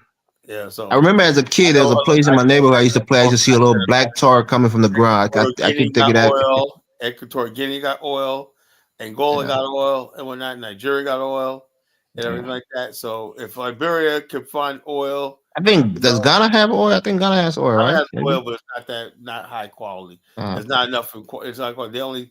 Their whole total oil revenue is less than $1 billion a year. They don't have enough. They don't have enough. They don't have hard quantities.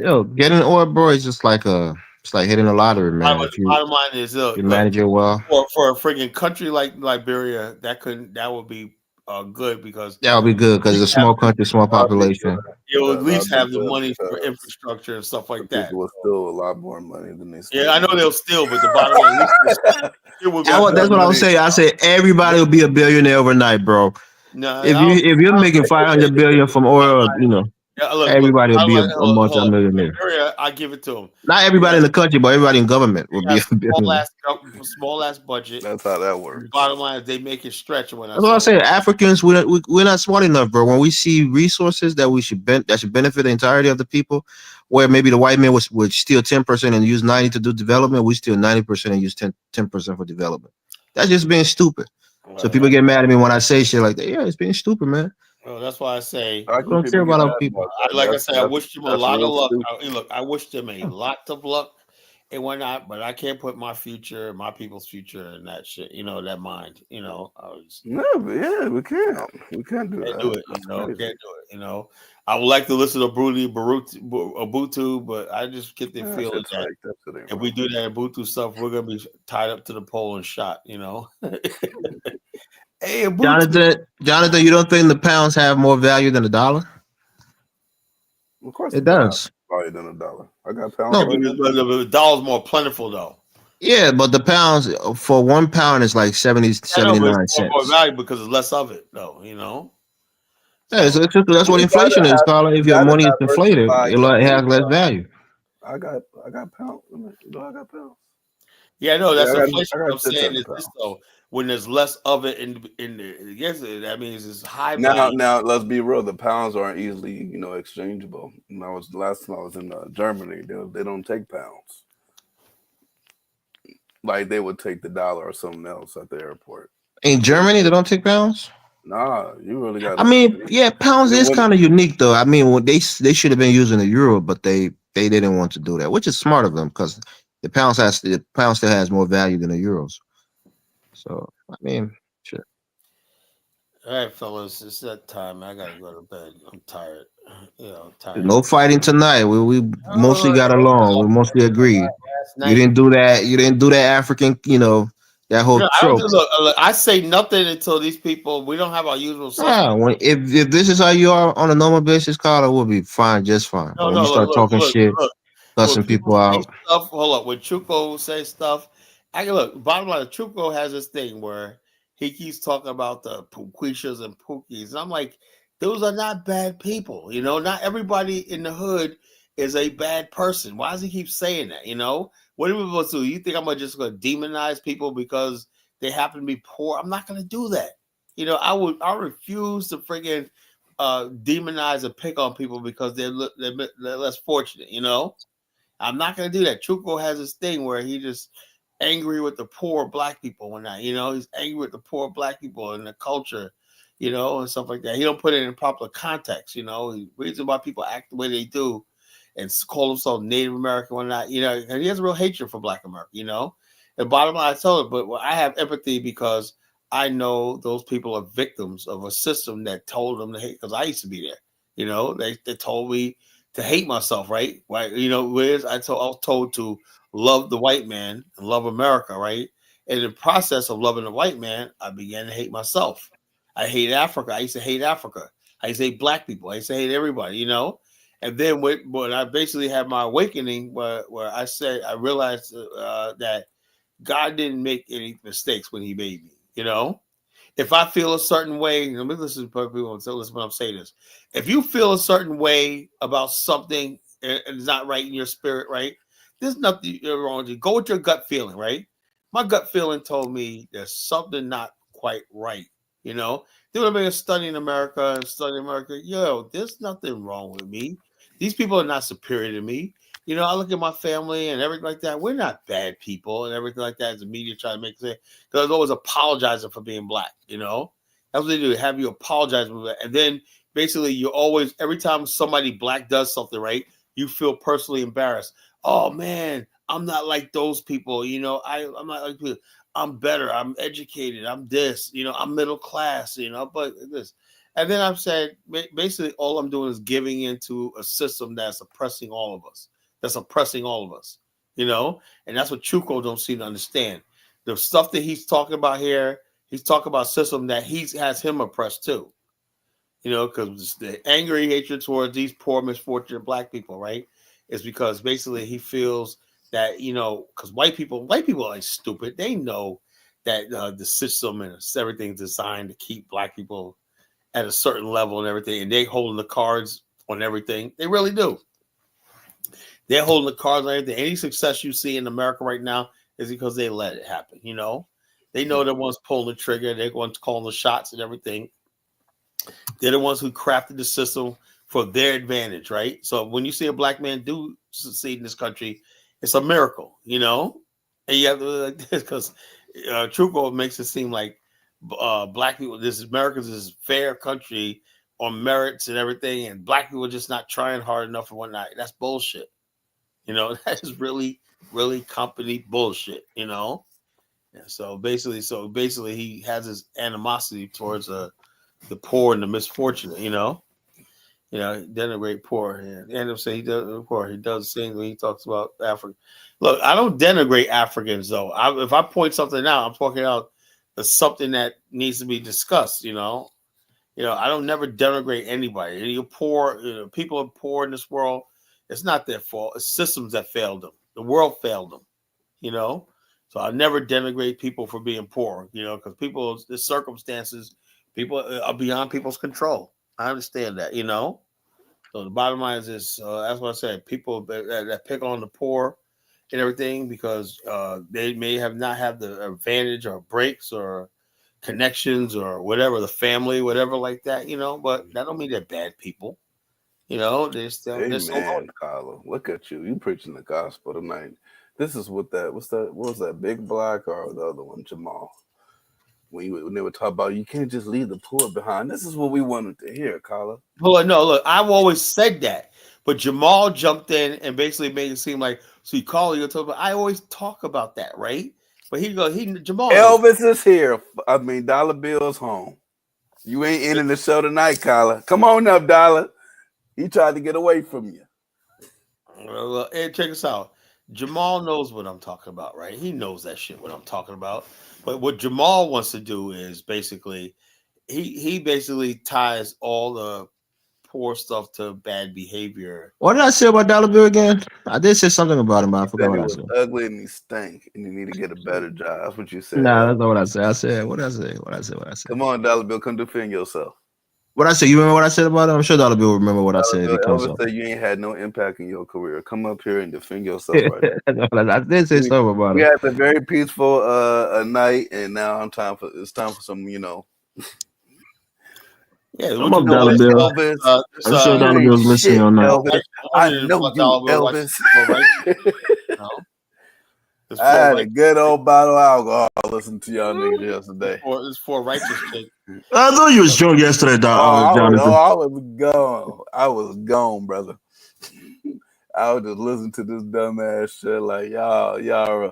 This is why black people can't get nowhere. Y'all niggas y'all can't do anything without arguing and fighting each other. Goddamn. Yeah, that shit gets old, man. And sometimes I try to avoid that shit, but it's my nature, man. Sometimes I just can't take too much. I might take a little bit, but the whole thing is when people misrepresent what people are. That's one thing I will never do.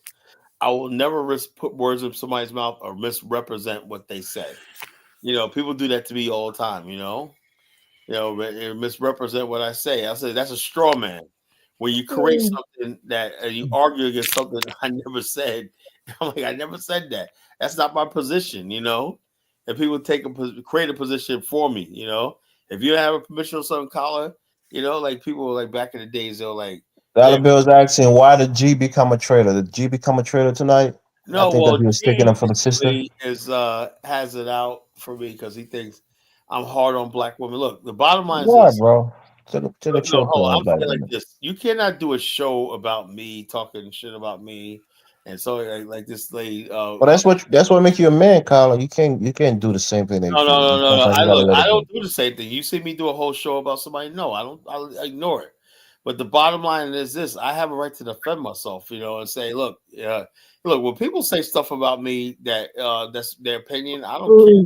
But when people misrepresent me and stuff like that, that's what I get upset about, because I'll stand on what I believe in, And when people misrepresent me and whatnot, this and the other thing, I do not hate African American women. I hate when people say that shit. No, I don't. But Carla, you gotta understand now. I think I seen a clip of that For Righteous thing. She was talking about this is why she don't date African American men. And this is why we black women are becoming lesbians and shit and just being celibate. And in my mind, I'm like, that ain't why you being like that, baby girl. We had to come to reality now. If you ugly, you fucking ugly. We can't just sit there and we allow people to lie too much and pretend like, I've been rejected man because, no, they just don't want to marry you, baby. It's okay.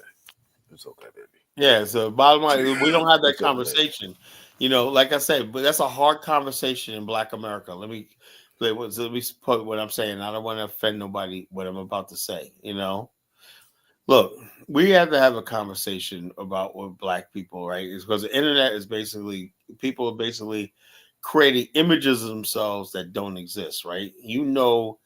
That okay, maybe people. I'll tell people, whether you're good looking or where you at on the market, right? Everybody, And the truth of the matter, when you go to a club, which apparently when you go to a club, right?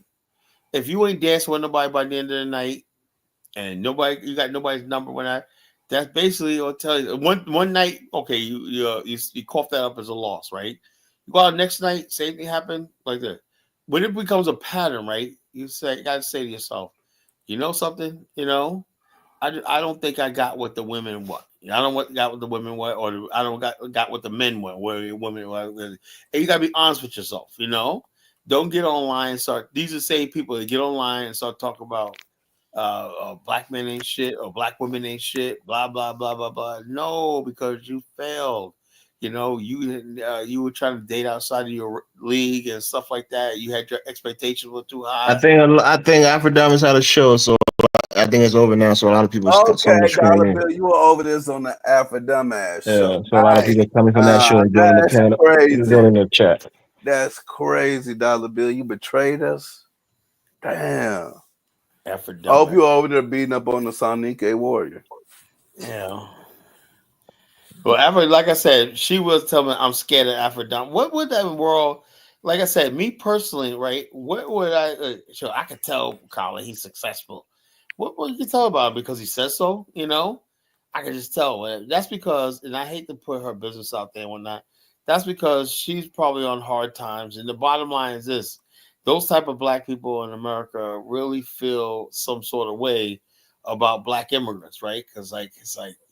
Yeah, but me personally, man, black immigrants don't bother me, obviously, because my position in life, I'm like, I don't care what they do, everything like that. You can't make me feel a sort of way about no African immigrant talking shit about me and whatnot.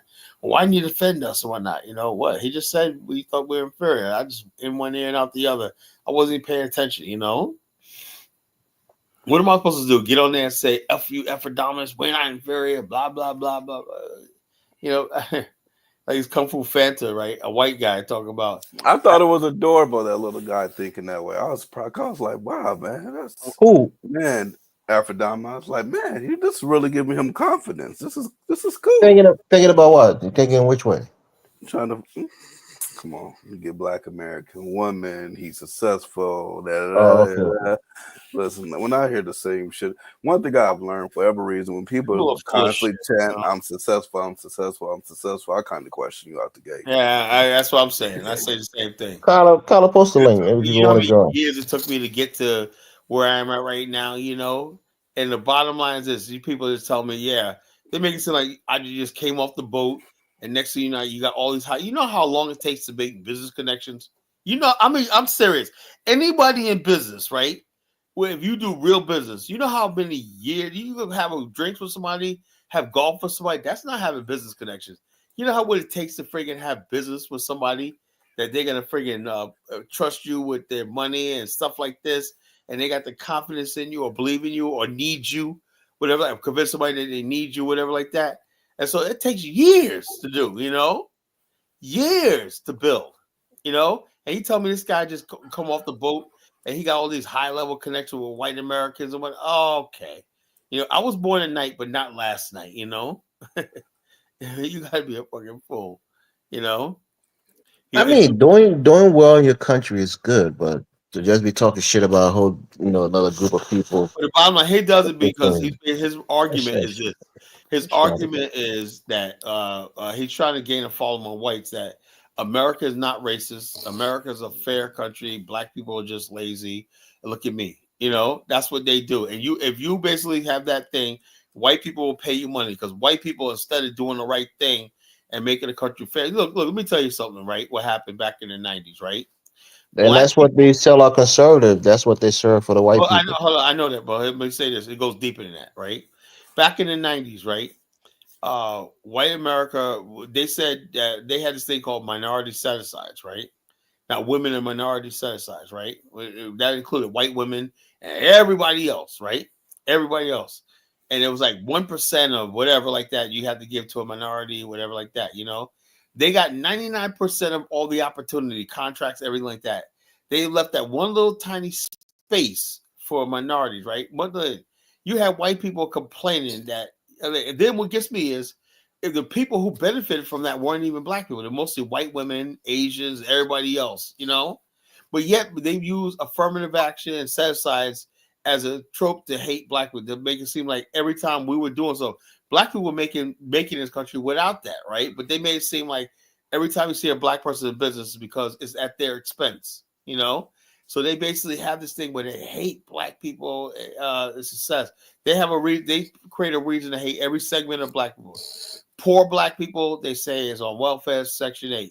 Middle class black people, we hate them because of affirmative action, Upper class black people, we hate them because they got minority set asides, college admissions, everything like that. Every segment of black America, right? The white power structure gives white people a reason to hate on us, And what happens is this, though. So people have a reason to hate. Now, like I said, they took away affirmative action, right? Now, what they found out was Asian enrollment actually went down now because they tried to make it their own Asian. You know who benefited? The legacy students. These are white people who don't qualify, right? But they get in because of legacy. Their parents went there, blah, blah, blah, blah, blah, blah, and everything. That's what those are legacy students, right?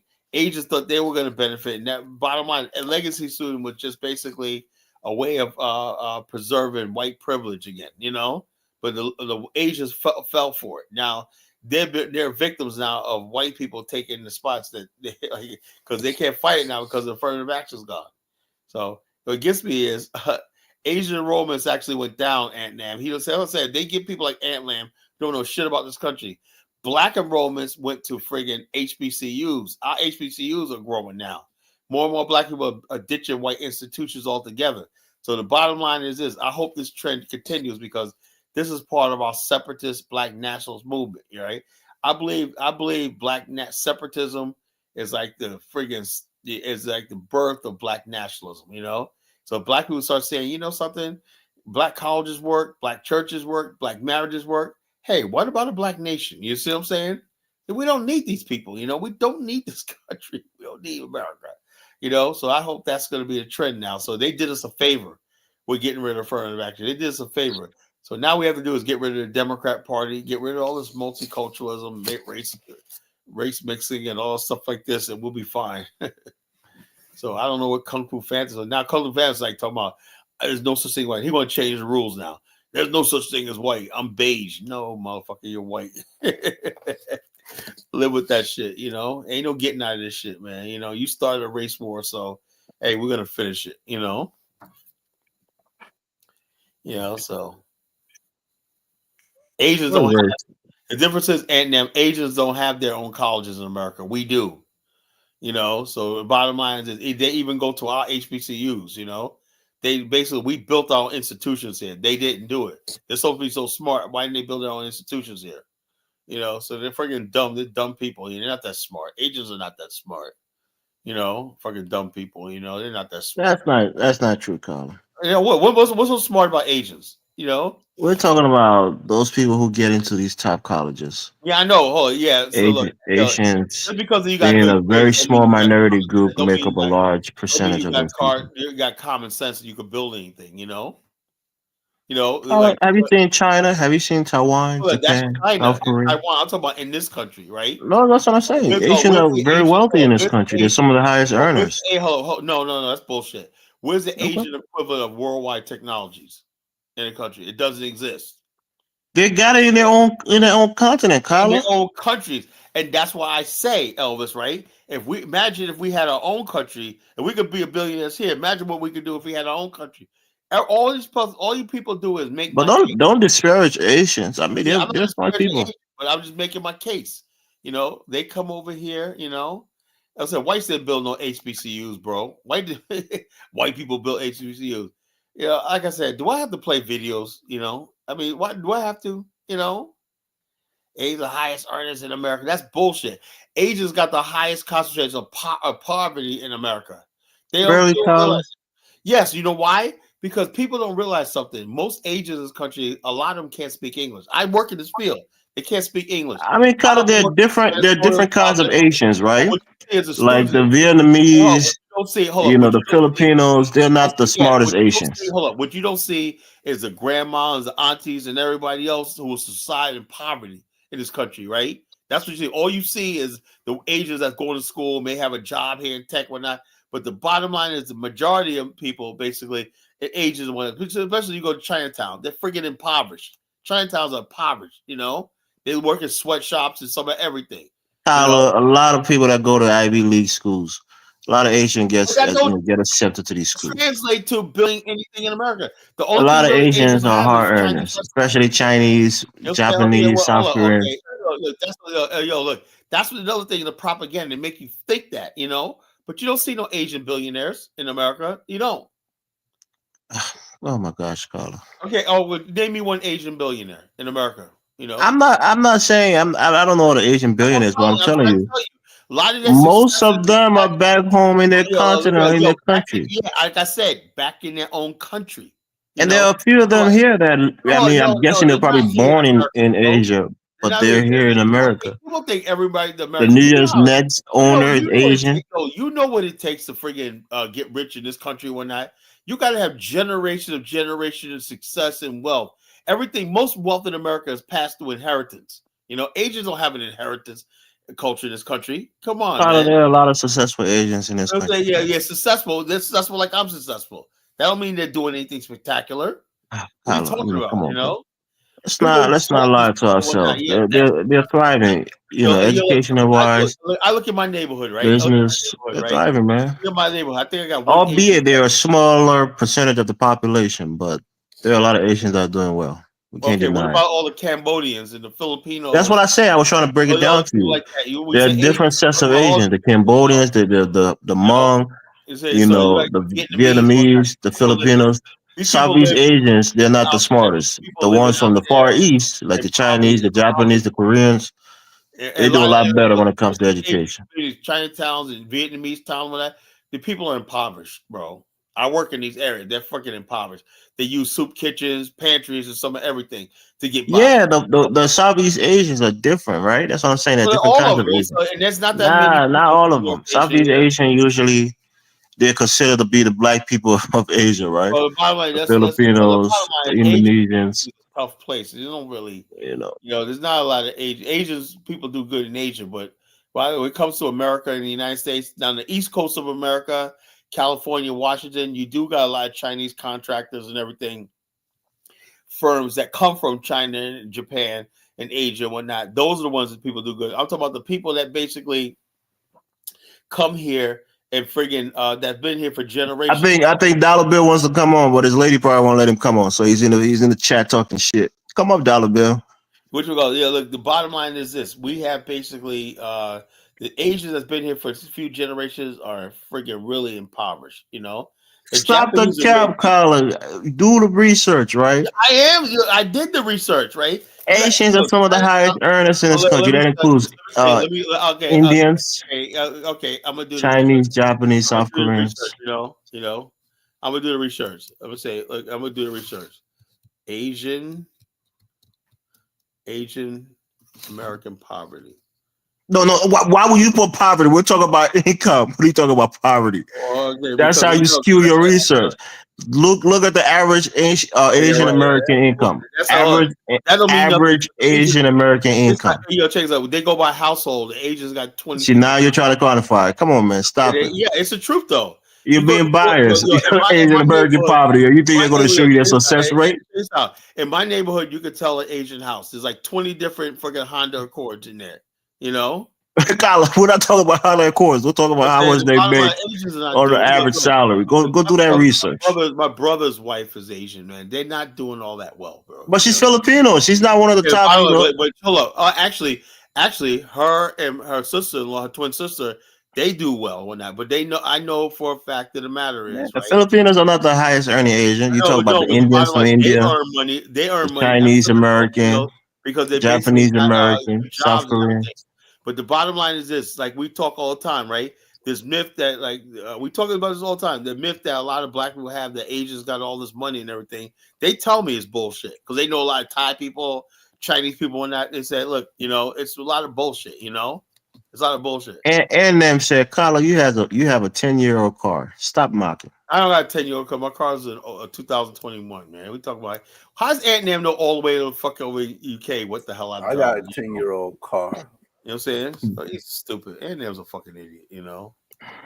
Like some people give me some Asian billionaire. I'm gonna give you some statistics right here, bro. Talk about their income level. Okay, well, I'm sure there's poverty in every group, but talk about their income. I know you. I know your team immigrant, Elvis, right? But It's not. I like to be on the side of the truth. We don't have to lie to try to make a point. You listen to these liberals who are not telling y'all this. Asian are high earners in this country. We know that. Not all of them, of course. No, they're not. But they're high earners relative to other groups. It says key factors about Asian Americans living in poverty.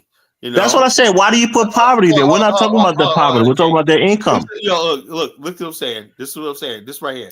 Asian Americans often portrayed as educational, financially successful when compared to other racial ethnic groups. However, Asian origin groups in the United States vary widely in their economic status and education level. Indeed, more than 2.5 million Asian Americans, you know, about 1 in 10 live in poverty. That's a lot of people, you know, live in poverty. 1 in 10? You think that's a lot of people?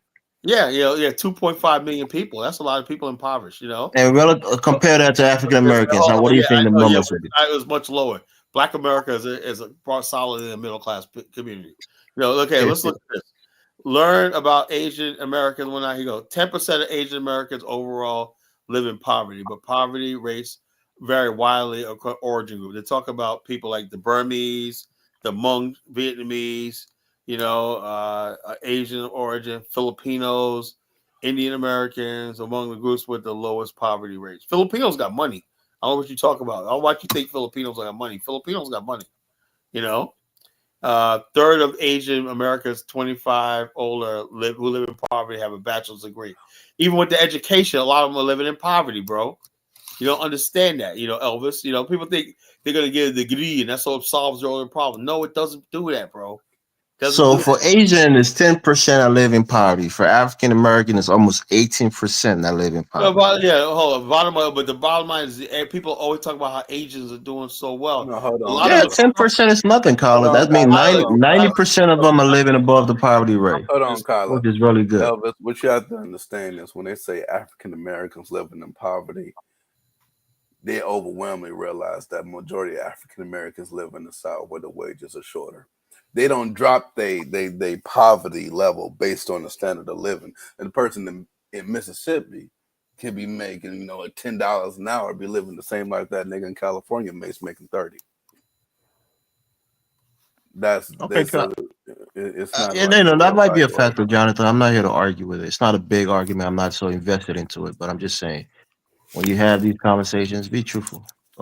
Don't try to skew numbers. I say a lot of times it's over exaggerated by people like the Afro dumbasses when and this Kung Fu Fanta guy, Asians do. Oh, Asians, that's always just a smack in the face of black men. And a lot of Asians are now speaking out against that. They see Asians saying right now they're suffering from discrimination because they basically are being discriminated against on jobs, hiring, everything like that. Because people have this stereotype of them being overachievers and they got everything.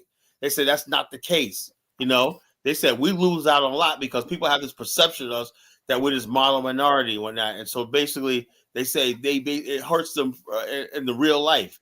You know, they're model minority and say, oh, I don't have to hire them because they're model minority and whatnot. And so that's why you got people with college degrees living in poverty because they can't get work because people assume that, you know, you already got a job or you whatever like that, you know, so they suffer that basically that model minority is actually hurting them, you know, as white people put that on them.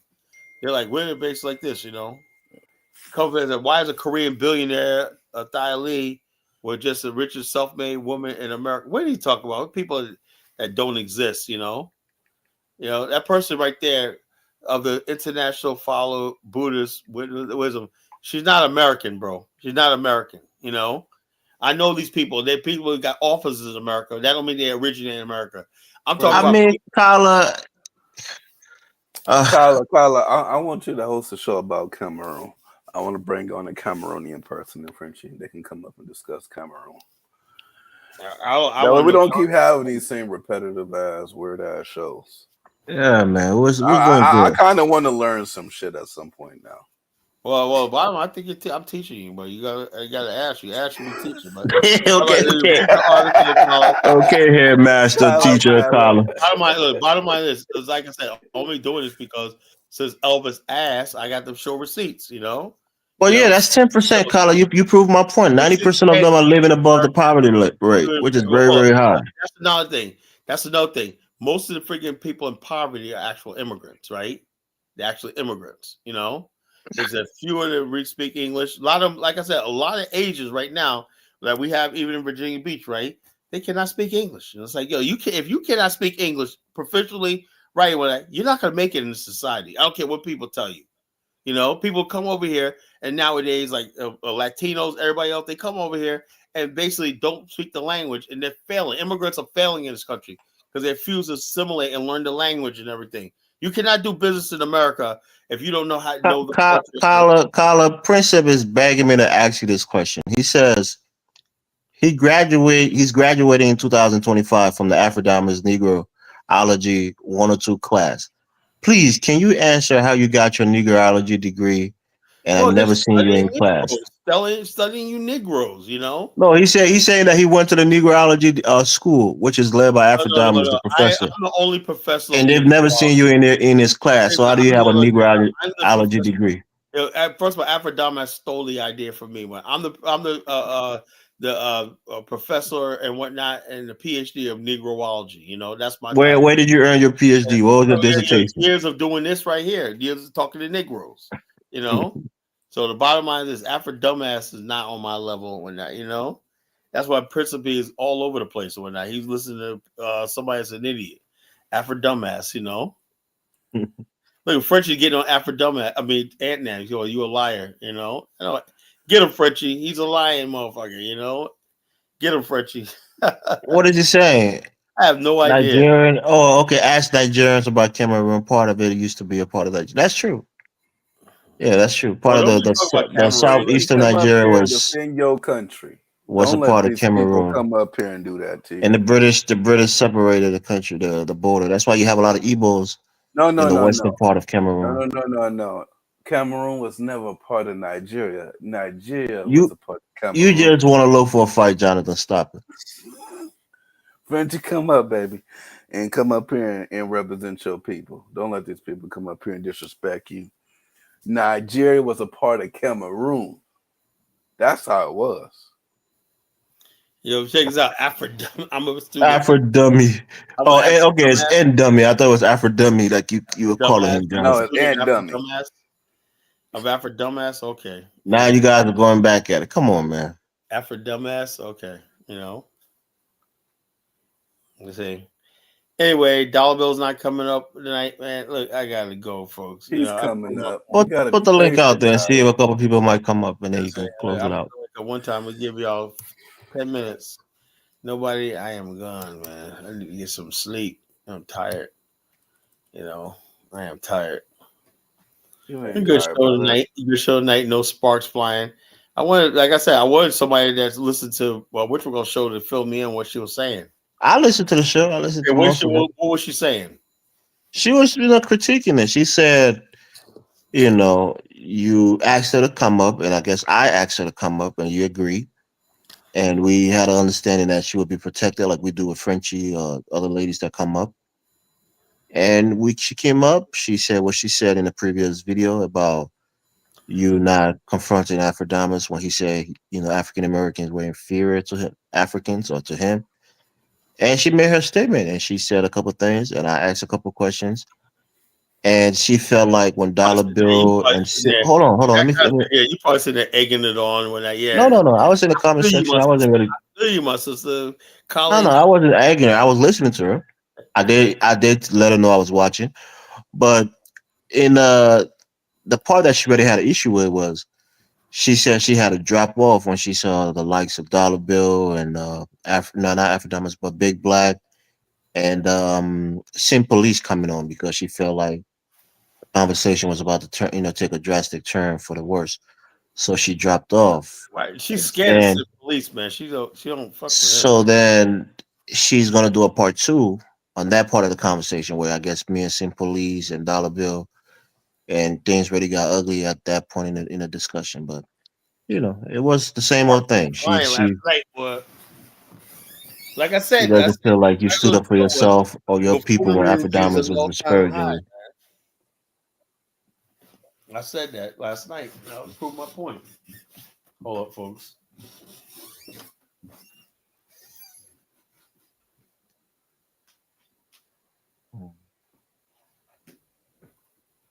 Fentry, what is Bakassi?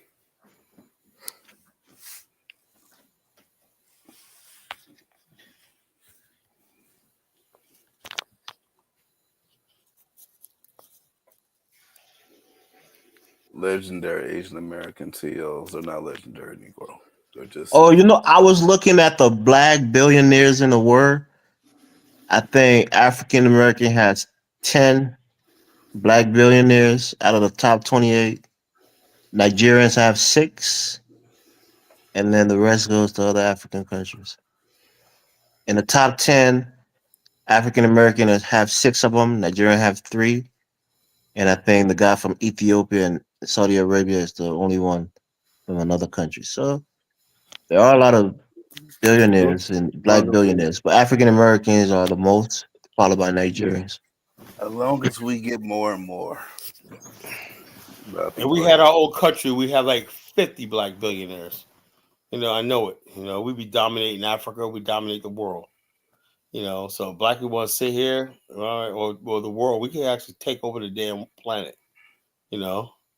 Nigeria, come on, man. You guys can't even. Y'all got to get rid of Boko Haram first, ain't them? Y'all got to do something about that shit. And the point I'm trying to make tonight is like this Kung Fu Fanta. The whole thing is, look, let me tell you something, Elvis. You guys, people don't believe nothing I'm saying, right? America's a hard country. It's a hard country. This idea that people think they could just, oh yeah, blah blah blah, and everything like that. Black people work fucking hard in this country. The last 30 years, black people against everything, right? Produce. I mean, it's just amazing how we survived almost like a genocide. They were trying to put us to the last genocide in the 90s and whatnot, with NAFTA going and everything like that. But somehow we still survived, And bottom line is this, the net result, like we say, okay, let's add it up. And you see the final figure, just like the whole hoopla about the election. According to analysis, Kamala was going to win, blah, blah, blah, blah, blah. When it really came down to it, right?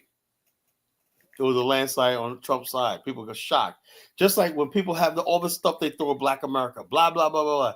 But when you really look at the analytics and statistics, 2.5 million black men on the Tyler, Kung Fu Panther is giving you all these great Asian CEOs. 65% of black men are in the middle class. 65% of black males in the middle class.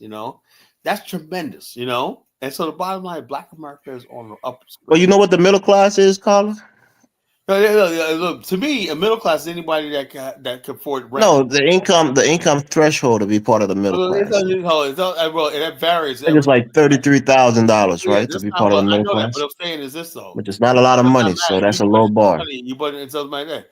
Elvis, you understand something, right? About America, that depends where you live. It's all depends on where you live. That's another one thing. And also, no, but you have a national. Elvis, hold on. Back in the days, right? In America, the American dream was you didn't need a lot of money to survive here and do well here. But that's not the regular dream now. We're talking about right now. No, I'm saying like this. So even if you make $30,000 a year, if you live in that is not good. That is not good. That's just why I disagree. San Francisco, if you make $100,000 a year, you qualify for food stamps. That's what I'm saying. So hold on, if you live somewhere in Georgia, making $30,000 in Minnesota, you're pretty much poor, but it might be classified as middle class nationally. If you make $33,000 in South Carolina, that's actually good. And also, Elvis, right? This is what you don't understand. Less than 5% of the world's population makes over $30,000 a year. Yeah, but most of them are not paying the kind of bills we pay on a monthly basis. How do you know people are Because paying bills? the standard of the How do world you in know other countries, how do you know the people standard of paying living in bills? other countries are lower. How do you know how do you know people paying bills? Tyler, a person making 30,000 in No, how do Africa. you know? Hold on. How do you know? Listen, Hold on. stop getting angry. Relax. How do you know people are paying bills? How do you know what the people's bills are like? I mean, you're not hearing what I'm saying. The cost of living in the United States is very Yeah, but high. how do you You know? know How that, do you right? know that somebody making $30,000 a year is living with their parents? You mean in America? Yeah. How do you know that? You know?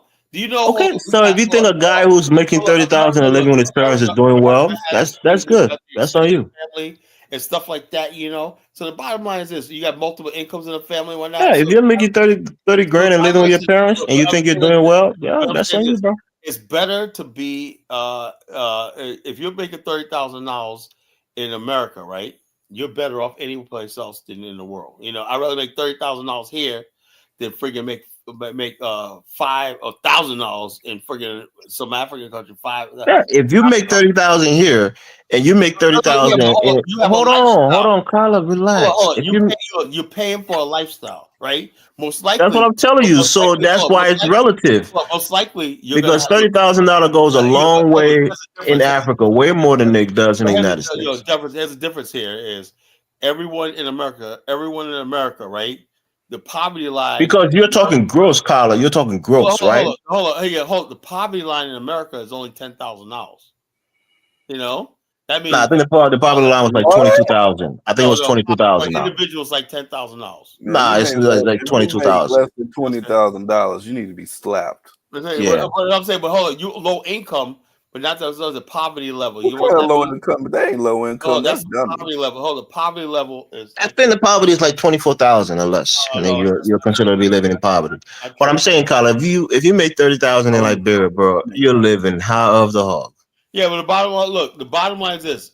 I did Because I did 30,000 after help me, tax is help me, like 25,000, See, or that's maybe what I even say. 20. That's what I said. When you don't know what you're talking about, sit back and be quiet, right?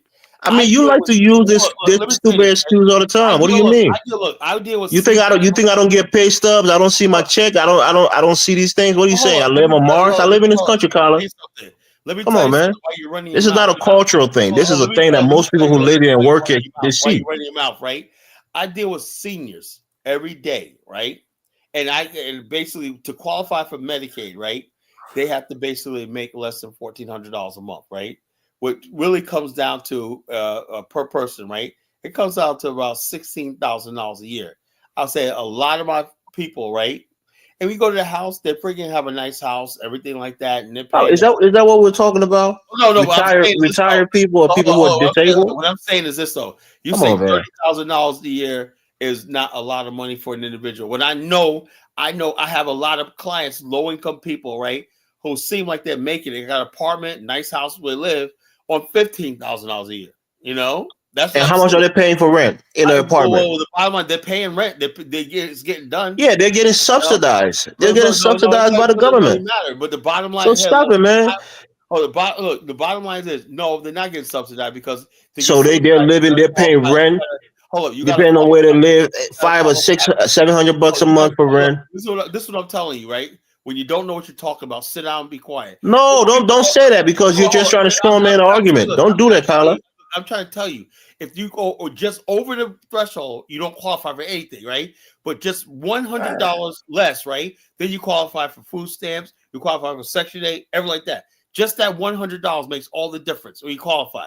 So these people are living on subsidies. You're making 15 grand from Social Security, and the government is paying part of your rent and giving you food stamps. $100 over. That's because they know they can't survive on that money. It's not substantial enough to survive on, so they got to subsidize them. Look, if you're basically $100 over, you get nothing. You're on your own. You know, I deal with this every friggin' day. You know, so the bottom line is the bottom line is you got a lot of people out there, whatnot, that basically think everybody's like that. That's what immigrants tell themselves that they're gonna get. That's why they come spend their life here and they still end up poor. You know, Tyler, I don't get your argument. Your argument is you ran from making 30,000 to going to retirees. People have this idea that they're gonna come here in America, right? And they're gonna make six figures and all kinds of stupid shit. No, we're telling you, a regular person like you or myself who has a mortgage or rent, most people, 30 grand a year is not a lot of money after taxes, let alone most immigrants here, accounting for your bills. most immigrants here, first generation here, are impoverished. You know, it's gonna take. Tyler, I get what you're saying, but let's get back to the point, right? You know, A person like you or myself who's living by ourselves, we have a mortgage or a rent to pay. We have taxes. If you make 30 grand gross. That level and whatnot, and you can pay mortgage because you got education. If you got 30,000 and you're paying 14% in tax. Say like this: if you're a young single guy or elderly person and whatnot living on their own and whatnot, yeah, $30,000 a year is a lot of money. You know, I deal with. It's not. It's not. It's not. Elvis, what do you mean? If you don't because people pay rent, they have expenses, and you have to subtract. You gotta take away the tax. You fucking idiot, you ignoramus, right? If you live in the city and you don't have a car and you got the subway and everything like that, $30,000 a year is enough. It's not, Colin. You're not factoring rent. You're not factoring food. You're not factoring taxes. Not everybody has a freaking car payment and all the stuff like that as your expenses, right? You don't freaking but most people have rent, which is like sometimes 30 to 40% of their entire income. You have rent and whatnot. You have rent and you got food and utility. That's it, and that don't cost no $30,000 a year. You know, is this guy living on a rock, Jonathan? You think it's possible, Jonathan, to live on $30,000 a year in this country? It's well. Yeah, you might have to be living in you live in Mountain Bayou. I know people that got. You might be living in austerity if you're trying to live with 30 kids a year. Elvis. I know people, right? If you live in the Bay Area, 20 years ago, I got a tip to sell you for that. No mortgage, no rent, no nothing. You know what I'm saying? I know a lot of people like that. But that's not the norm. If people have no rent, no mortgage, no nothing, and they're making 30K a year, that's good. But most people have rent. They have, all my family have in New York, bills. all my family in New York, right? The houses have been paid off for 20 years now. You know? Yeah, I mean that's what I'm saying. That's not the case for most people. That's the norm. Most people. That's not the norm. Working here most of their life, when at some point in time they burn the mortgage deed after 20 years. That's it. You don't have no more mortgage. Yeah, that might be it. But most people working don't have a home. They're renting or they're paying their mortgage. Most people aren't paying rent like that, you know. What do you? I mean, Jonathan, are you hearing this? Most people aren't paying rent. Is that even sound logical to you? Have you knocked on everybody's door and asked them that? Do you know a lot of times, right? Wow, Kyla. Even if most people are not paying rent, they're paying mortgage. What a lot of white people do, right? You know what they do? They pay mortgage. Most working people are paying off their mortgage. Look, mortgage is only 20 years. A lot of people paid their mortgage off. You know, yeah, these are people who are in the 50 and close to retirement age. These are not regular working class folks. People in their 50s that pay off. My brother and his wife, they got 5 more years and the mortgage is paid off. Yeah, they'll be almost 60 at that time. Yeah, so what? The bottom. So they're close to retirement. That's what I'm saying. So we have first of all, we have an exploding older population in America. The baby boomers. You know, that's the largest demographic in America. The baby boomers, right? A lot of them are basically retiring, and they got houses paid for, and they got a lot of discretionary income. So they don't need fucking $80,000 a year just to survive and whatnot. You know, that's what I'm trying to tell you. I'm telling you, Carla.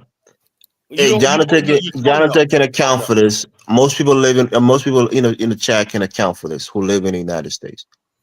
Most people, let's say, take a 30-year-old for example, right?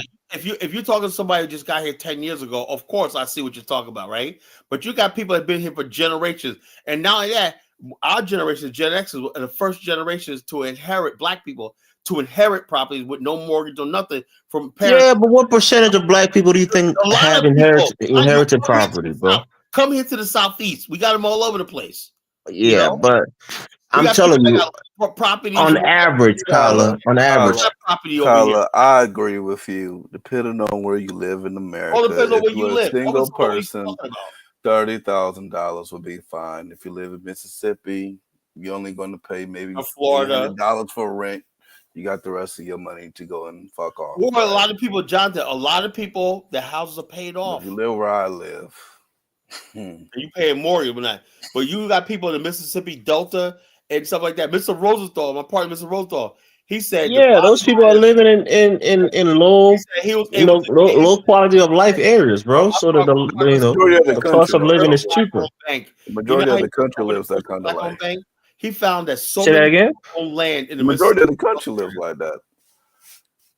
What, in the South? The South, the middle of America, Nebraska. Nah, middle of America, bro. I mean, again, I don't know, but I'm telling you, we're talking about percentage of your income that goes to housing or rent, right? Well, the bottom Usually line, a it's lot of people 30 to cheap 40 houses. Cheap percent as of it. hell. I know Elvis, it's people that cheap to got live 2 in or 3 Ohio. houses, Elvis, right? Paid for. It's not that expensive to live in most of That's America. what, Jonathan, what I'm saying, first of all, you got to account for taxes. So say a person makes 30,000 gross. They're not getting 30,000 in their hands, right? Who the hell makes 30,000 gross? Is that even possible? That's what Who we're the hell talking makes about. Somebody makes 30,000 a year gross, before even taxes, you're in your maybe your mid 20 or early, 20 No, in terms of we're you talking may about be I making mean, yeah, you can 25,000. survive, just get a roommate or net. something. Yeah, 25,000 net. No, That's what no, you're I talking said about. net. If you net So then what do $30,000, you think your gross will be then? if you net $30,000 a year, right? It Your gross depends was on Yeah, where if you you live. 30,000. net 30, you're You made probably making, 36. like 50 or so. 36. So What? no, you net Elvis, that, look up. net that, Elvis, what number is Jonathan, that? you don't pay taxes? well, you don't pay that much You in don't tax. pay that much in Tax like taxes. that, bro. Okay. So it depends on where 14. you I think that tax bracket is like 14%. So do the math. say. So yeah, but the whole thing is, To get 30,000 Elvis, in, right? in I'm net, how saying much do you have to be making? In somebody that's Because California, if you you make do have federal $100,000 taxes and in you have, and not only that, state taxes. not only that, no, in Jonathan, right? Cali, if A you make lot of people 100 we live in grand, a you time pay period. We're gonna 27,000 say in something. We live in a taxes. time period, right, where you got everybody black and white who are supplementing their income with things like DoorDash, Uber, and stuff like that. It's a great time to freaking make money here in this country. I know people that make an extra $3,000 a month just doing Well, Uber. why are they supplementing their incomes if they're Because 30 grand? because they want The extra 30 money. grand net is good enough for them to live on. Nobody basically is going poor and broke here. That's a difference, So the bottom line is what you call if you basically Elvis, would live you here, rather make $30,000 a year in Mississippi or $1,000 a month in Liberia? Probably $1,000 a month in Liberia. oh man, yeah, right. No electricity, no running water. Yeah. Come on, stop it, Hey, Elvis. Yeah, I mean, Stop 30 it. grand in Mississippi. I don't know the cost of living in Mississippi, right? Stop it, But man. certainly the quality of life there. That's why most people don't want to live in Mississippi, bro. That's why If you people really move out of believe there. that, Elvis, The nah, quality of life is so life poor in there, man. Mississippi is you would quit good. your job Ain't no, and go to Liberia hell no. tomorrow. You know the fact of the matter, that's bullshit, All right, Carla, go down to Mississippi, man, and live there and No, make I don't 30 have to grand live a in year. Mississippi, But I do know this, right? I'm buying a When house in Mississippi. you talk Ain't no about this wrong like this. Mississippi. I know people that make that much money down the air doing farming and stuff like that, and they're the happiest people on the fucking planet, right? Because a lot of them got houses paid for and everything. And when you make take home $30,000, right? And your house is paid for. A lot of people I know in rural parts of America, that house has been paid for the last 30 years. They don't have all they pay is property taxes. I got a property down in North Carolina and my family. Why people out here insulting each other in their languages, man? Funny shit. Shit, let me get So the down bottom here. line is, so when you talk about the $30,000, it depends on who you're talking about. There's an awful lot of people that don't have to pay mortgage, who don't have to pay rent and everything. The houses are paid for, and this is what white people do, right? This is how white people do. That's smart white people are, right? They'll have a mother and father, right, that has a house that work for a lot of money, right?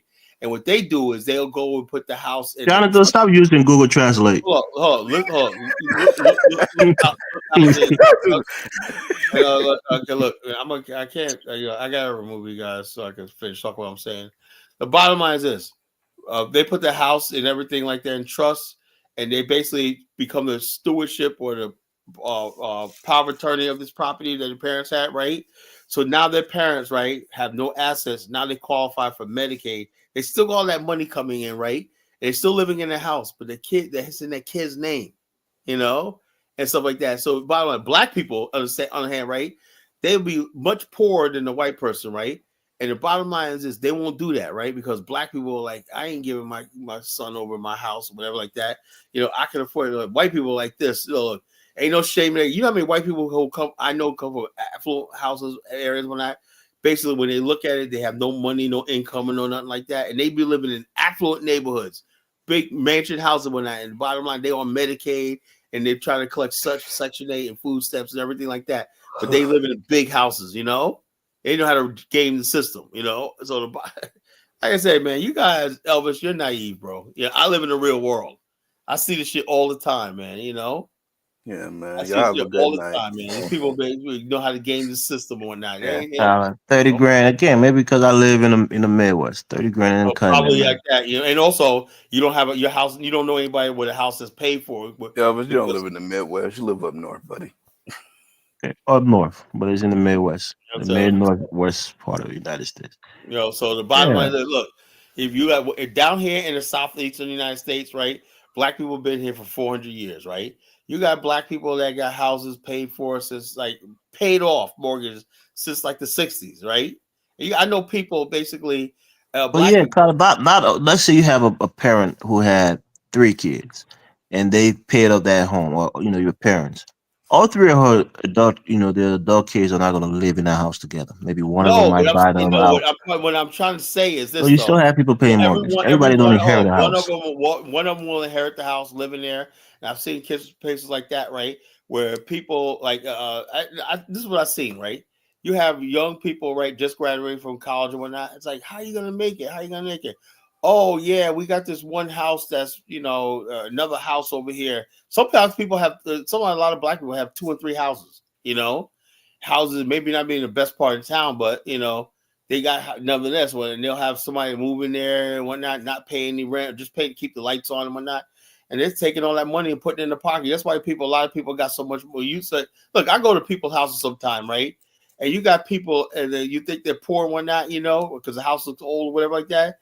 And they're pulling out $3,000 cash out of their pocket. Why? Because they don't have no rent and no mortgage to pay, and no car payment. If you take away rent, mortgage, car payment, whatnot, there's a lot of disposable income. I see it all the time. Not everybody's struggling. And it don't take a whole lot of money to live well. That's the beauty about America, right? It don't take a whole lot of money to live well. So it's just. I don't know. Yeah, I'm just telling you. I'm telling you because I do know. Like Well, I mean, Carter, you're an expert in everything. You know about I insurance. gotta make so much You know about money. I cost of gotta make so living. much money because I choose to live in an affluent neighborhood, right? I got a high mortgage and whatnot, and I got freaking this like I just have my leaf guy come pick up my leaves, right? My leaves are blown back on my yard because my neighbor doesn't pick up her leaves like she's supposed to. So all her leaves blows back on my property and whatnot. And I gotta get this guy come out here again when the leaves are right back on my shit and whatnot. This guy picked up so many leaves, man. It was like $300 job. Picked up so many friggin' leaves. He had like 30 bags, But now the friggin' yard is almost fucked up again because the people next door, they don't have their shit done like we do. We keep our property up. So bottom line is where you choose to live, I know a lot of people live in older black neighborhoods here, like in Virginia Beach, like Level Green and Yeah, College. but Carter, that's just your little enclave. We're talking on a national Hold on, level. look. Let me tell you something. A lot of people that I know, right, like people my age, right. I remember they bought their houses back in the 90s, right? And that was 30 years ago, and they're paid off, And so all they do, I said, what do you do? So like this? These guys be going out there buying. You know what they do? They take the equity out of the house that they built up on that, buy another house, or they're taking trips and they're buying nice shit. There's a lot of black people doing well here, man. Doing a lot of well here, So the bottom line is not Yeah, everybody. if you're lucky to live long enough and you have a decent retirement, yeah, you'll be good. You have a house that's paid No, for. but I'm doing good right now, Amen. man. So I'm living Right. right now. But the bottom line, I'm not gonna, like I said, look, I would rather, like I said, if I had to do it all over again, I would have friggin' bought a house back in the days, right? And by now, I'd be paid off. Probably not nice where I live in right now, Well, but I'm Carter, saying, you know what it takes to get a house, right? You know what it takes. we got much It's to not get a house. easy. No, it's not. Well, no, the bottom line back then I could have got a house. I had good credit and everything like that, and I had a good job and everything like that. I was working. But bottom line, I knew people that had a job that basically were just McDonald's managers and got a mortgage. Let me tell you something about Virginia Beach, bro. Let me tell you something about this unique city, right? When I first moved here, you know what the average mortgage was? It was like $350 a month back in the 90s. $350 a month. Me and my partner, we bought houses and flipping houses back in the days. Mortgages was so cheap. They were giving away mortgages. people buying houses, 2 and 3 houses at a time, and everything like that. But now things, because people start moving here, now prices since like 2005, real estate in Virginia Beach has shot up. Because everybody's moving here. Everybody found this place. Now everybody's moving here. Now real estate is one of the highest in the country. Before, this place used to be dirt cheap to live in. I mean, dirt cheap.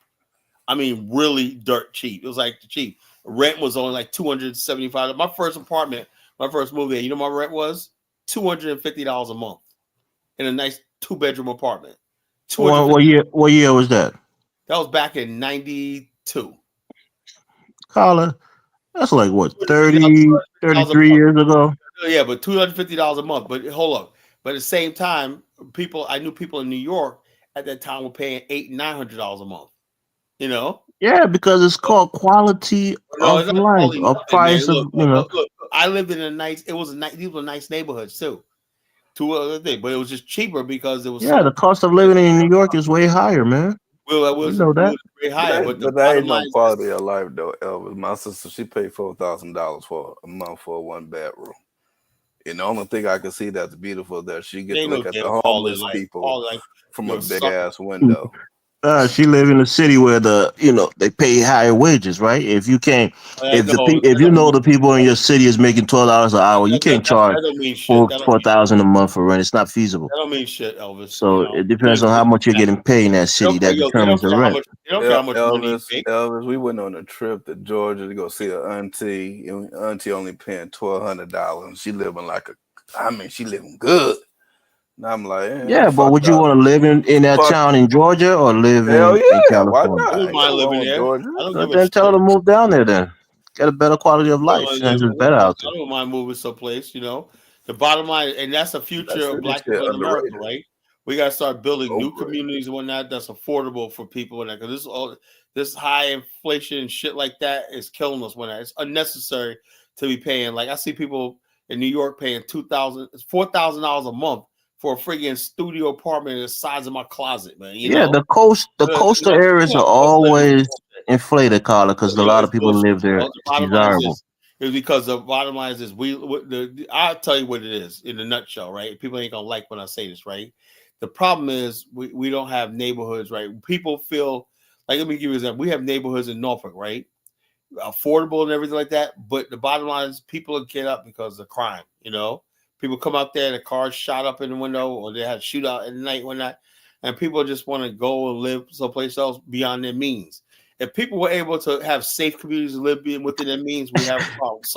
Carla, Kung Fu Fantasy, if you like to pay lower rent, you can always move to Gary, Indiana. Oh, that'd be a good idea. So rent out there really low.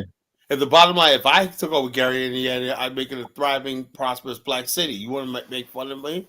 I'm making a thriving. I think Black people should invest in these areas. Invest in Gary. And once you make it thriving, the rent will shoot back up. That's the thing about value, Carla. Yeah, but no, it won't. The bottom line is this: if you basically the rent only shoots back up when there's a scarcity. If there's abundance, it won't shoot back up. Scarcity happens when you basically have when the demand is high. When the demand is high, the prices go high. If you make every neighborhood clean and safe or not, the prices go down. What happens is certain neighborhoods go up because they're the only neighborhood people everybody will move to because it's safe as an area. Because the demand is high. That's all it is. Elvis, the neighborhood area went up, and the rent go up when the demand went up. Demand went down. Demand went down, and rent went up.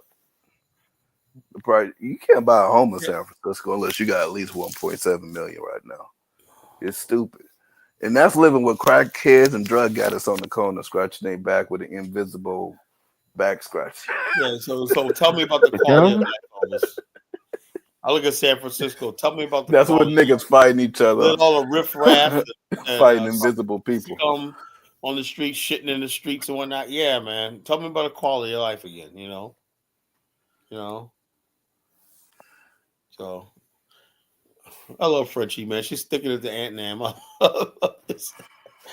She's sticking it to Aunt Nam, Oh, that's a personal blow. You guys are boring me.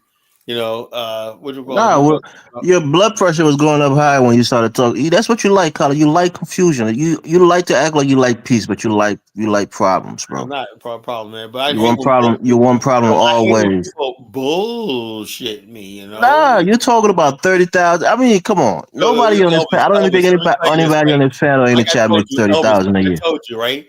I know people, right? That have houses, and they're like, I wish I was in this position, I make right? 30,000 Because every I 2 months. check this out. I was basically when I first came down here, right? I used to look down on black people that live in older black neighborhoods and whatnot. They're the smart ones. They stayed in those neighborhoods and held that shit down. Now they ain't got no mortgage or nothing like that. And I look like a freaking fool, I'm like this. They got houses paid for and whatnot, and $30,000 a year is like me making $100,000 a year. So who's the fool? They're making $30,000 a year, no bills, no nothing and whatnot. I got all these bills and expenses and whatnot. I'm like freaking. I gotta kill myself making all this money at my age. I much rather make less money and have more money in my pocket and whatnot. That's what they do. Yeah. So give me What does more. that? What does that mean, Colin? It means simply, right, that I wish that I would have back in the days, right? Because we moved down from New York, we didn't know nobody here and whatnot. If we stayed in New York, I'd probably be inheriting my parents' house right now. If I would stay in New York, we would have. Why you didn't inherit it? No, they sold it. We sold our house and freaking moved down here in Virginia. And we stayed in New York, and Carla, my y'all parents sold the stayed there. parents' I would house. eventually took that shit over. Oh, I have man. friends of mine, right? I have friends of mine, right? Black and white, right? They had a good start in life because their parents retired, moved down to Florida, so they want to do cruises. Everything. They got a smaller house, apartment or whatever like that, and they turned the house over to their kids and whatnot. They got a start in life, That's a start in life. When somebody hands you a house, that's inheritance. Oh, it's called generational wealth, Colin. That's good. So the bottom line, that didn't happen to me. So the bottom line, at my age right now, my sister and I, we got a nice house, man, but we're fucking paying a freaking expensive ass mortgage, So bottom line, it is what it is, You live and And learn. But I tell and people all the time, if you were paying that mortgage don't mock alone, somebody making Colin, $30,000 a year.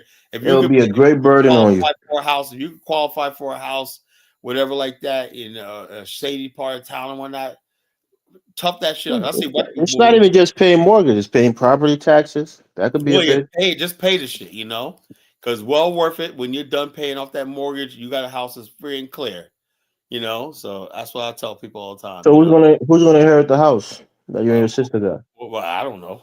I'll probably be long gone by the time this shit happens, But you have a lot of equity in the house, So, Colin. yeah, a few $100,000 in equity. So I don't know. You care less, I'm gonna be traveling the world. Anyway, I gotta go. That's nice I of you, gotta Colin. go. I'll talk to y'all later. I don't know what's tomorrow. Tomorrow's Sunday night. No Monday I can get up. I probably won't do a show till Monday night. So tomorrow night I'm taking the night off. I'll talk to y'all later and everything. Good night, folks. This has been the College Genesis. Thanks again. All right, man.